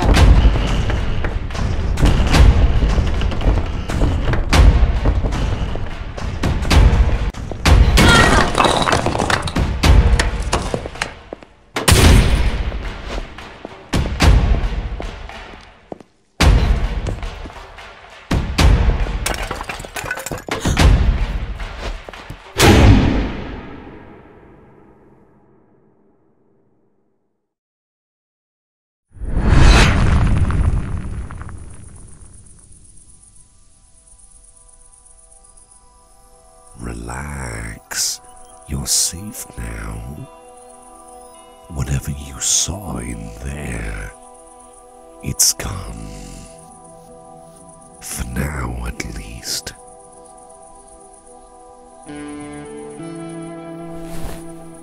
Oh yes, I can talk. It's almost dawn. I no longer feel the hunger inside.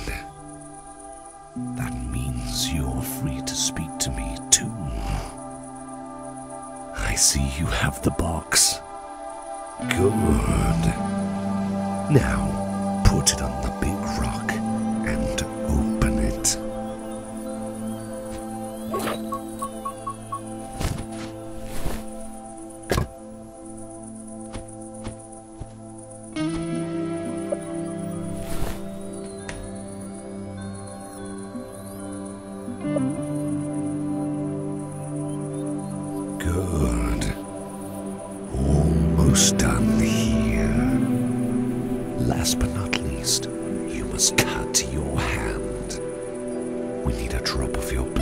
soak into the cigarette.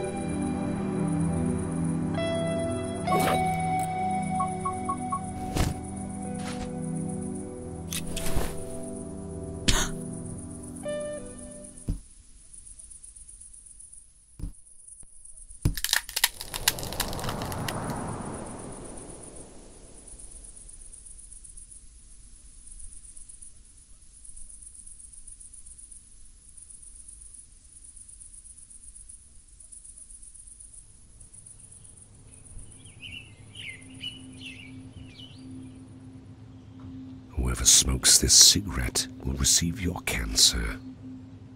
Choose carefully who you give it to. Once the smoke hits their lungs, there will be no going back. Only death and suffering. And for you, a new life. Now forget you ever saw me. I was just a dream. A ghost. A shadow. One day we'll meet again. I'll take you with me for a long walk. Down to the river. But don't trouble yourself with that now. Now it's time to celebrate your success. Shouldn't you smile?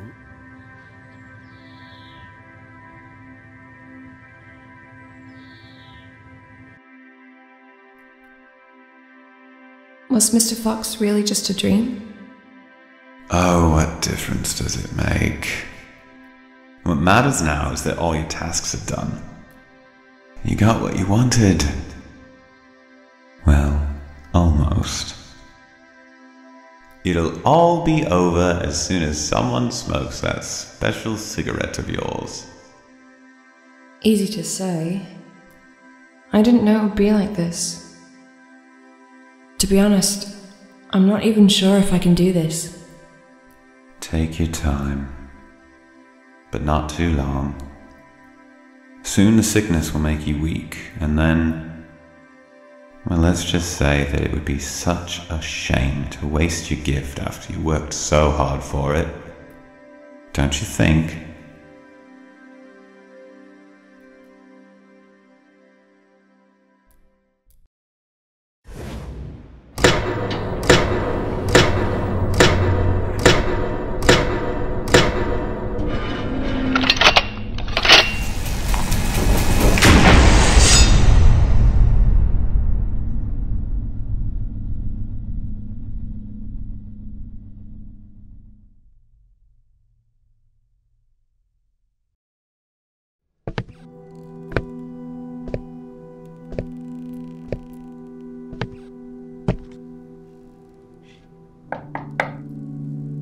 Angie?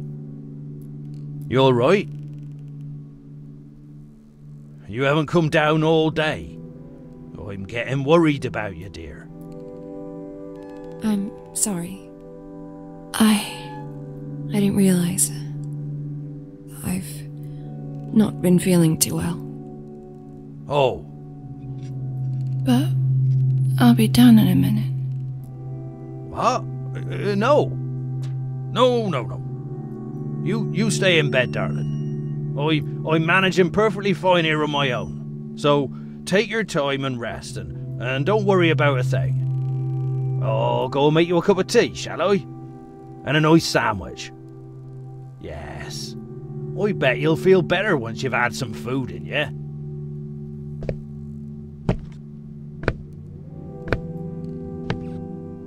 You need anything, nurse? I'm going into town. I could stop at the pharmacy, get you some cough syrup or painkillers or something. No need, Kieran. Thanks, but I just need some rest, that's all. You sure? 'Cause that's no bother. Not at all. I'll be fine. Well, okay. But give us a shout if you need anything, yeah? 'Cause, we're all worried about you, nurse.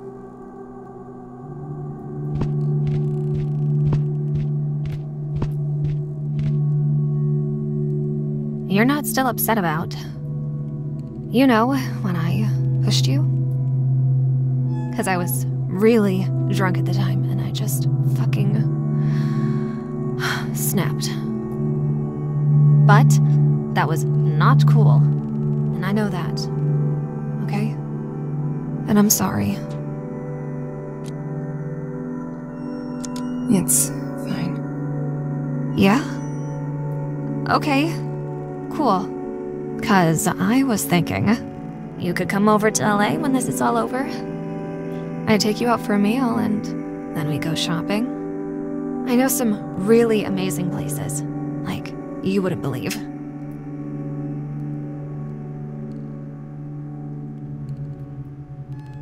There's no such thing as a bad sandwich, really. It don't matter what you put on it. Still make for a hearty meal. But I'm an old man. I know what I like, and I know what I don't. And nothing beats a good old ham and mustard, if you ask me. Well, I can make you one, if you're hungry. Not now, dear. I'm alright. It's just good to have you back, you know? That's very sweet of you, George. Thank you. But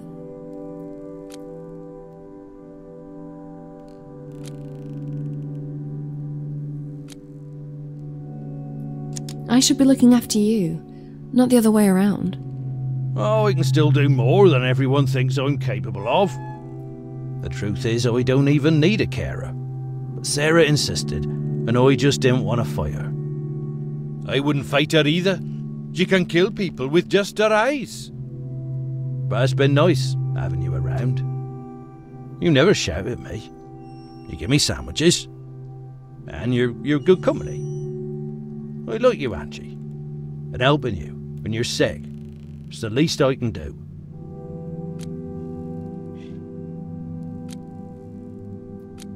It won't be long before your regular care is back. God, no. I almost forgot about Stinky Joyce. I didn't realise she had a nickname. Oh yeah. She smells so weird, I swear. She really does. And I'm not even sensitive to smells or anything. I'm a bloody farmer, for God's sake. I've been around cows all my life. And let me tell you, dear, cows don't smell like daisies. That's for sure. But the smell Joyce has on her, it's like... oh, I don't know. It's like chemicals. For some reason, I can't stand it. It really bothers me.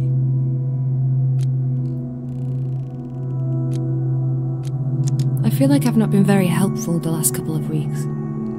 That's fine. I can still take care of myself and the farm. And it's not like he's completely without help. Well, I can see you've had a good shave and you're wearing clean clothes. Oh, yes. Thank you for noticing. Still, I should have done more. Don't be silly. When you're sick, you're sick. And there's nothing you can do about it.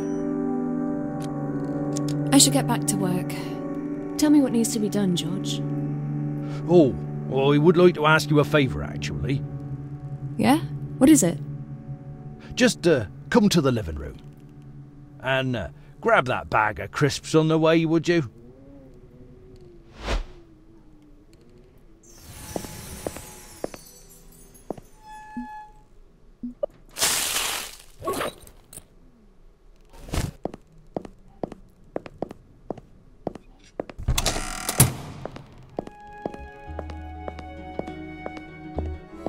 There you are. Sit down. And pass the crisps. The film's about to start. A film? Yes, an American one. So sit down, put your feet up, make yourself comfy.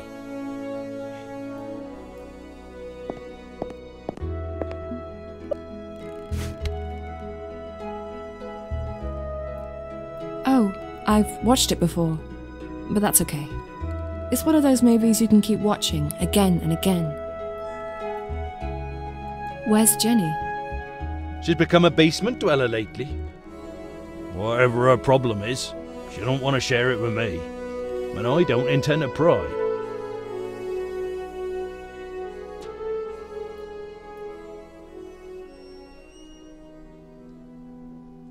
Oh, come on. There's plenty of room. Just get on that bloody door. Well, they'd both fall in the water if he did that. But she could just scooch over or something. I swear, it feels like she just wants him to freeze to death.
She's never been this sick before.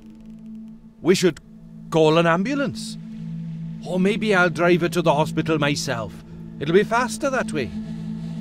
No, Kieran. No? What good will that do? This cancer is killing her. But there's no cure or treatment that'll make her better. If she goes to the hospital, they'll pump her full of morphine. Leave her to die among strangers. What sort of death is that? I don't know, George. I just don't know anything anymore. What would she want? I know what she doesn't want, and that's hospitals. She told me. And as bad as it is to watch her suffer like this, I'll make sure she stays here, with us, till the end. After all, we're the only friends she's got.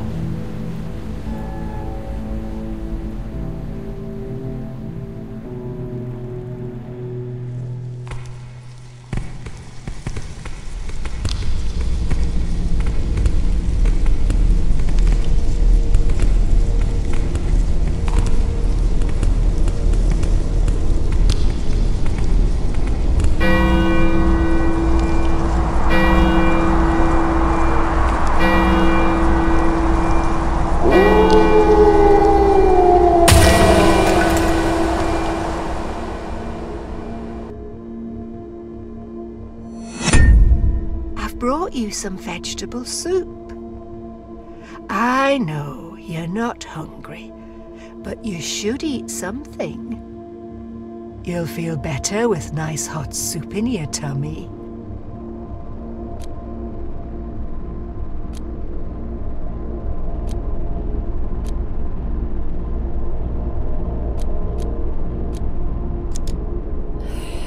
Hey, do you want a cigarette?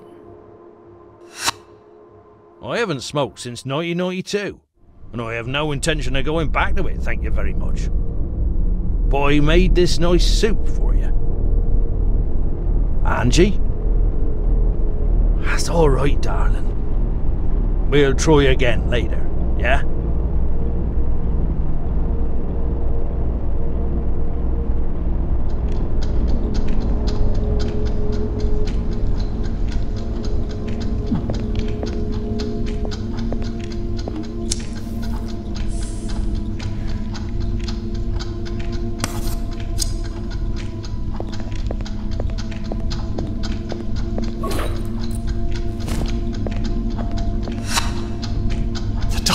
Angie, don't let the darkness consume you.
Stop this noise. You'll wake up George. Huh, that old fool can't hear a thing. But even if he did, do I really look like I give a shit? Well, you should give a shit. He gave you shelter and food, and he's been nothing but kind to you. I don't want shelter. Or food. Or fucking kindness. What do you want then? Isn't it obvious? I want to open this goddamn fucking door.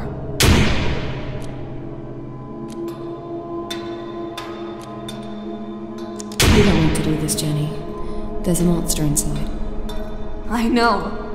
Why do you think I've been trying to open it? But it will...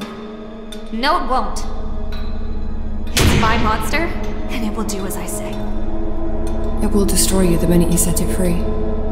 Well, there's only one way to find out.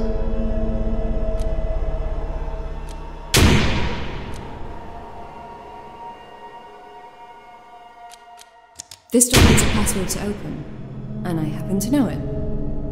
You shitting me? You've known it all this time, and you've never told me.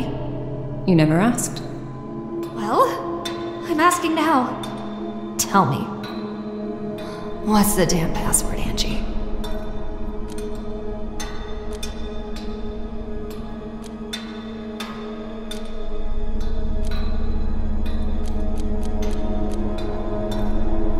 My name is Jenny, and I suck. What? I'm sorry, but that's the password. Now, repeat it. What are you, 8? Stop embarrassing yourself, will you? Go away. Just fuck off.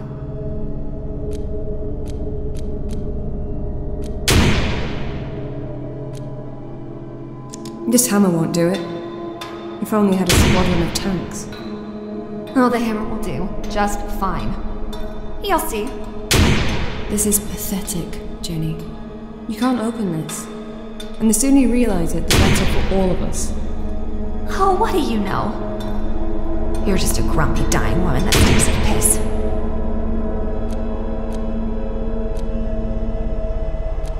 Hey, would you like a cigarette? You know I don't smoke. But didn't you ask me for a cigarette the other night? Yeah, well, I smoke occasionally when I'm drunk or high. But I'm neither now, so... I can get you a drink. Just look at this place. There's booze everywhere. I guess. You carry on hammering on that door and I'll get you a little something to help you relax, yeah? Why not? I never say no to a glass of martini. Martini it is, then.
Jenny?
Jenny? Are you in there?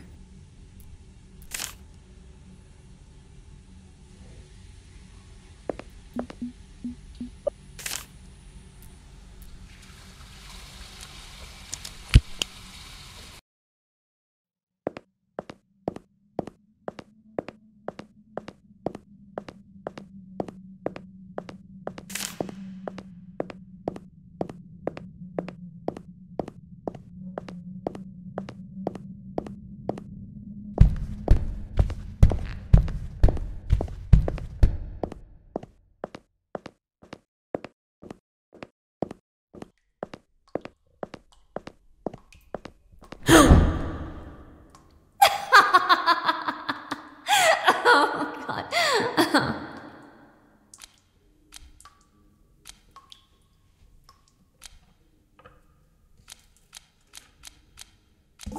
You scared the living shit out of me. Mission accomplished. What's wrong with you? I couldn't resist. Would you? What? Yes, of course I would. It wouldn't even occur to me to do such a thing in the first place. That's 'cause you ain't got no fucking sense of humor. I've told you that before. We're just very different people, Jenny. You gonna tell me what's going on? Well, I find finally opened the door, and let me just tell you, that fucker took some serious beating. But then, I couldn't put the lights on. I found a switch, and I flipped it, but it did fuck all. And then, 5 minutes later, I saw you come in with your flashlight. Great timing, Angie. As usual. No light, huh? Clearly there's no power here. Let's see if we can fix that. Lead on then, light bearer. I will be right behind you.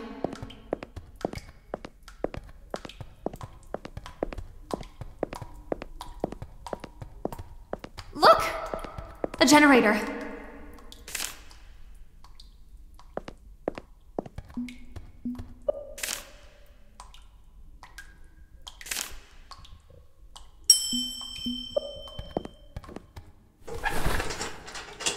Do you know how to fix generators?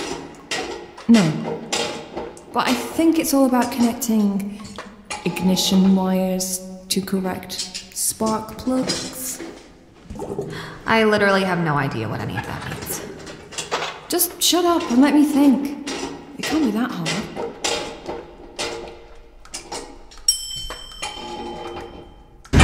Ouch! You okay?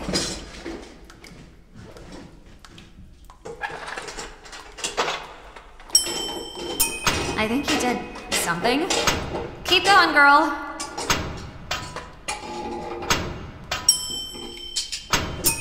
That's it. Just a little bit more.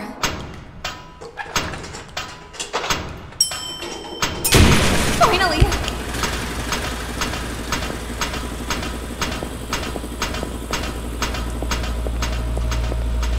Angie.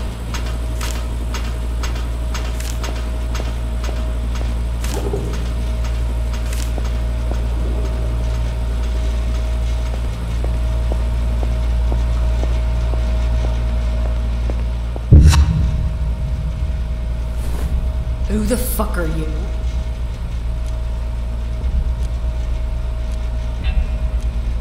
I'm Angie, George's carer. Oh, yes. The agency nurse. Oh, you guys are the worst. And who's the skinny bitch behind you? It's Jenny Wilde. Angie, what the fuck? The actress? Oh, no. Same name. Just a coincidence. You are her. I might be crippled, but I'm not blind. Fucking hell. You got any more celebs hiding in there? Mariah Carey? George Clooney? No. Oh, should I check? It's just the two of us. Can we go now? Please? Not really, no.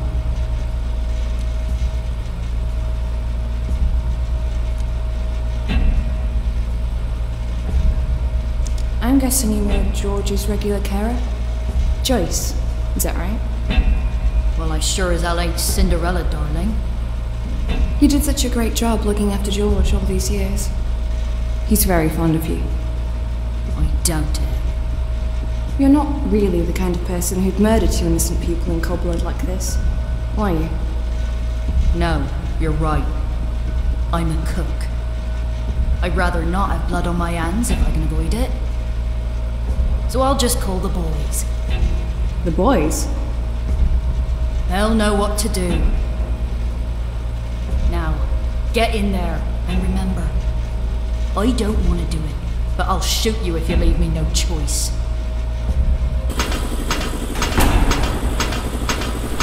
Enjoy your stay. You guys are so fucked. Hey, can we at least get high while we wait for the boys? Oh, come on. This totally fucking sucks. Got any bright ideas? Not yet. But in my experience, the best ideas are often the simplest ones.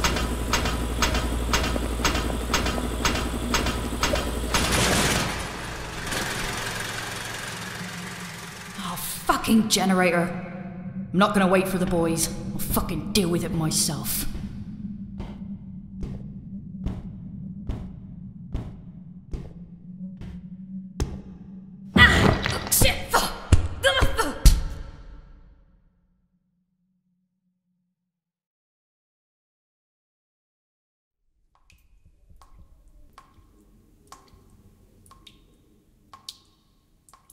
Jenny?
Oh, Angie.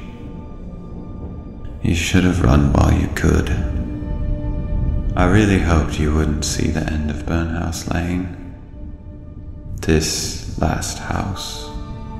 This smouldering fortress of death itself. It will be your grave. You're hurt. What happened to you?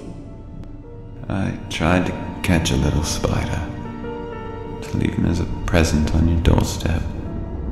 But he was quick. He stung me, poisoned me. Now I'm dying.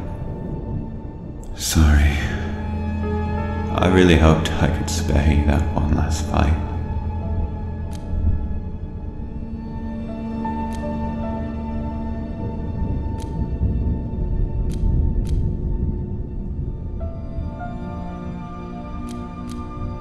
I'm going to kill that spider for you. I promise. You are. But I thought you were scared of spiders. After all the things I've been through, I'm not scared of anything anymore. You've been a good friend. Thank you. All of this would have been a lot harder without you. I couldn't really save you from the horrors of Burnhouse Lane. But I think I gave you a good enough reason to go on, didn't I? You did make me do some crazy shit, if that's what you mean. And here you are, standing tall, ready for your final fight. Why would you do all that for me? Does every act of kindness need a reason? I simply chose you, Angie, to love and protect. But why? There's nothing special about me. I'm not that brave or kind. I don't have a great sense of humor, the looks, or the wits. I'm not even a very good nurse, feeding poor George sandwiches every day and hardly caring for him at all. Don't you think there's someone more worthy out there, waiting for an opportunity like this? I've never been a perfect cat either. Fussing over food, sharpening my claws on things I shouldn't be touching. But none of that matters, Angie. It's something you people often forget about. True love is unconditional. And if I could, I'd take that magic cigarette out of your pocket and smoke it myself. But alas, cats can't smoke. Is there anything I can do? For me, no. But you can still save yourself. You went through hell to complete your tasks. You earned your prize. You found the box and the cigarette. So, use it. Don't let it go to waste. Keep on living. Isn't that what you wanted?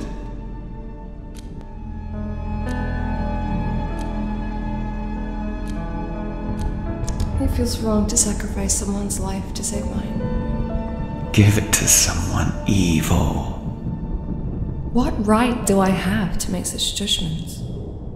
Then maybe someone old who's already at death's door. You cats really don't get us sometimes, do you? Goodbye, cat. I'll see you on the other side.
Scared or angry. I don't feel anything at all. I've faced my biggest fears and I've conquered them all. What else is there to be afraid of? I'm ready.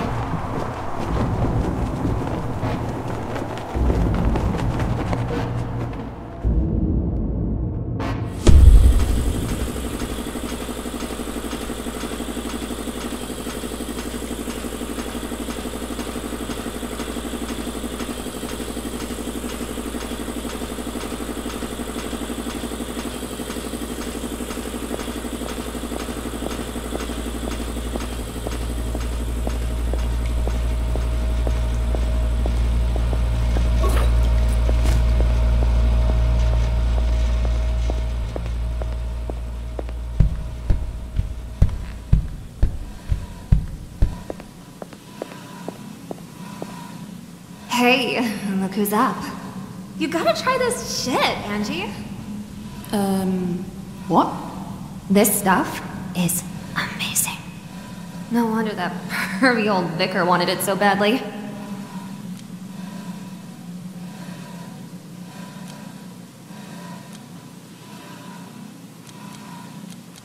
What's going on? Are we all friends now? Oh, right. You were unconscious, I think, when Joyce fell down the stairs. You'd never guess what happened. It turned out the door to our cell was super shit. I gave it a kick and bang! It just opened. I helped Joyce up, we talked, and then we just... How do you guys say it? We got on like a house on fire. Does that mean we're free to go? It's not my call. The boys will decide. But to be honest, I really don't like the look of you, Missy. You'll call the cops first chance you get, won't you? No, I won't. Ask Jenny. She knows I can be trusted. Yeah? What do you reckon, Jenny?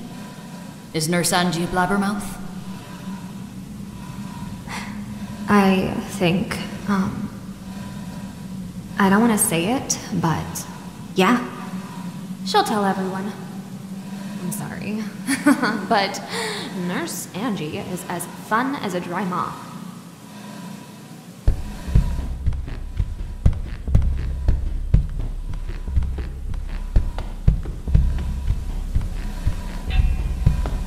All right, darling. All right, boys. I see. We have rats in the lab. The blonde one's cool. She's not gonna... A rat is a rat. So let me deal with this, yeah? Yeah, sure. You like our product? I can see it all over your face. Was it good? You enjoy it? Yes, sir. Course you did. It's the best. But it's expensive stuff. Very expensive. Especially when dirty fucking rats stick their dirty fucking noses into it. You know what I mean? Here's what we'll do. We'll keep the blonde, for now. She kinda reminds me of someone. I wanna try something on her. Oh, come on, mate. You promised you wouldn't do any of that. Let's get rid of the grumpy face first. You there, behind. Come forward.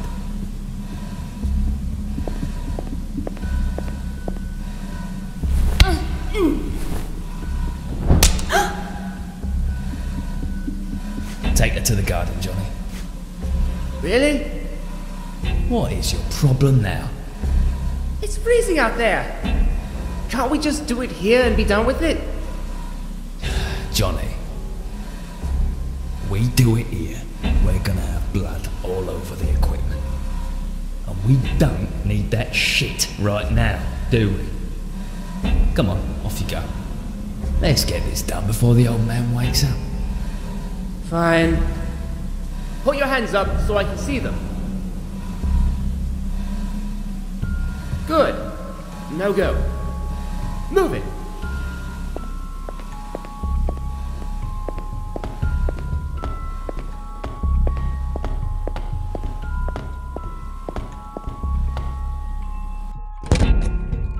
Go on. You know where the garden is.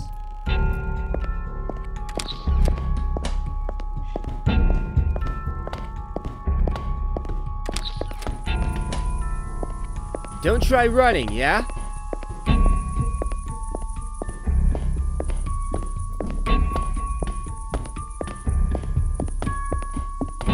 That's enough. You can stop. Don't turn around. And no funny business. So, do you have any last wishes or something?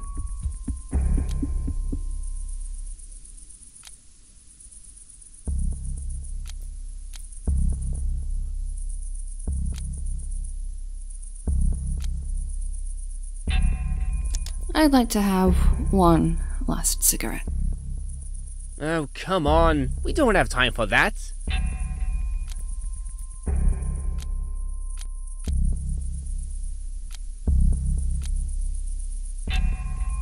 Do you smoke? Here, have one with me.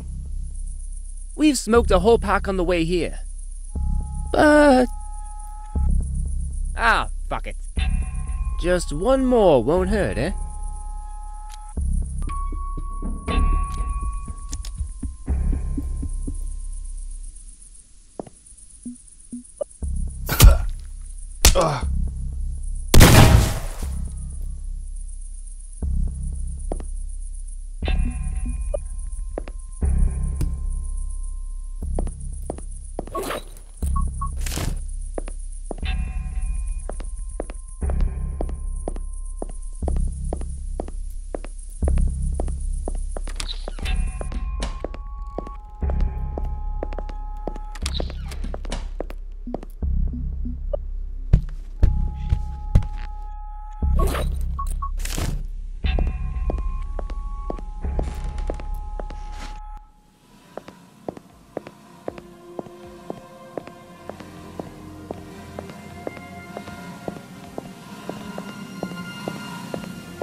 An actress, eh?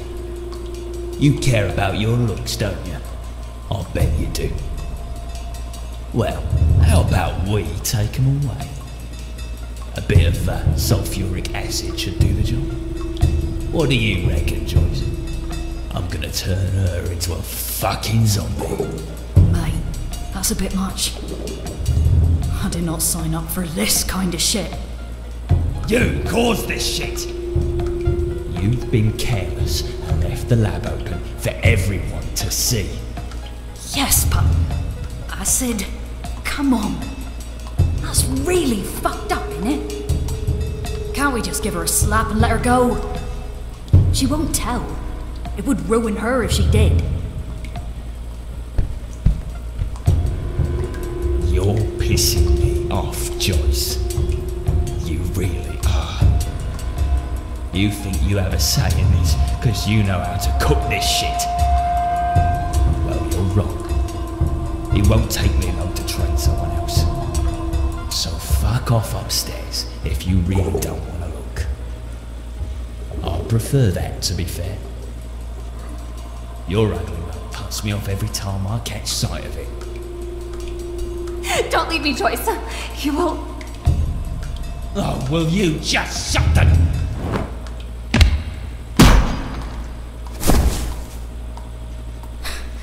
Arsehole. Nice job. You're alive? Yeah, sort of. Where's Johnny? Johnny's... well, he's incapacitated. Sleeping in the garden, but it won't last long. Oh, he'll run away when he wakes up, the little coward that he is. I don't think we'll ever see him again. Why did you help us? Let's just say, I've had a change of heart. Can you walk, Jenny? I think he broke my ribs with that kick. We'll give you a hand. Grab her, nurse, and do it fast. Let's get the fuck out of here before this bald fucker wakes up.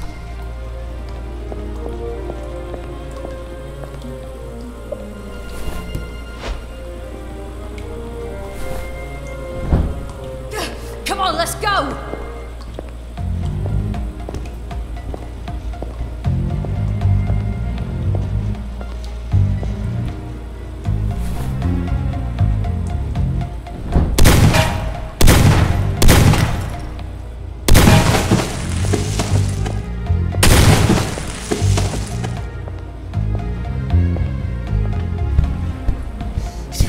I'll fucking kill you all!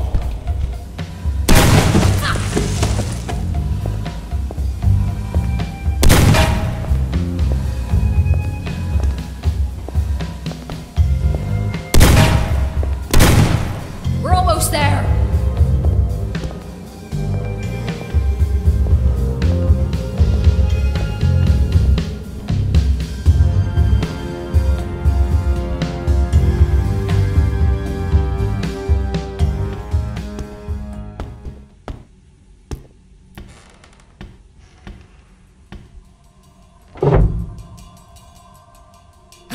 Shut that door, nurse! Let's trap the bastard in there. Now block it! He can rot to death in that lab for all I care.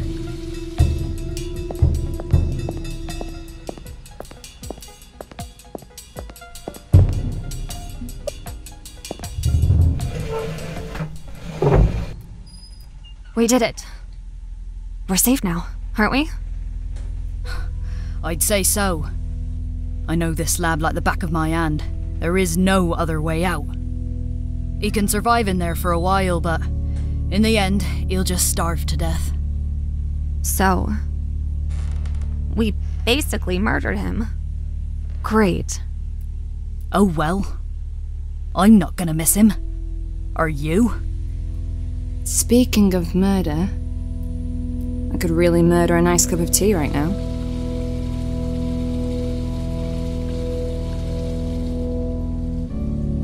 So it's agreed. No ill feelings, no regrets. We'll simply never talk about any of this to anyone. Totally. I want to leave it all behind me as soon as possible. Oh, I keep wondering, you know, why the hell do all those assholes always pick on me? I'm so fucking sick of it. Clearly the universe is trying to tell you something. Yeah. Stop taking drugs with strangers. Fuck, universe. Doesn't know what it's like to be me. And what's so hard about being you? Is the bed made of diamonds a bit too hard for your back? Fuck off, Angie. Just fuck off. I've got to be honest. I'm really not gonna miss you when I leave this place. It's okay. I'm sorry. No need. I don't think I'll miss you either.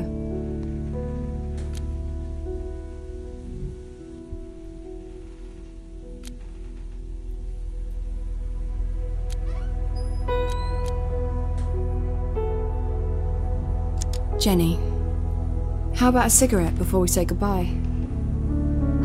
But why? You hate my guts, and I've just told you to fuck off. I've offered you a cigarette, Jenny, not one of my kidneys. Besides, you're leaving soon, and I don't want us to part as enemies. I only smoke when I'm drunk. You know that.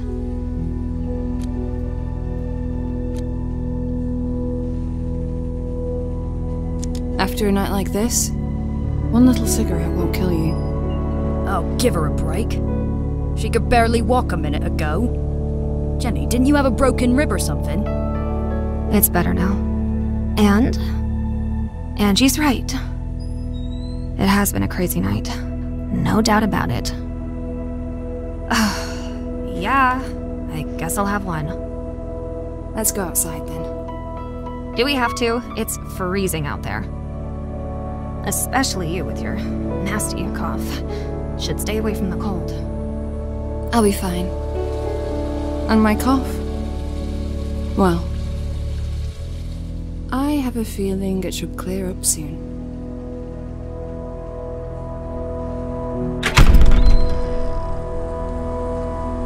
Oh, look at all these cuties. Lined up like little soldiers.